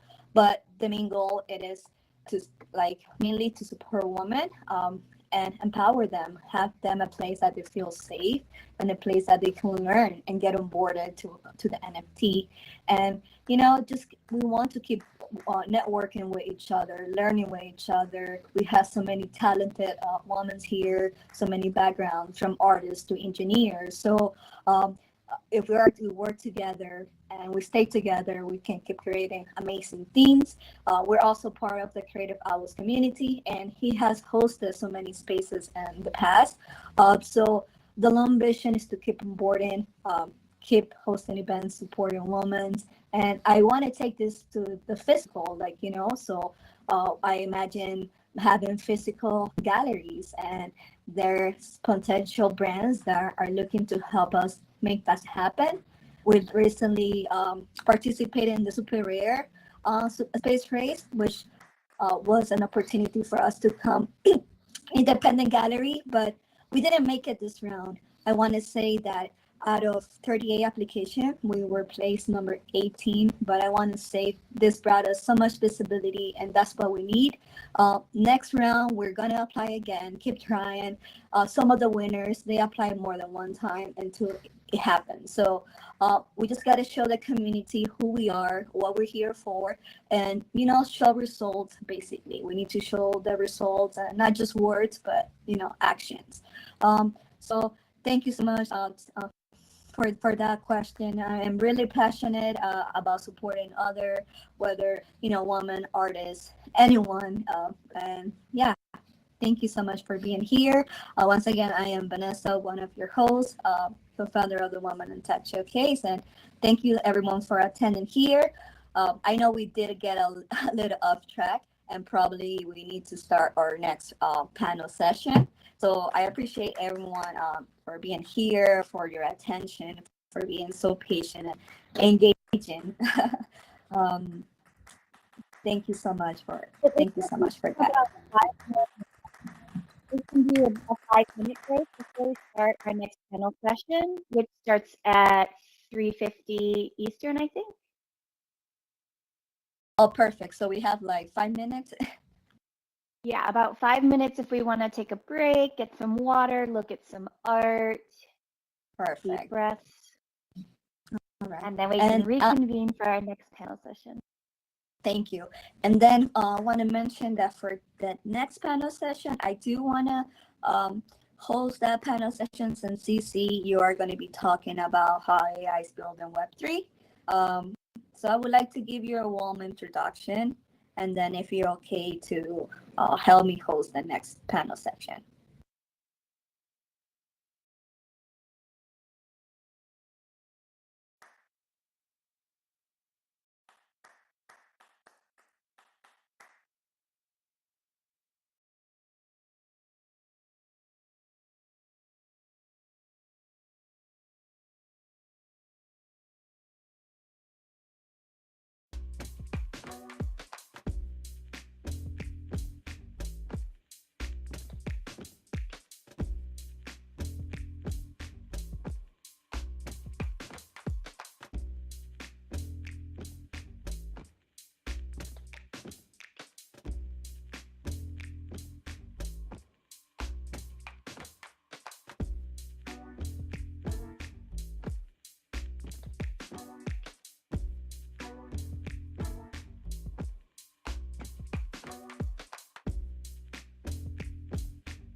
about your pieces.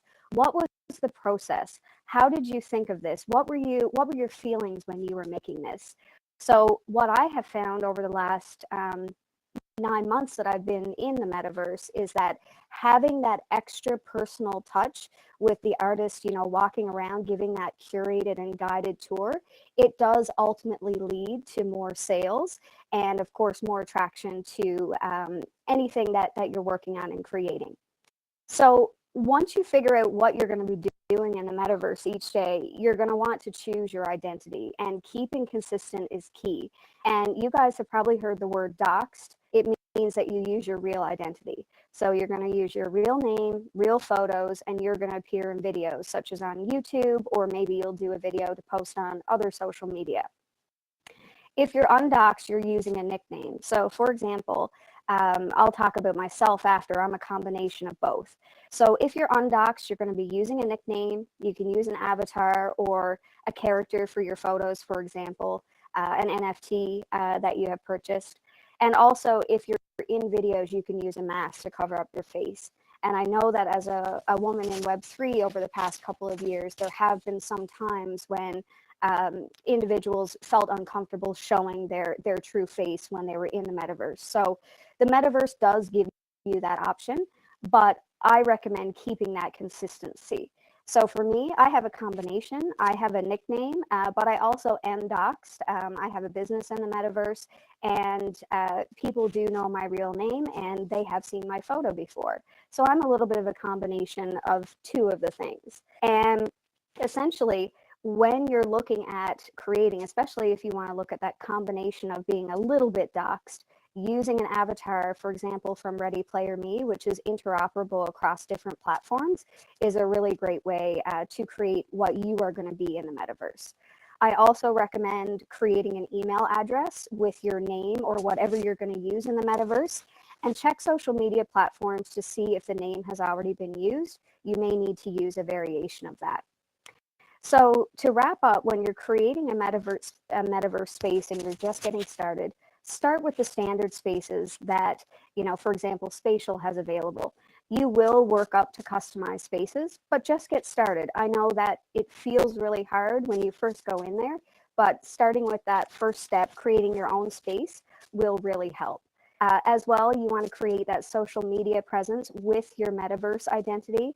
So you're going to use this for signing up for accounts, creating your social media accounts. This is how people are going to refer to you in the metaverse for doing business, for leisure, whatever you're going to be doing. As well, one of my biggest recommendations is getting started in Web3 is making sure that you attend events like this and like other events such as concerts, other art gallery openings, so that you meet new people. And these are people that are creating and building in Web3. Don't be afraid to put yourself out there. Web3 is all about building together and helping each other grow. There's room for all of us here, and I'm really looking forward to see what 2023 has to bring for us. Thank you, guys.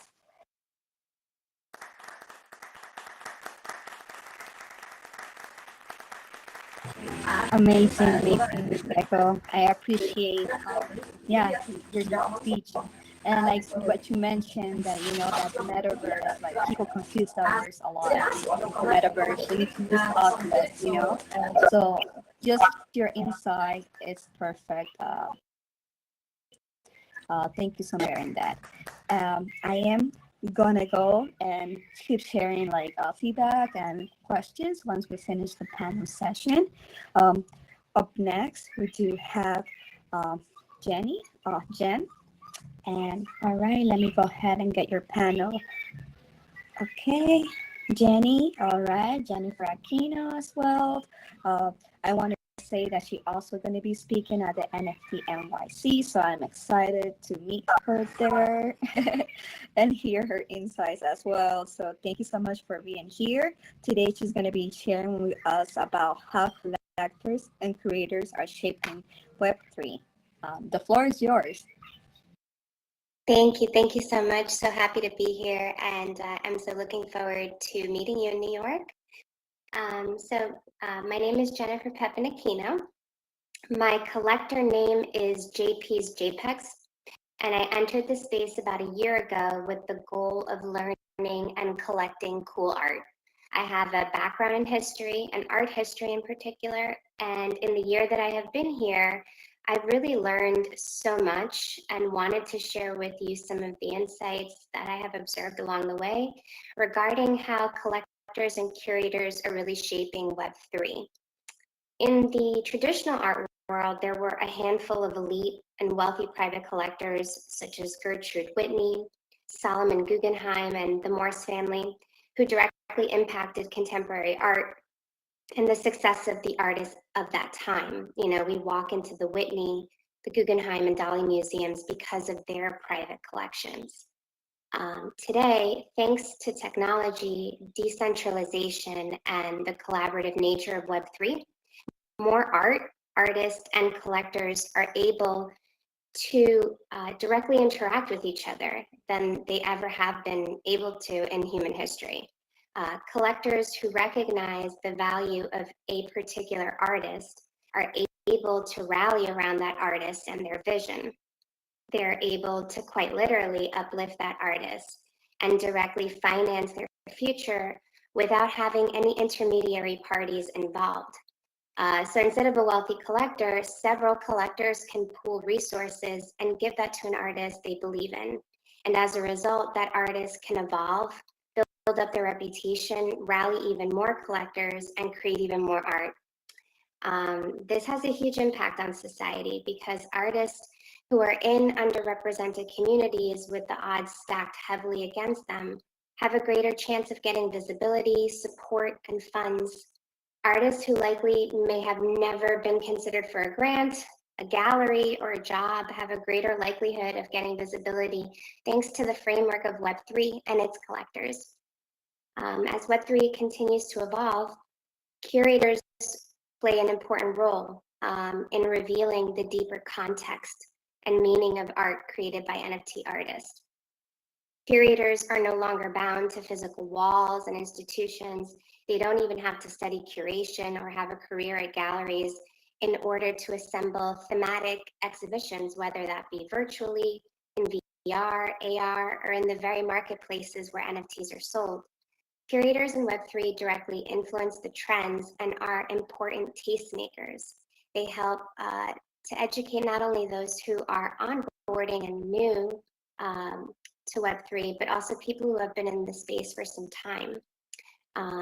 With more people and more sales in the Web3 space, marketplaces and companies are driven to improve and to innovate so that they can further facilitate sales for themselves and obviously in the process connect more people to artists. This is directly fueled by the interest of collectors and elevated by the taste of curators. Web3 collectors and curators play such an important role in Web3 that the ripple effects of their choices are being seen in the real world more and more.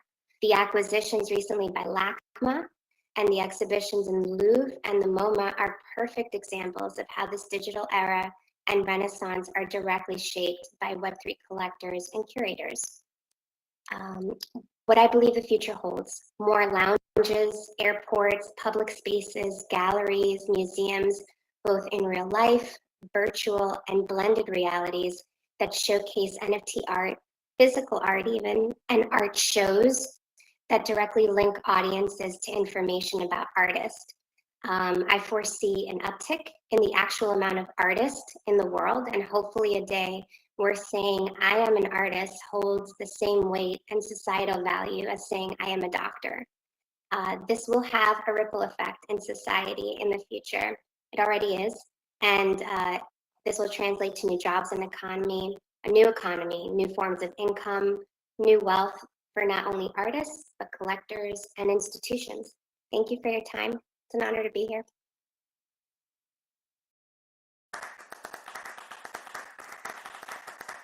Amazing, amazing, amazing. I just keep getting impressed every panel with every panel speaker.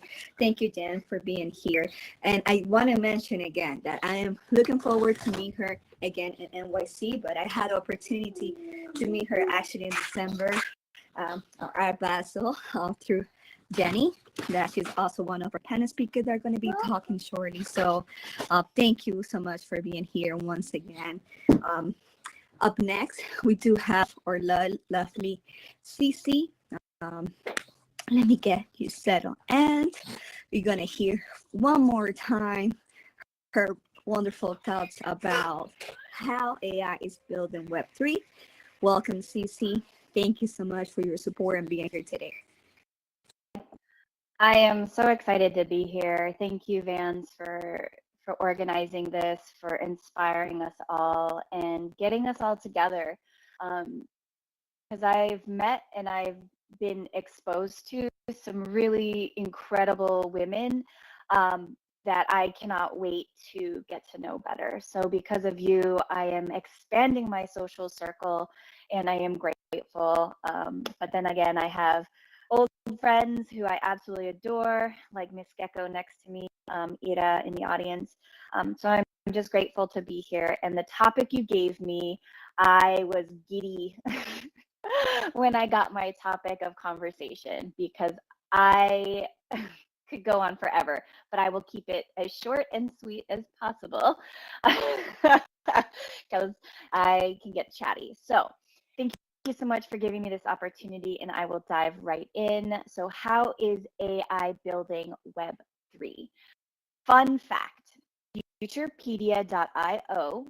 If you don't know what that is, it's a really cool website that has sort of gathered up all AI tools and AI new tools are being submitted to this website daily, and it kind of gives you a brief synopsis of the tool and whether it's free or freemium or paid. It's a really fun website if you're into AI.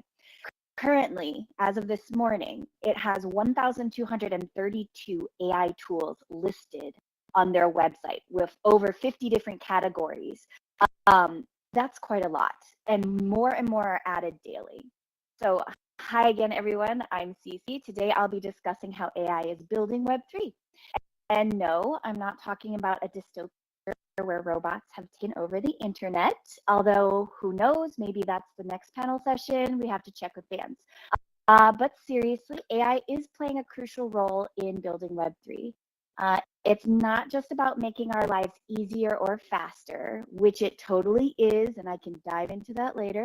It's about creating a more decentralized peer-to-peer internet that is empowering users and promotes trust, security, and privacy. I think corporations have broken our trust, and we are all here trying to find our way back to some sort of semblance of society that we can be proud of. So, how is AI helping to build this brave new world of Web3? I got you. Check it out. AI can help automate specific processes in Web3 and make them more efficient. Example, machine learning algorithms can be used to analyze the blockchain data, helping to identify patterns, trends, and anomalies that might otherwise go unnoticed. This can improve the accuracy and speed of decision-making on the blockchain. DeFi, or decentralized finance platforms, use AI in various ways as well. For example, natural language processing tools analyze text data, such as news articles, social media posts, to help inform investment decisions, which is interesting because we all know that some voices can actually move and change the market. Additionally, AI can build predictive models to help forecast future market trends, enabling investors to make more informed decisions. So if we're tired of relying on our crystal balls to make investment decisions, AI could be your new go-to tool. Some benefits of using AI in Web3 are practically infinite. It enhances security by detecting and preventing fraudulent or malicious activities on the blockchain. It helps improve scalability, making it possible to process large volumes of data quickly and efficiently. It enhances user experience by providing personalized recommendations and insights that help users make more informed decisions. My favorite part about all of this, AI doesn't get tired, cranky, or make silly mistakes like me. So you can trust it to make the right decisions time and time again.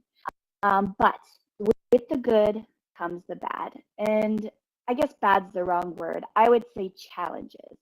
Some challenges and potential pitfalls are also associated with using AI in Web3. Example, privacy concerns may arise if you're entering sensitive data into the AI engine. It can get sucked into the algorithm and then could possibly be used in a way that you didn't originally intend it to be. Additionally, there is a need for greater transparency and accountability regarding how AI is being used on the blockchain, which is necessary. Teaching the AI and trying to keep it from biases is also a challenge. We know now that AI is a little bit biased in some ways because it was middle-aged white men who built it. Sorry. And looking into the future, the role of AI in Web3 is only set to grow. As more and more businesses and organizations begin to embrace Web3, we can expect to see even more innovative uses of AI on the blockchain. This in turn will help to drive further advancements in the tech industry as a whole. Personally, AI has helped me manage my time better. It has given me infinite resources in my mind. It has saved me so much time that I can now dedicate to other tasks, other projects, and even my family life has improved with the use of AI. So in conclusion, we've seen how AI is building Web3 and revolutionizing our internet use. And who knows, maybe one day we'll all be cyborgs, living in a world where AI and humans coexist perfectly. But until then, let's embrace AI's potential and continue pushing the boundaries of what's possible. And there you have it, how AI is building Web3. I hope it was helpful. And to reveal a twist, this talk was created by ChatGPT, an AI engine trained by OpenAI. Wow, wow, wow, wow. Amazing, Cici. I love it. I love it. Thank you, ladies. You guys did amazing. I appreciate, and I kind of connected with you all and everything that you say individually. And Cici, like, you have no idea how AI have made my life better. It kind of made 10 versions of myself to be more efficient. And I feel that, AI will not replace humans, but humans that use AI will replace others. And it's funny when you say that AI can be biased. I do believe so. Right now, I am a university student. I'm studying engineer and AI. And actually, I had to do a research recently, and it basically show how biased AI can be and how it can even ruin your life because it is trained on all, history, how men were usually the top influence. So even when you're applying, let's say, for a credit card, home, all those little like history, how the market was and history, like in the bank industry, it just shaped how AI can be biased in making those decisions and just kind of like, denying someone that truly deserves us, but just because it has that information, that happens. It's still like it will be require a lot of engineers to be able to train AI properly. And I feel that we have the chance today to onboard ladies and to onboard our young generations to become and as well get careers that are on the STEM. Become engineers, help to build the future, and it's going to happen because our new generation is just so attached to technology, and technology is going to quickly keep advancing. So thank you so much for your insight, and Ms. Gecko and Jen, thank you so much for sharing your creations and to say like tips about like how to do well here on Web3. So thank you. If anyone has questions for these wonderful ladies, please, the floor is yours as well. I would like in a few minutes to take. I am with my son. He's just like looking at the screen. And he's like, "Mom, what is that? I want to play." So So I want to say, if anyone has questions for these amazing ladies, please, the floor is yours. In about like 2 minutes, or well, we can send it. I would like to take a few photos since we're like a lot of people are here that join us for our second round. So I would love to get like all of us together in a little bit. Thank you so much, Killer Cat. I'm reading the messages. I'm actually multitasking right now. Like, uh, today is my husband's day off, and he's like, "I'm gonna help you organize and everything." So right now, I'm giving him a break. So I am hanging out with the boys, and they get pretty excited when they see a spatial and the avatars, and when they see my avatar, they go like, "Hey, that's my mommy." So they're all over me. So thank you everyone for being so understanding.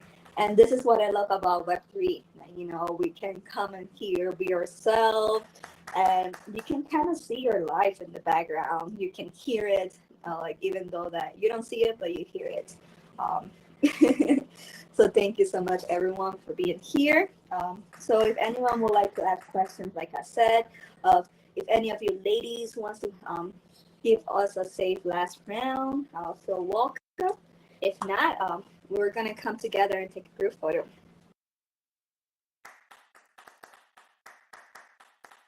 Oh, I did want to share with everyone that I will be speaking at NFT NYC on the community track. It's Bored Apes and Babies, NFT Parents Club. So if you're interested and if you're in New York, please come sit and listen. We have a lot of really good panel speakers and really good insights into what Vans and I and Killer and the rest of the moms in this room are doing on a daily basis. I have one safe round. Yes, we actually have a question here from Ms. Gecko, from Mr. Mo. Do you would like to know? Let me go ahead. I saw it here. Can Ms. Gecko share her AKCB project in progress? Oh, sure. So, A Kid Called Beast is a project that launched about a month ago, maybe 6 weeks ago. And with this NFT project, they gave us the GLB file with it, which basically threw everyone into a Blender fury. So now you have people creating in 3D that never ever expected it to. This project has changed the face of NFT projects, the way that the utility is with this. And like I said, you're owning the file. We have licensing rights to actually use that particular NFT that we have. And it's we can animate it. There's a record label with it. There are so many different projects that are going. So you don't need to have a beast to be involved in the beast communities. But if you are involved in music, in business, in art, we have 20 factions that basically cater to all different types of interests and skill levels, from developers, like I said, to even social influencers, social media influencers. So that's why you've been seeing all of these beasts over Twitter. And like I said, it's throwing people into using Blender. And I'm after, telling a lot of people about spatial, and especially now that we're going to be able to bring in those custom avatars into spatial, the Kid Called Beast community is waiting for that. So it's been really exciting introducing spatial to a whole new group of people who are they don't even have a toe in the metaverse yet. So we've got a whole new group, guys. It's really exciting. Amazing. Thank you so much. So nice to hear that. I need to catch up with you and connect definitely. But I do want to say something as a safe round for Killer Cat Bingo Call. Fabiani, she's also one of our hosts. She helped us early, but right now she also only be a listener.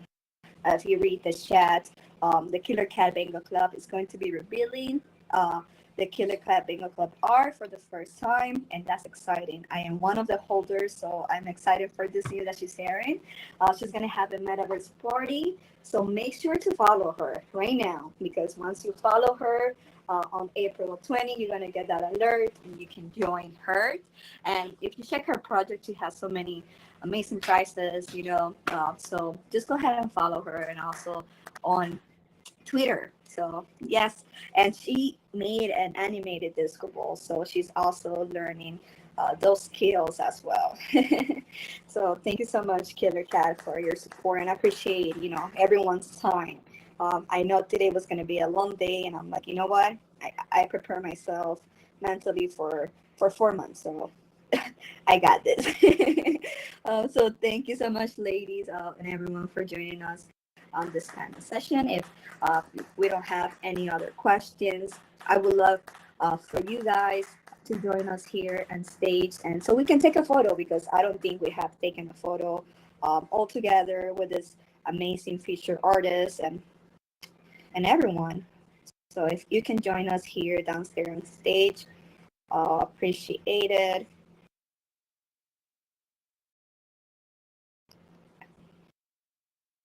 Right. Let me get. I'm trying get myself in here at the same time use my tablet to take a photo. All right.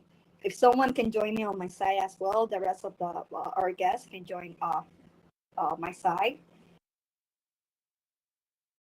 so we can fill the whole line, the whole screen. All right, perfect. All right, ladies, stay still for a minute. All right, everyone as well. Guys, come here, join us. Don't feel afraid. I'll give you some extra time if you're frozen.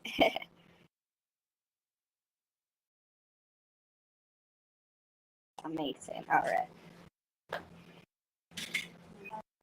Give me a few minutes. I'm taking from two different devices photo. Sometimes you might not see me on the space because I just been taking photos all over my desktop and my computer. So here we are. I Photo here. absolutely love everyone's personality and their avatars.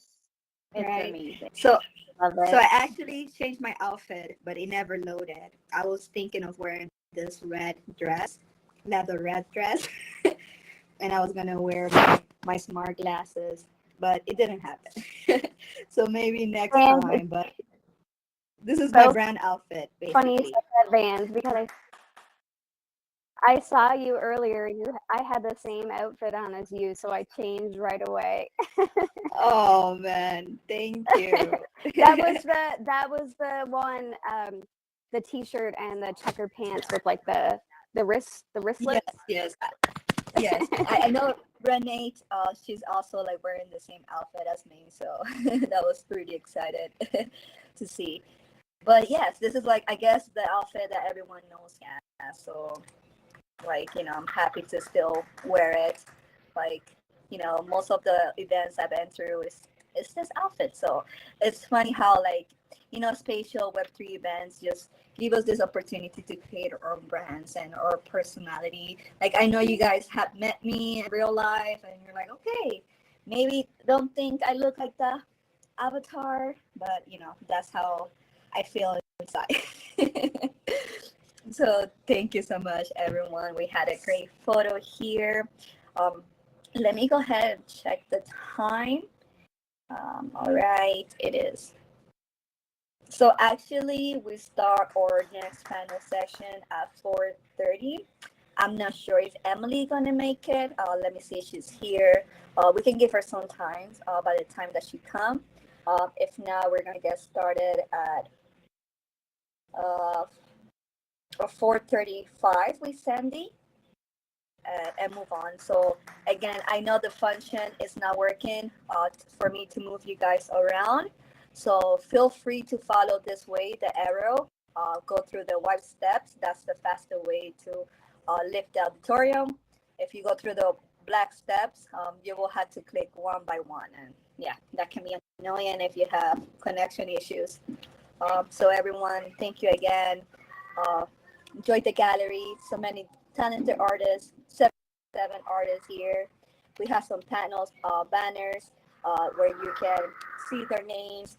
If you click on their names, you can follow, or you can check out their Twitter, give them a follow. And also, if you click on their art, it will take you to their links. Uh, Remember, we have an upstairs section as well where you can view the art. Don't forget Pink Dragon and Freeman, and sign our guest book if you're interested in showcasing in our future events and if you want to win NFTs. So thank you again, everyone. See you in a few minutes.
I want to say thank you so much, everyone, for the wonderful shout out through the chat.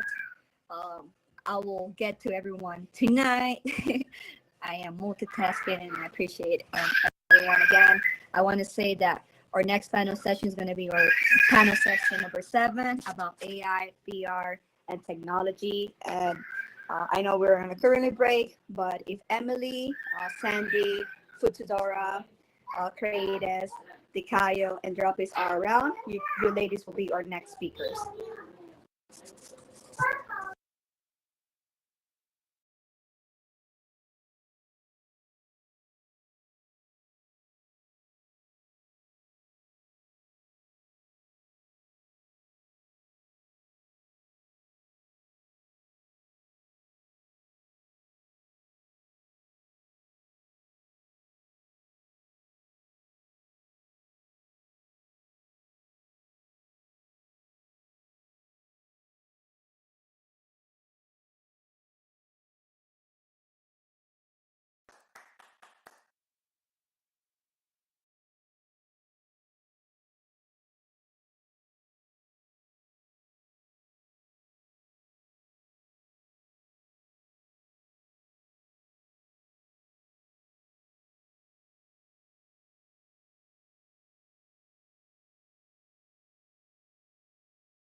All right, everyone, we start in 1 minute. If we can all start heading to the main stage. We're going to start shortly our panel session number 7. Um, and then we'll have panel session number 8, which is going to be our last panel session of the day. And our event will conclude. So I appreciate everyone for being here. Please come near the stage. Once again, we are going to start our panel session number 7, which is about AI, VR, and technology. Um, our first panel speaker, unfortunately, is not going to be here to make it, Emily N. But I'm going to talk a little bit on her behalf in a little bit. Well, actually, right now, but once we start, but I do want to call our next speaker, Sandy Toes, as well as Futudora, also Creators, Vicario, and Droppies. And I know that CC.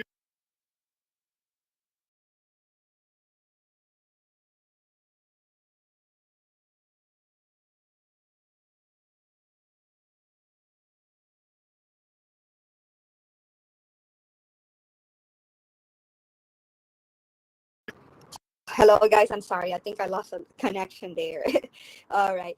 So yes, I believe that Cece, if you want to lead the panel session, let me know. If not, I'm gonna go ahead and get started shortly.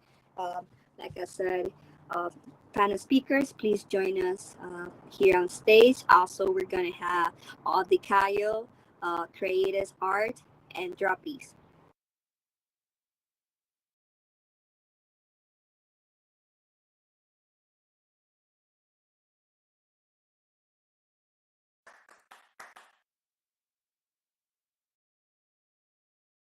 All right.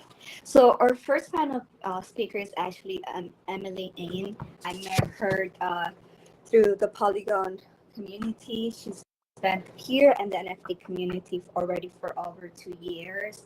And well, she uses AI to do her art.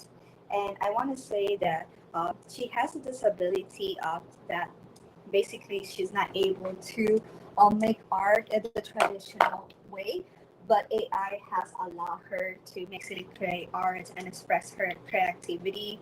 um, she has evolved throughout the time. She's still like a member of the community. When the AI trend was going on, she was there always supporting. And I was truly inspired by her. She was also part of our first showcase last year. So we're lucky to have her again this year. We are showcasing her art. You actually can find it on our right side, on the yellow side, where we have art created on our yellow section, where you can find her art. And I would say just follow her on Instagram. You can see her information on the banner to learn more about her story. And yeah, you can check out her art as well. So thank you so much for that. Now I will actually would like to introduce our next speaker, Sandy. Thank you so much for being here today. You're already sitting down. I love your outfit.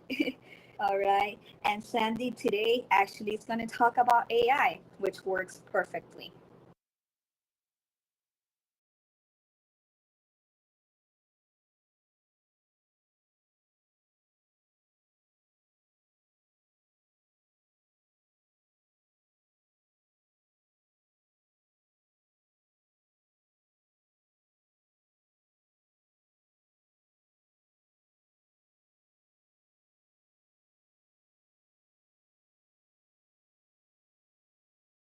All right.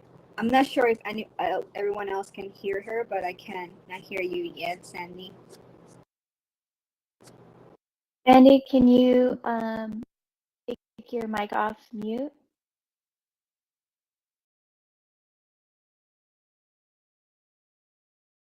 Yeah, we're just trying to figure out. There should be a little microphone at the bottom of your screen that you can on and off.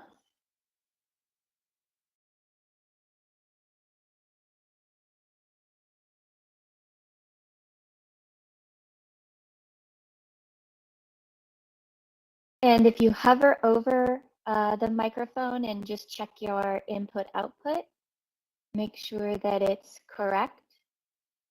There's a little menu that pops up. Your mic should be whatever your mic should be. Typical. Yes, you want to accept the permissions for Spatial to have access to your mic.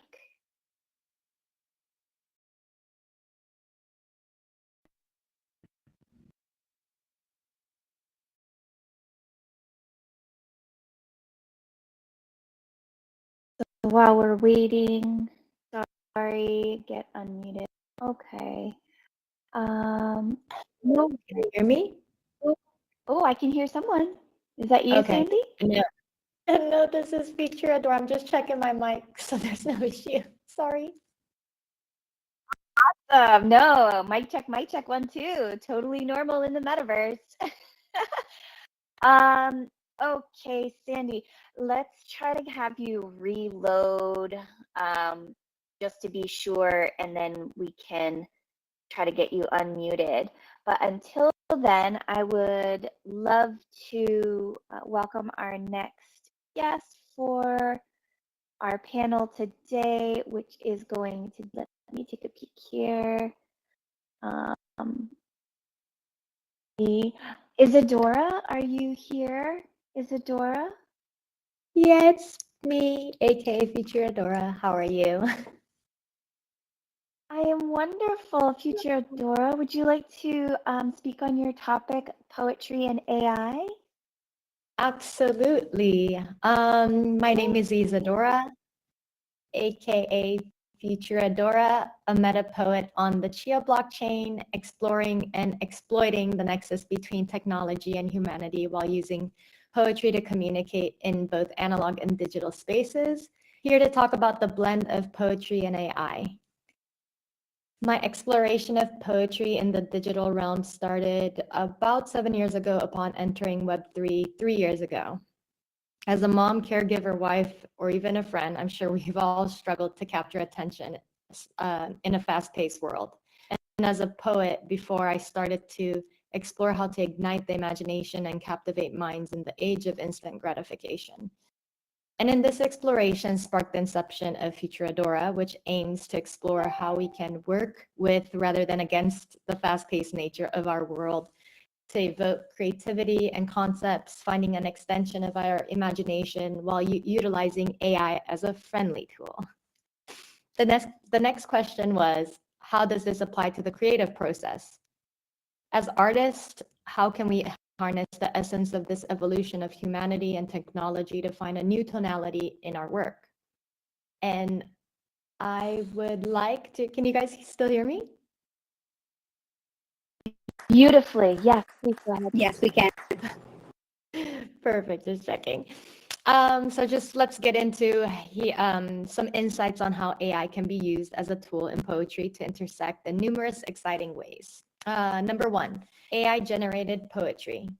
AI can be used to generate poetry based on a pre-existing poem or use it to an algorithm to create original pieces. This could also lead to a new form of poetry that incorporates delivering the full story of your message, human and machine elements. You can also machine learn with your own poetry to generate a poem based on the algorithm with the data that you feed from your own original poems.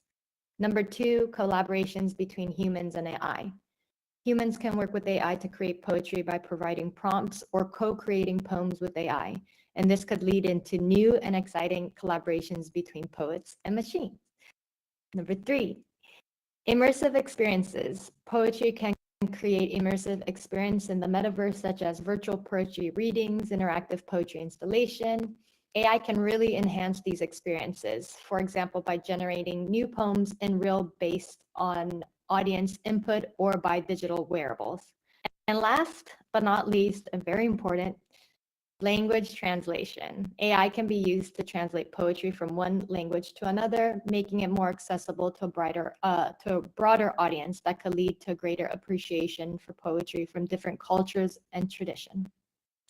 The possibilities of this exploration are endless, and we are just the beginning to scratch the surface now.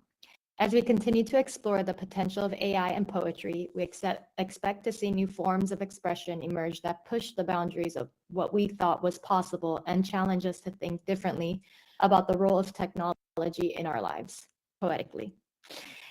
I would like to also give an example of a current project that I'm working on, Tech Poetically, with another artist from France named Codes, a hybrid artist who works simultaneously on dancing, music, digital art, and generative music. We are taking one of my poems and text and running it through his process to simultaneously generate art and music. As I conclude, I would like to invite you to explore AI tools like Chia Swarm. These are open source resources, making it easy for poets and creatives to discover new ideas and awaken the poet that lives within all of us. And also ChatGPT is an AI chat bot that was mentioned before on our last panel. I might or might not be using it. And I would also like to give a quick homage to Sasha Style, a poet and AI researcher, for paving the way of innovating poetry and opening the doors for many of us. And also, thank you, Vance and my Creative Owl community, for all the speakers and amazing creators and the speakers coming up. That is my long form poetry. Thank you very much. That was beautiful. Even your speeches have a poetic tone to them. That's incredible. I am so glad that I got to hear you speak today, Fuchidora, and I will definitely be following you on your socials. Excuse me. No worries. And being also a fellow mom, I applaud you. You're amazing. So thank you. I know, lots of mom love today. Pardon me, I drank coffee too fast and now I think I might be dying. Whew, okay. I am so excited to I think I got my mic figured out. Did I miss my chance? No, is that Sandy Toes? Wow, yay, you're here. Yeah, it was my computer. I had Welcome, blocked it. Sandy Toes. We are so excited to hear your beautiful voice, and it is never too late. I am thrilled to welcome Sandy Toes to the stage, and Sandy will be sharing AI art with us. So that is her topic. Please take the mic. Enjoy. Thank you, everybody, for your patience. It is a pleasure to be here. What an incredible day and how far we have come. International Women's Day is a great day for sharing AI art. And instead of giving you a bunch of technical talk, I'm just going to give you quickly my journey and how I got into AI art. Well, first of all, fast forward, I did win a grand prize in an AI art contest. And I actually started out as a photographer, but one of my artist friends, Lucid Dreamer, invited me to please come and join him and learn how to do AI art. And I'm going to put in the chat here from a psychotic. Now, if you go to his Twitter handle, he has a link for all things AI related that you may need to use. So we do have a great community in the AI art community to help each other how to move forward.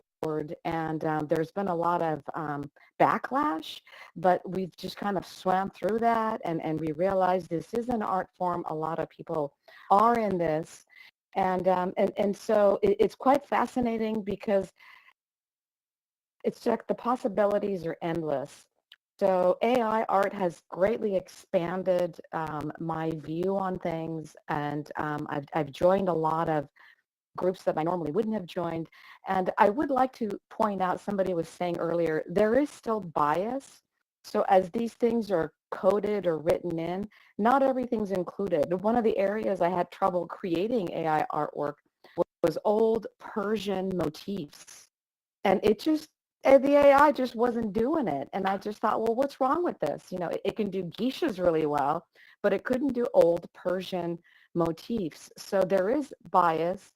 And as time goes on, I think these things will just become non-issues. So one of the things that I did with Lucid Dreamer last year is we decided to hold spaces and to pair up traditional artists with experienced AI artists so that they could push themselves out of their boundaries and experience new art forms. This was a very successful experiment. Quite a few artists got really into it and enjoyed it. So I encourage all of you, if you've never tried AI art, reach out, find a collab partner. And this is a great space to be in, and to see Claire Silver be featured at the Louvre. I mean, we've made it, ladies. We've made it. So that made my day when I read that tweet. And I want to wish all of you great success, whatever your journey is, and keep making art. Thank you so much for allowing me to speak. Wow, thank you so much for sharing that with us. Really appreciate your time and for sticking with us. So, if anyone has any questions for Sandy Toes, please feel free to pop it in the chat. We can take questions at the end of our panel. I do want to say thank you again to you, Sandy, and then I am so excited to announce our next speaker. I am a big fan of a creatress, also known as Sarah Mora, who will be speaking on virtual reality performances. Creatress, welcome to the stage. I accidentally jumped off my seat. But yeah, thank you for having me.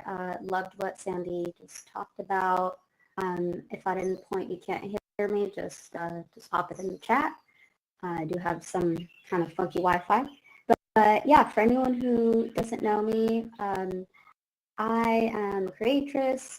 Like was said, Sara Mora is my name. I am a Mexican born artist. I live in the United States currently, and I have tried all the mediums that I can possibly could throughout my life and in art school.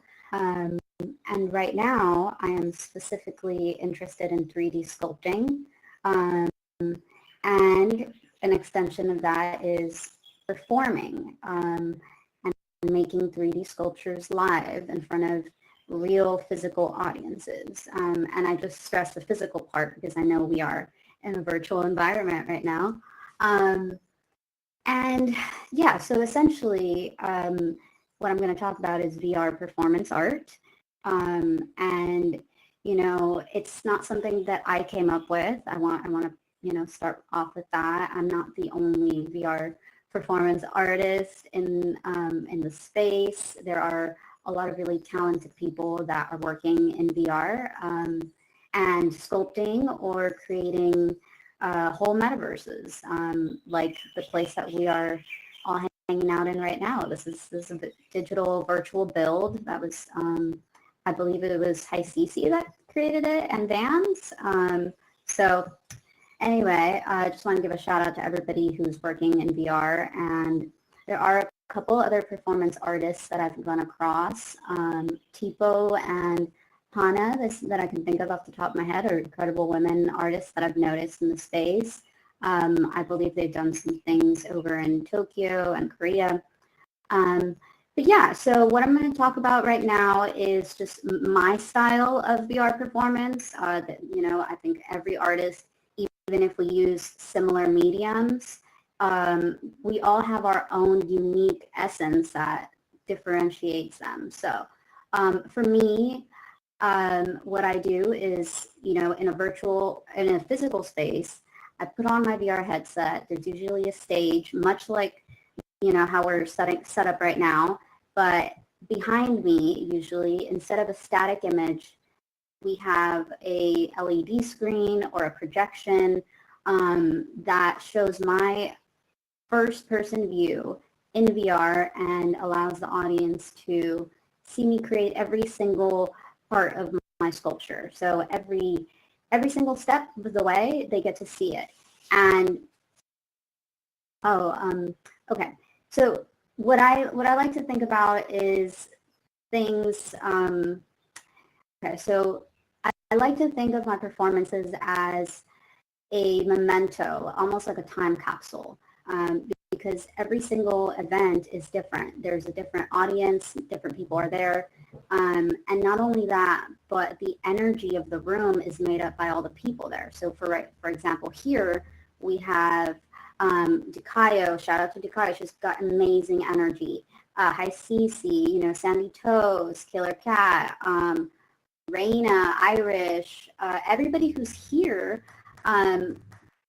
creates this specific vibe. I see Bohedi's here too, shout out.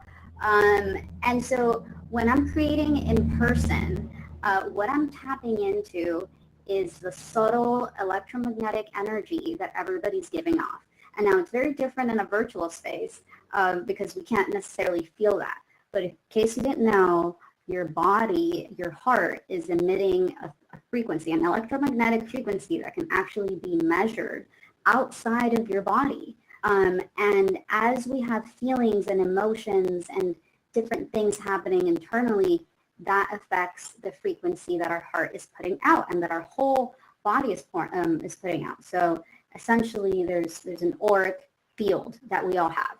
And when I'm performing, I am trying to tap into that and essentially translate that into sound, into color, sound, and patterns. And at the end, a whole 3D sculpture that represents that moment in time, that represents the people that were there and whose energy I felt the most. Sometimes I even include names in the sculpture and I hide them in there. So that people, and usually names are of people that I know are in the audience or that I hear actually like cheering me on or laughing or dancing. So that's something that's incredibly important to me to share about my performance, because it's not just me going in there with a set idea of what I want to show you. What I'm doing is reflecting you, the audience. And at the end, I show the audience the whole sculpture from different angles. And then I mint it as a 3D interactive NFT. And you can find those, if you look on any of my profiles. I've got a link in bio that takes you to all of my art.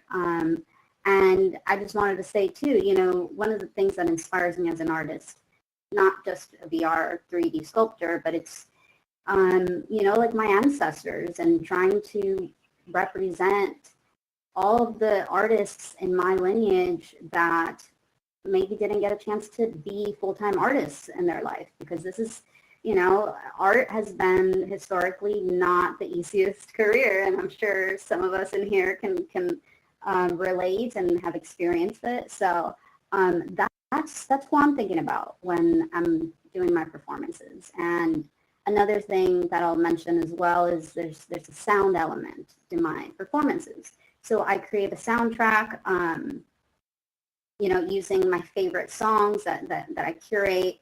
And so the music also guides my performance. There's also an element of dance into it. I don't choreograph the dance or anything. It's just a free flow. It's just an intuitive representation of what I'm feeling in the moment.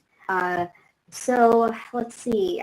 I think, something I want to mention too is that outside of what I do, after I create the performances, I make it an NFT, but then I also let my collectors experience my sculptures in augmented reality. And, we're in a virtual space right now, so this is a perfect spot for me to share this. I like to think of my performances also as a sort of proof that there are realities outside of our physical reality that are simultaneously happening at all times. And we simply just can't see them because we don't always have the right equipment. So for example, this space right here and right now, it's happening. There's live people. I see you there. There's people listening. There's actual humans behind all these avatars. And we're having this incredible conversation. Now, in the physical reality, someone who doesn't have the spatial app, they have no idea that this is happening, but this is a real moment that's happening. And so with my virtual reality performances, I think it's very similar, because you have the people, people are physically there, the audience is physically sitting there or standing there in front of me. And I'm also physically standing there, but I am also immersed in virtual reality. And so what they are seeing is, like I said, a sort of proof of the theory that there are multiple realities or possibly dimensions, however you want to call it, that are happening at all times, and we simply can't access it because we don't have the right technology at all times. So with that, I think I'll just say a couple of things on other performance art that I've seen using VR that I think is really cool. I've seen VR DJs. I've seen TV shows in VR.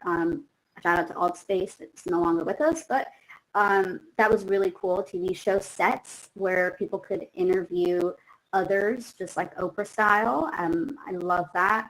I've seen open mic nights. I've seen karaoke parties. I've seen meditation sessions, music festivals, and even like adult entertainment performers in the metaverse. So I think there's so many events that can benefit from digital performances as well. And it is something that I want to tap into, although it would be a slightly different process.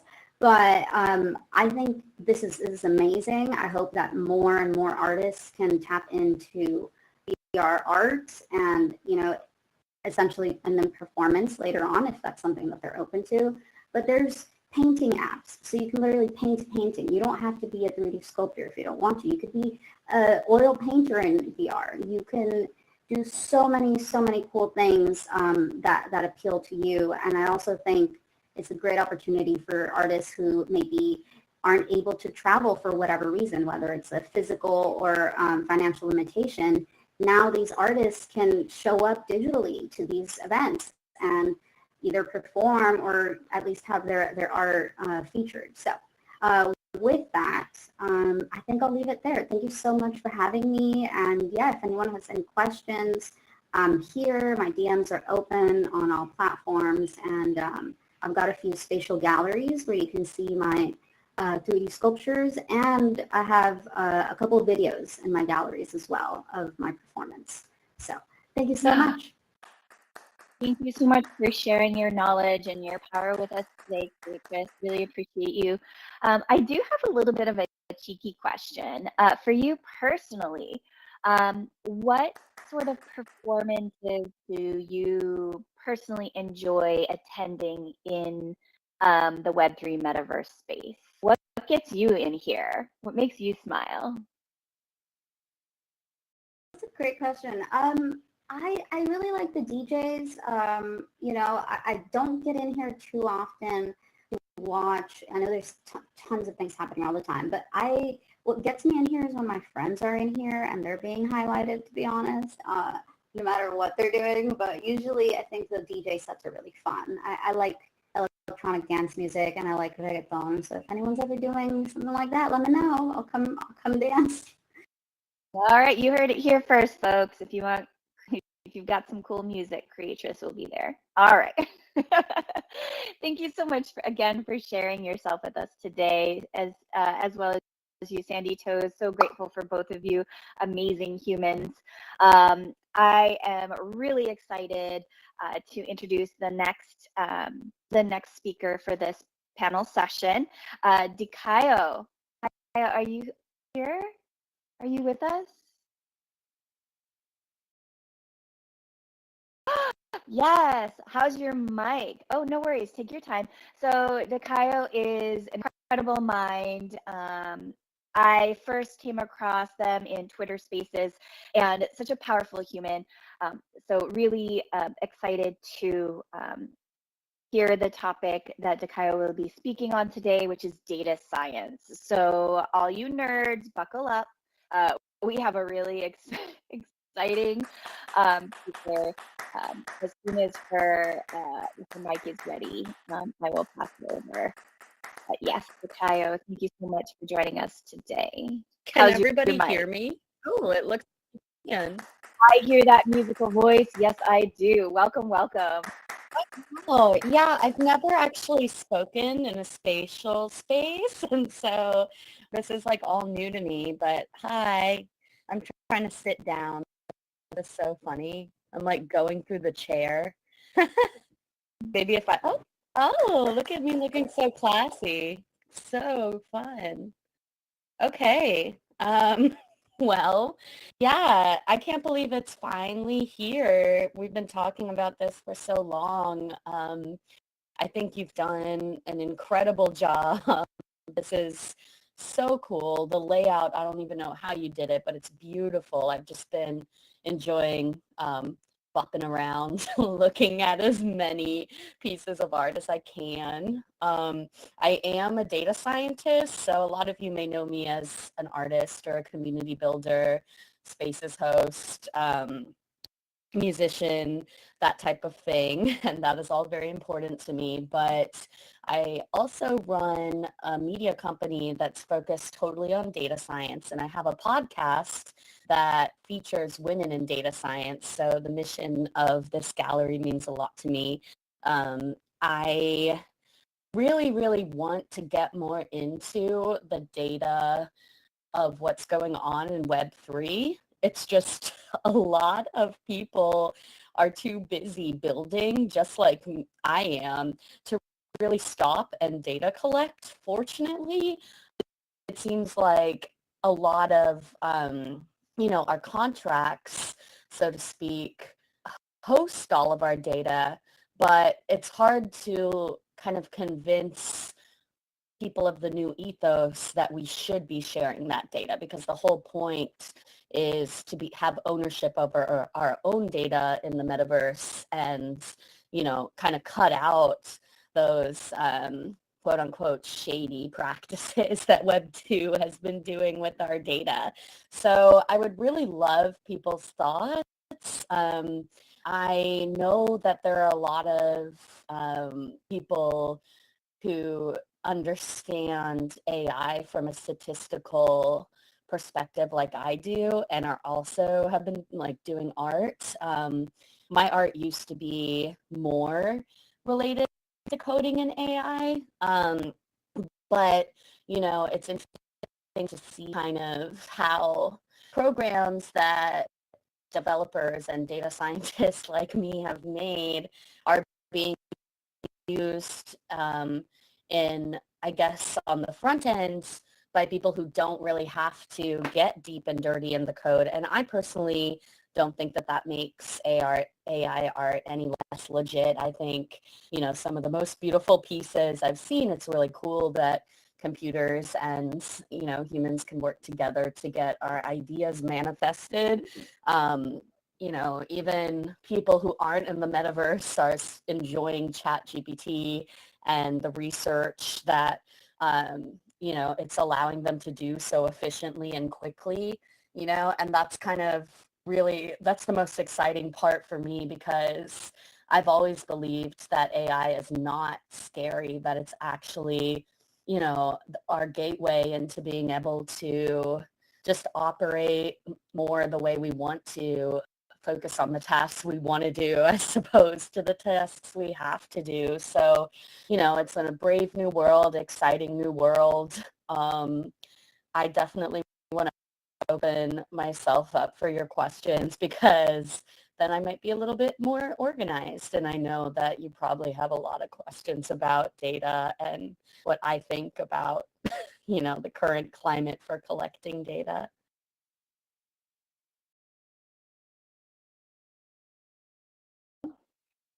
Thank you so much for sharing. I think I have a new question. I'm so sorry, but here it goes.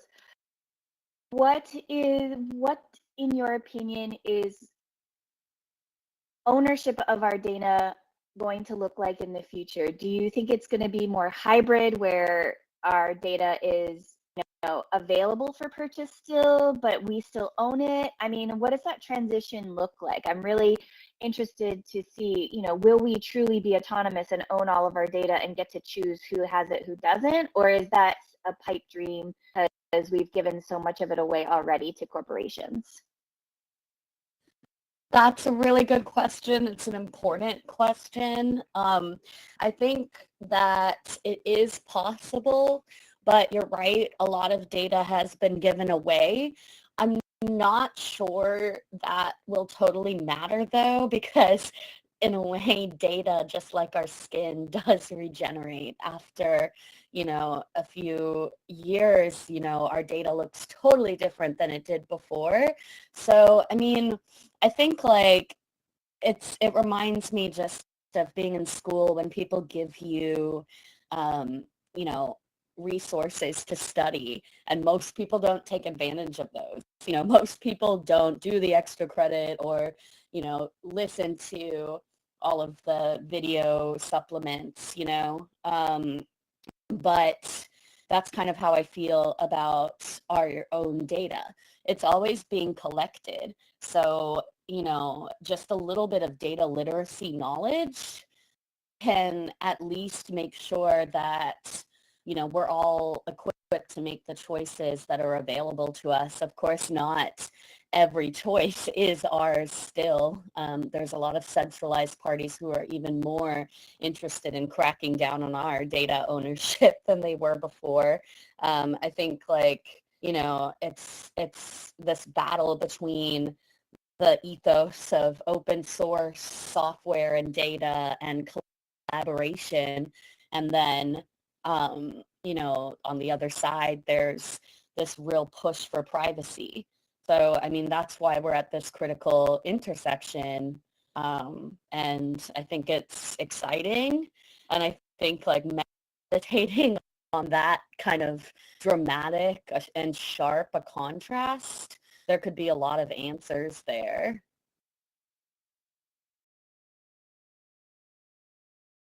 Thank you so much for sharing your insights. It is always a pleasure to be on stage with you and then also to be interviewing you. It's so much fun to put you in the hot seat.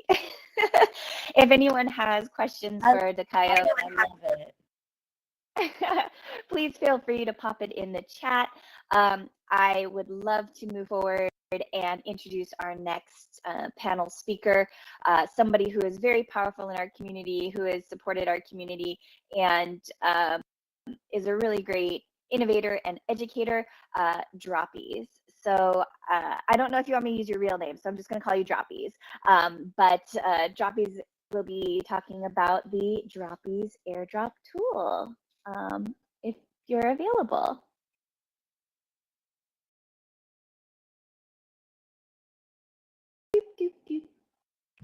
Oh, hello?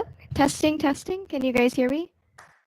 We have a Droppies in the house. Hello, hello. Hello. Oh my goodness, it's so good to be here and to experience this event with so many amazing build creators in the space. Thank you, Vans, especially for putting this all together. I mean, none of this would have been possible without you. Yeah, I'm super excited to celebrate Women's Day with this special group of people.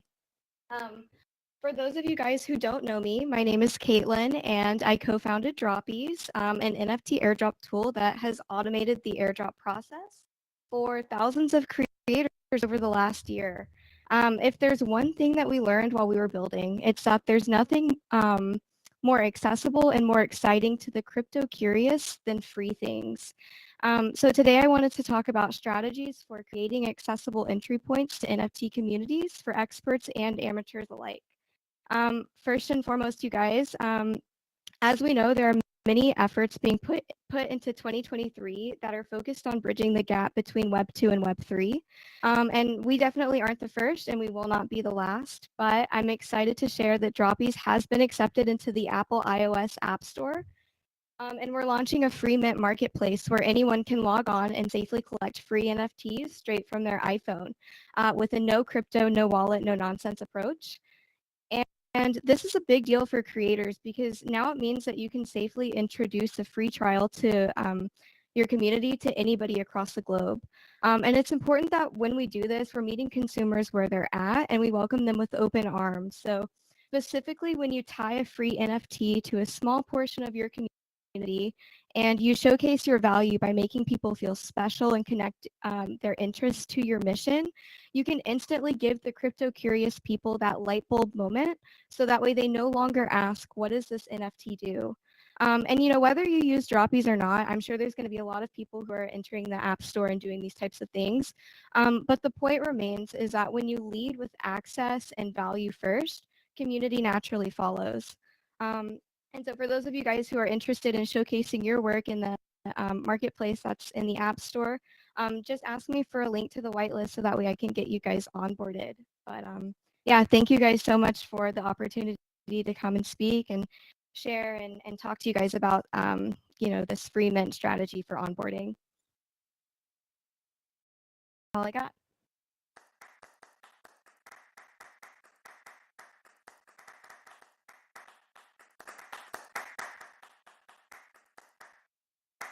Congratulations on that amazing news, Robbie. I am so happy to hear from that.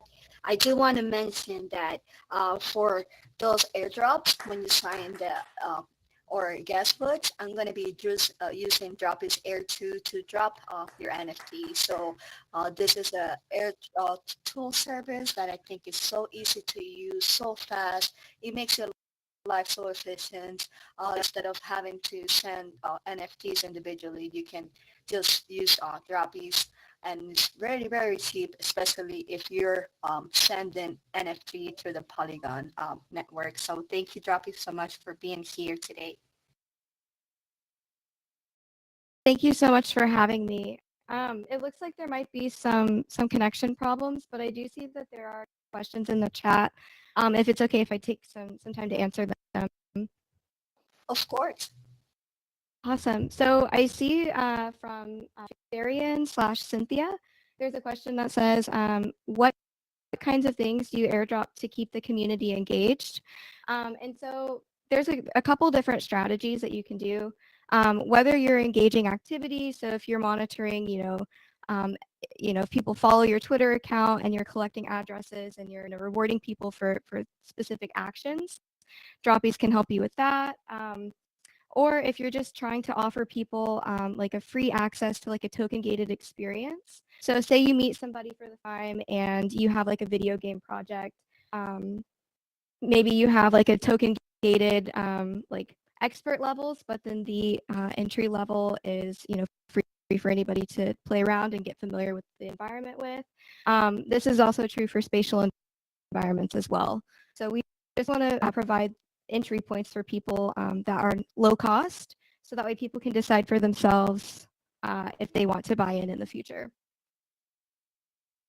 Prizem asks, how does the inbox work? So this is a feature that may or may not stay, but we designed an airdrop inbox specifically for people who receive airdrops from Droppies participants. It's just a more straightforward way to view NFTs that were sent to you instead of going to the scary OpenSea hidden folder. We do our due diligence to make sure that anything that's getting sent through Droppies is something that is positive and good to push the community forward. So yeah, just recommend to check your Droppies airdrop inbox. It's likely that each and every one of you guys have something in there for you.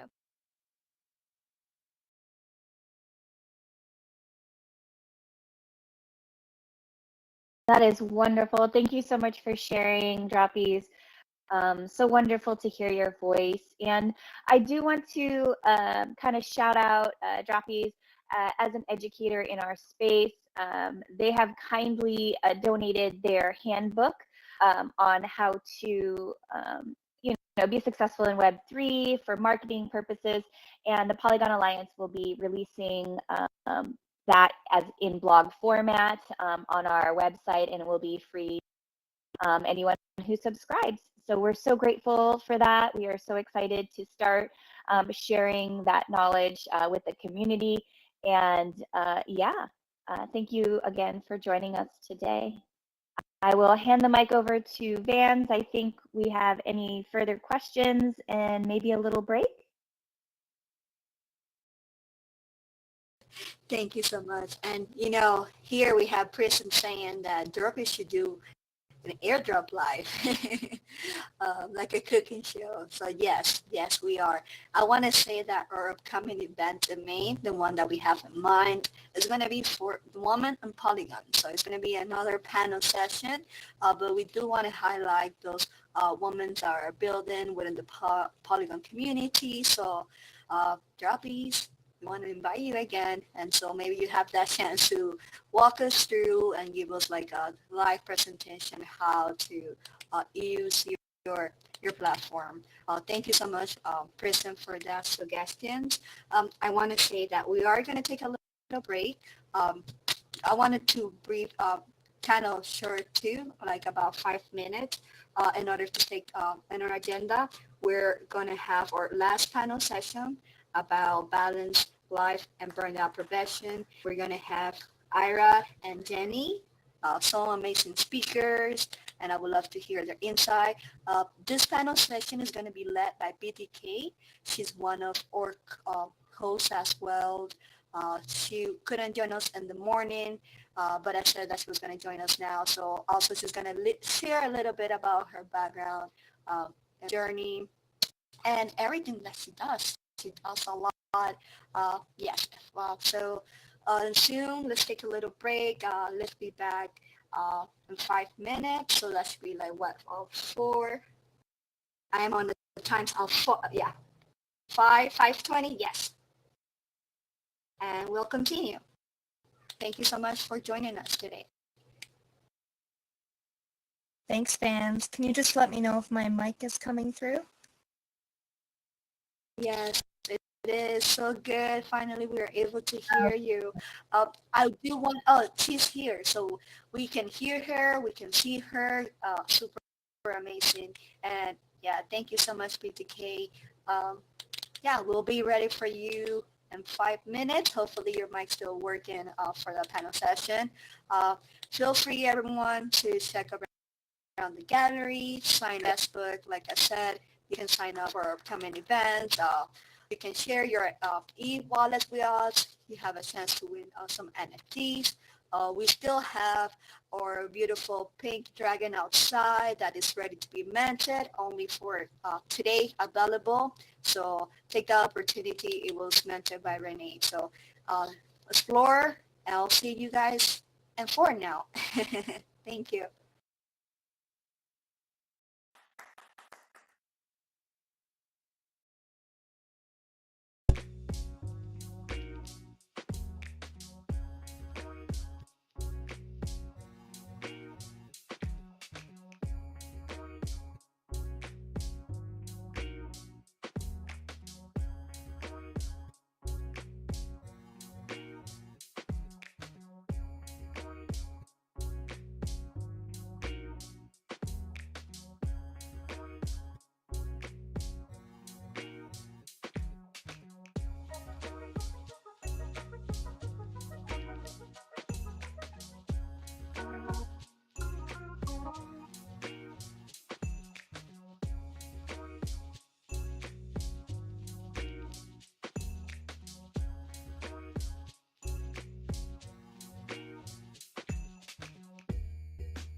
the hosts. I definitely had some audio connection issues today, but I think it was just the spatial update.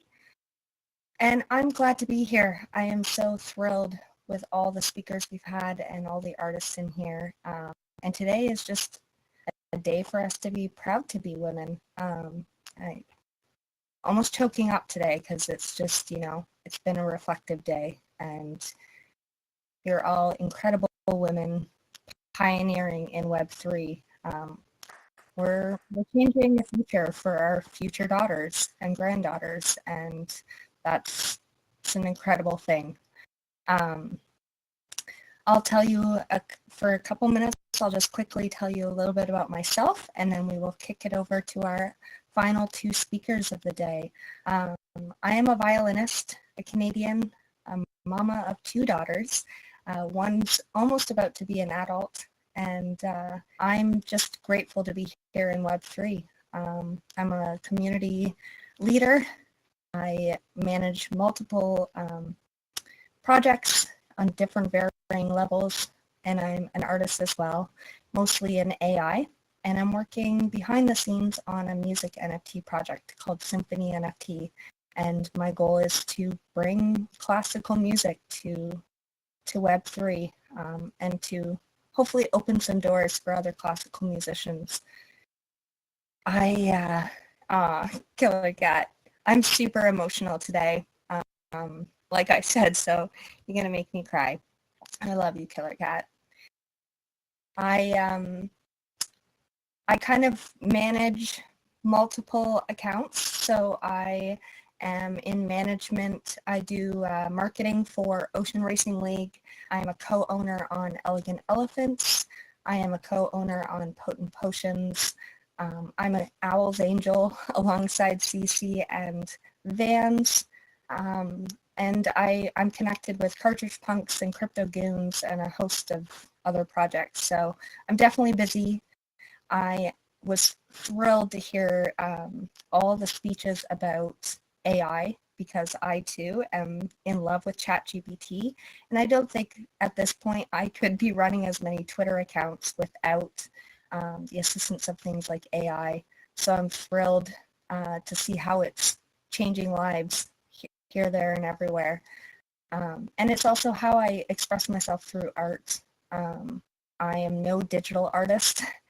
I like to pencil to paper type art, and haven't done that as NFTs yet. So AI has been a great way for me to express myself without it being the music yet. So without further ado, I am going to pass it over to our first speaker, the lovely Ira, and she's going to be talking about the importance of a balance in a woman's tech life. So Ira, whenever you're ready, feel free to take the mic.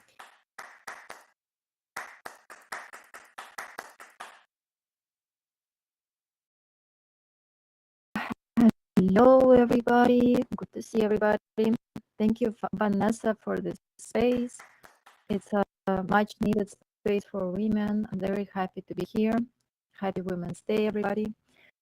I'm talking today about how a woman can achieve a balanced life and burnout prevention in this metaverse, in this tech life that we're living here.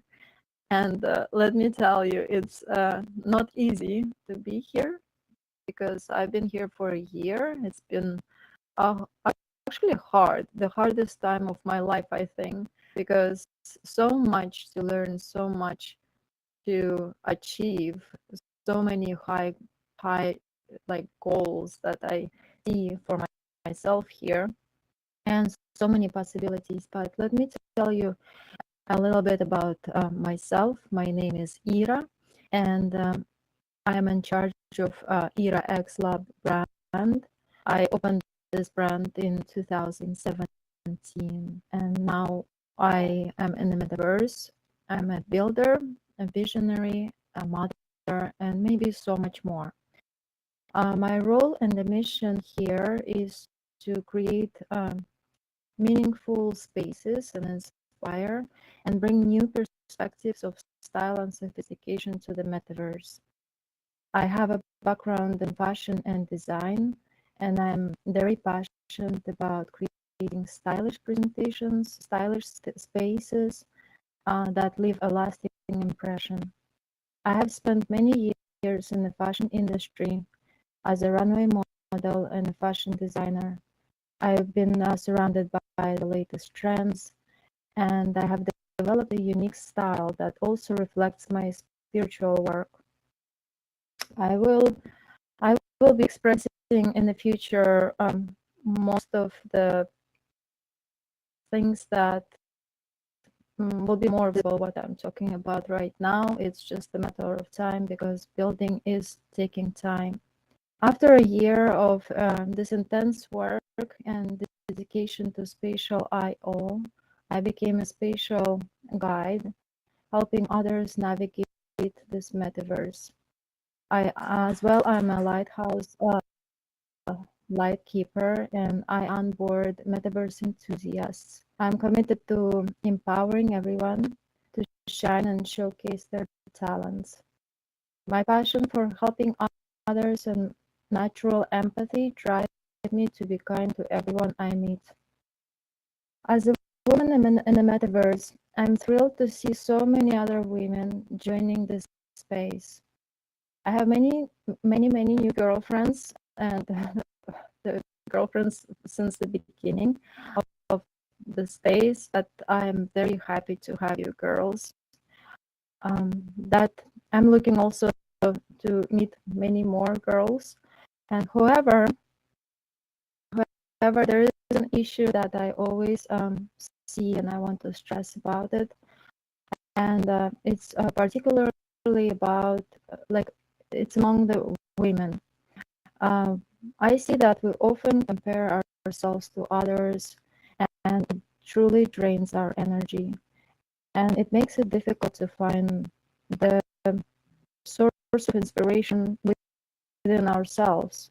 We look at others and we think that it's easy to do what we do. It's not easy to do what we do, and everybody is working super hard. And it's easy to see, okay, the space was created and people want to have the same, they want to go fast, they want to go really far, and sometimes women get discouraged and even depressed, and I feel very sad about it. I would say that this space is very fast moving, very complex with many layers, and those layers like keep on building on top of each other, and I cannot keep up with everything that's coming to us.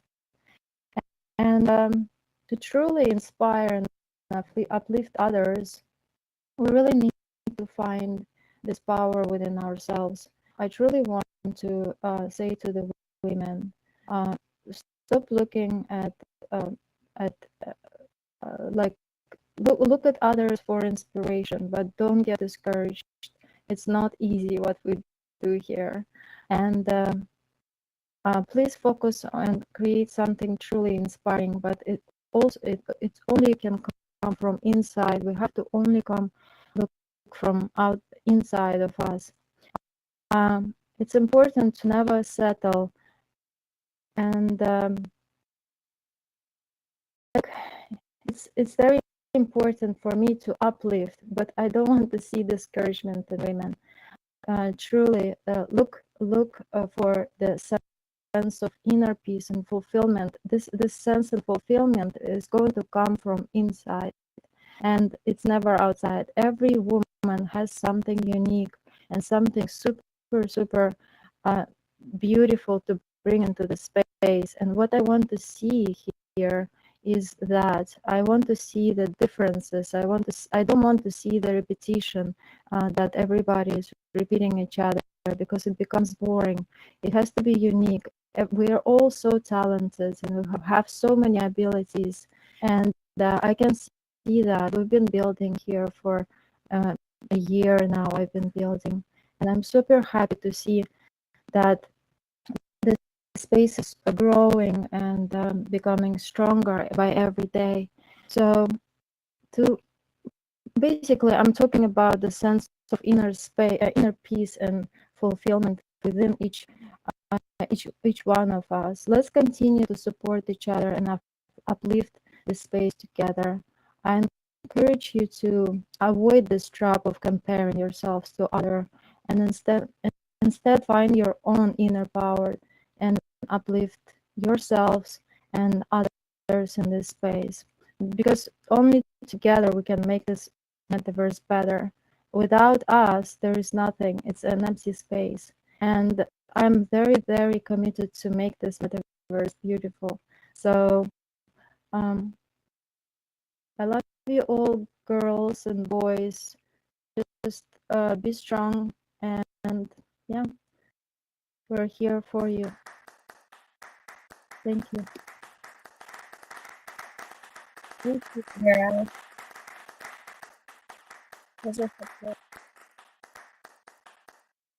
You're so right. We need to do this together. What we're trying to create for the future cannot be done by one woman or one man alone.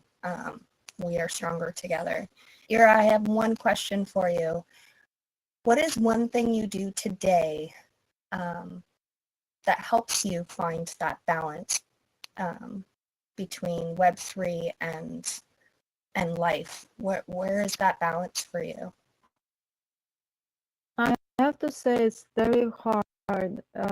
It's very hard task to balance this life with the regular life, because you wake up, you open computer, you close computer, you go to sleep. That's the life. So it's the time that I like to. I don't meditate anymore right now at this moment because I'm very hardworking. I don't really have time for that. But what I do is I do take 30 minutes for my yoga practice. It relaxes my spine, and I feel more energy in my spine, which is great. So I can go and create more. And I like to just take my beautiful hot showers, which are relaxing, and I sleep really well. So I don't know. I feel fulfilled. I feel very fulfilled right now at this moment, and very balanced. Since I've been here for a long time, I found this kind of balance within myself, even with all the things that I have to go through. And some people don't realize, if they don't build in unity, if they don't go through all of these things, they don't understand what we're going through here, testing and trying and constantly like pushing the boundaries. And it keeps on coming. And I'm very excited actually, but it's a lot of work. And my peace, I found that I'm peaceful. I'm super peaceful. I wake up, I have the mission, I have the beautiful community to support. Makes me happy. And yeah, my priority is basically here right now, as I have been growing my daughter, and she's great. She's now independent, and I'm here now to do it for myself, for the community. Thank you. Let's all give Ira a round of applause. Thank you, guys. Thank you. Do we have Jenny here? Do you make it back in? She was having this call. She's there. I'm here. Can you guys Sorry, hear me okay? Vance? Oh, yes. Yes, loud and clear. Welcome to the stage, Jenny. Jenny's going to be speaking to us about overcoming obstacles in Web3 while avoiding burnout. Hi, everybody. I'm gonna try and make this a little bit quick, just because I have connection issues. But I wanted to say the biggest thing about avoiding burnout is to kind of know the warning signs. Don't overdo it. And if you feel like what used to excite you about coming into this space kind of has you apprehensive or kind of like not as excited as you were, maybe step back a little bit. Do something else. Go outside, get some fresh air, turn your focus into something else, even for a little bit. It doesn't have to be for, a couple of days or whatever. Take breaks. Talk to old friends, or don't put all of your focus on the space, because when burnout hits, it sneaks up on you and it hits hard, and it might be hard to come back from that. Um, Personally, what I do is I go out with my family, take breaks, and it helps. It really does help. After being in this space for a year and a half, it really helps.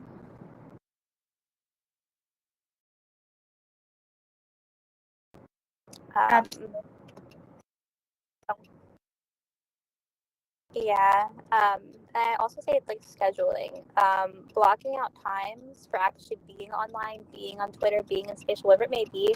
Time blocking is extremely important because it lets you know ahead of time where you're going to be allocating your time and where you're not going to be doing it.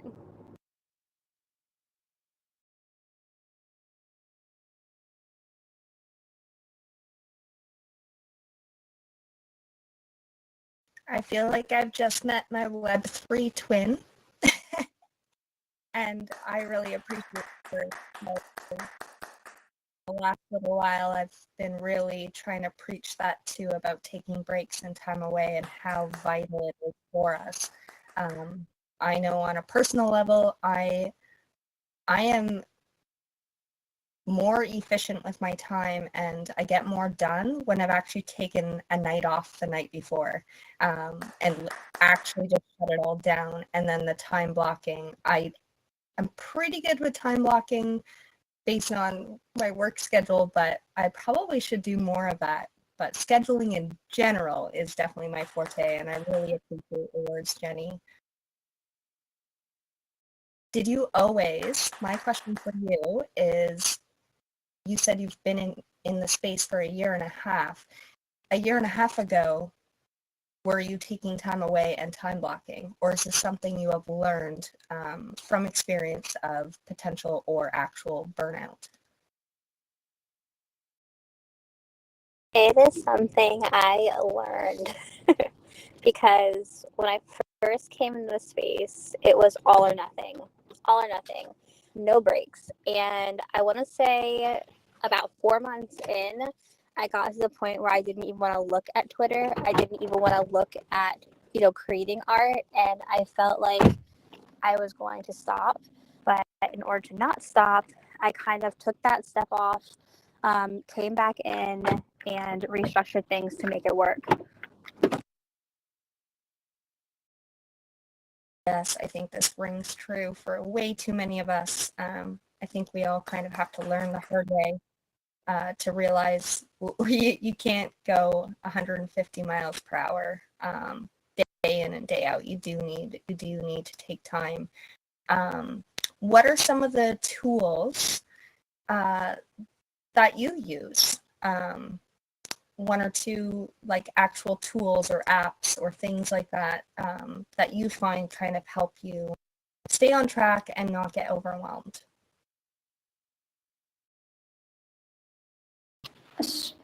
So I have reminders on my phone for taking breaks, drinking water.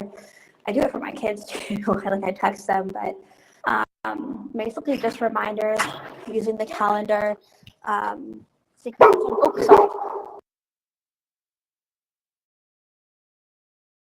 I am so sorry. I just walked my dog. Decided to join this spatial event. But yeah, no, taking notes, sticky notes, just little reminders here and there to tell me, hey, take a break. No specific apps other than my calendar on my phone. Well, those are still very strong tools. Do you ever schedule your tweets?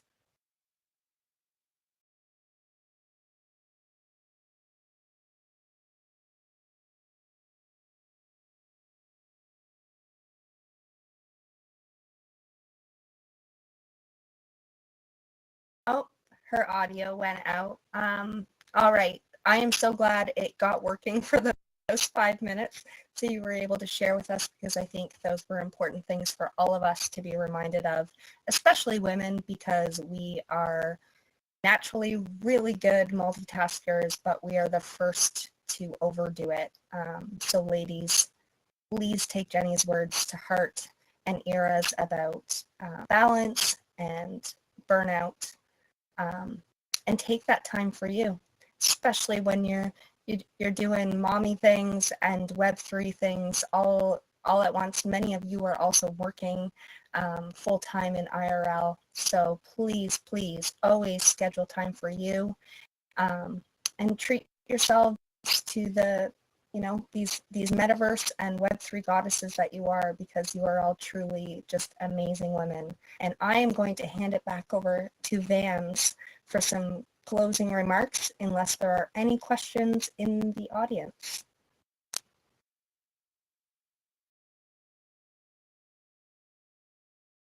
All right, thank you so much, BPK, for helping me to do such an amazing job. And I want to say thank you so much, Jenny. Thank you so much, Ira. I want to give a huge shout out to both of you, because you both are ladies that are strong in the community, always supporting women across. Every time I come to a metaverse or I open, station or something, there's Ira. Like, she's supporting community, she's supporting everyone. She attends the event, she engages. You know, she tweets to the all those things, and that goes along when you're here on Web3, like how it helps people. Uh, just that visibility that she's able to give to others. I truly appreciate for that. Thank you so much, for your insight about like uh, preventing burnout. I want to say myself, I am taking like at least a week off. I want to sleep in like for 2 days. I'm an AI engineer, and basically, I this past weekend I had to design a web version and a mobile version for a telemedicine platform, like a prototype. So I was going to sleep every day at 4 in the morning, like sleeping 2 hours. So and now the event came, so like I definitely need some like that sleep, and I understand like trying to find that balance here. It is important. Like BDK say, like when you take that day off, like you come back better. Like and that's what I'm planning to do. And I want to say thank you everyone for coming here, Jenny. I want to give you a big shout out. Like she reminded me.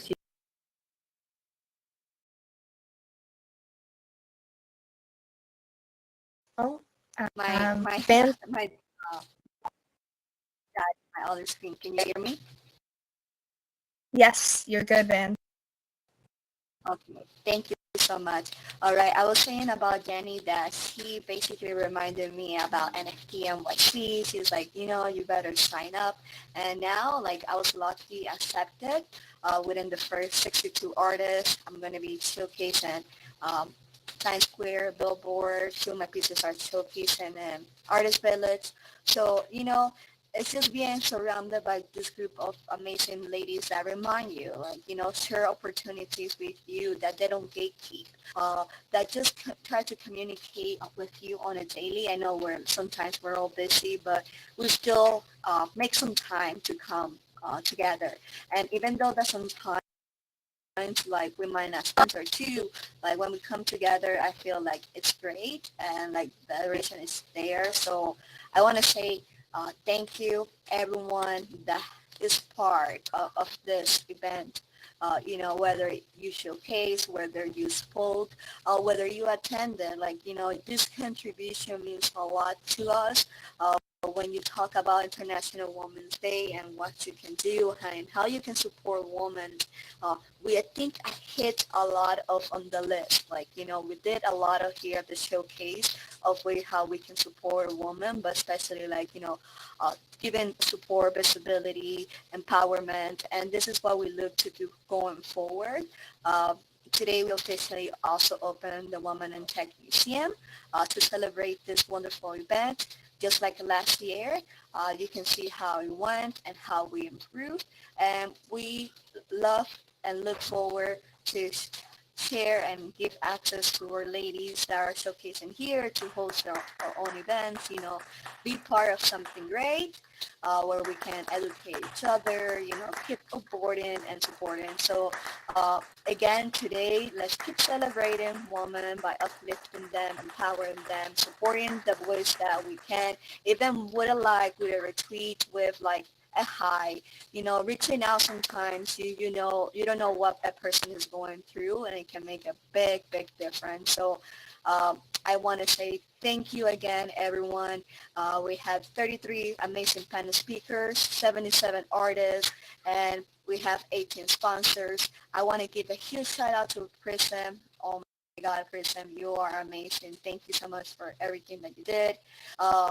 I saw your camera the whole day, and you said you couldn't make it, only your time was really short. So I don't know what you did, or I don't know what changed, but I appreciate this amazing job that you did for us. Today we made history, I think, here today. We are trending and spatial, we're trending in Twitter, we're trending everywhere. If you go on the go, you put Woman in Tech Showcase, would come up as number one. So I feel that, today we're making a difference. So let's keep getting together. You're always welcome to come here. This is home. Once again, thank you so much for the support. I really appreciate everyone's taking their time. Even those that I see that are like on different time zones, and I don't know how you're awake still, but it means a lot to me. So thank you everyone again for being here, for the support. Happy International Women's Day. Yeah, let's keep working together, collaborating, support each other to do better and greater things, and build the next generation of female leaders. So thank you, everyone. Feel welcome to explore at the museum, take photos. This is your home. Before you go, I do want to take a group photo because I think it's very important. If someone can we all get together and someone volunteer to take us a group photo? My iPod just died, and that's where I was taking those great photos. If someone can, appreciate it. I want to say thank you again. I'm also the Woman in Tech team. That includes our host. Just thank you so much for your time, taking this day off and being part of the Woman Tech and sharing with others. Oh, I was just joined. And of course, Owls. Maybe we would like to invite Owls to close with some final thoughts and words. He deserved it. Um, he basically supported us all the way, gave us that visibility. We are trending on that Google search because, he made it happen with that Google SEO. And what else? Oh, yes. And he also, made sure that spatial supported. So he's always reaching out when he sees that we're working hard for something and we have a passion. So yeah, he made a custom tone. Oh my God, he just does so much amazing things. So Owls, if you're around, come here, join us, please.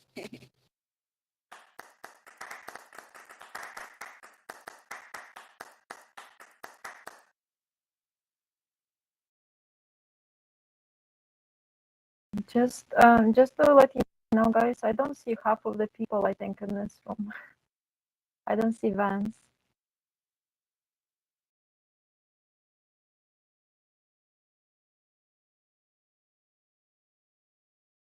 Mhm. You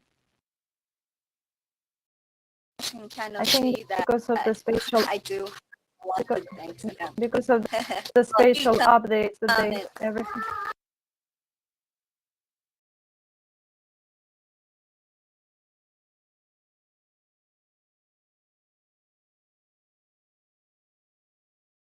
But it's awesome. We've got some updates today.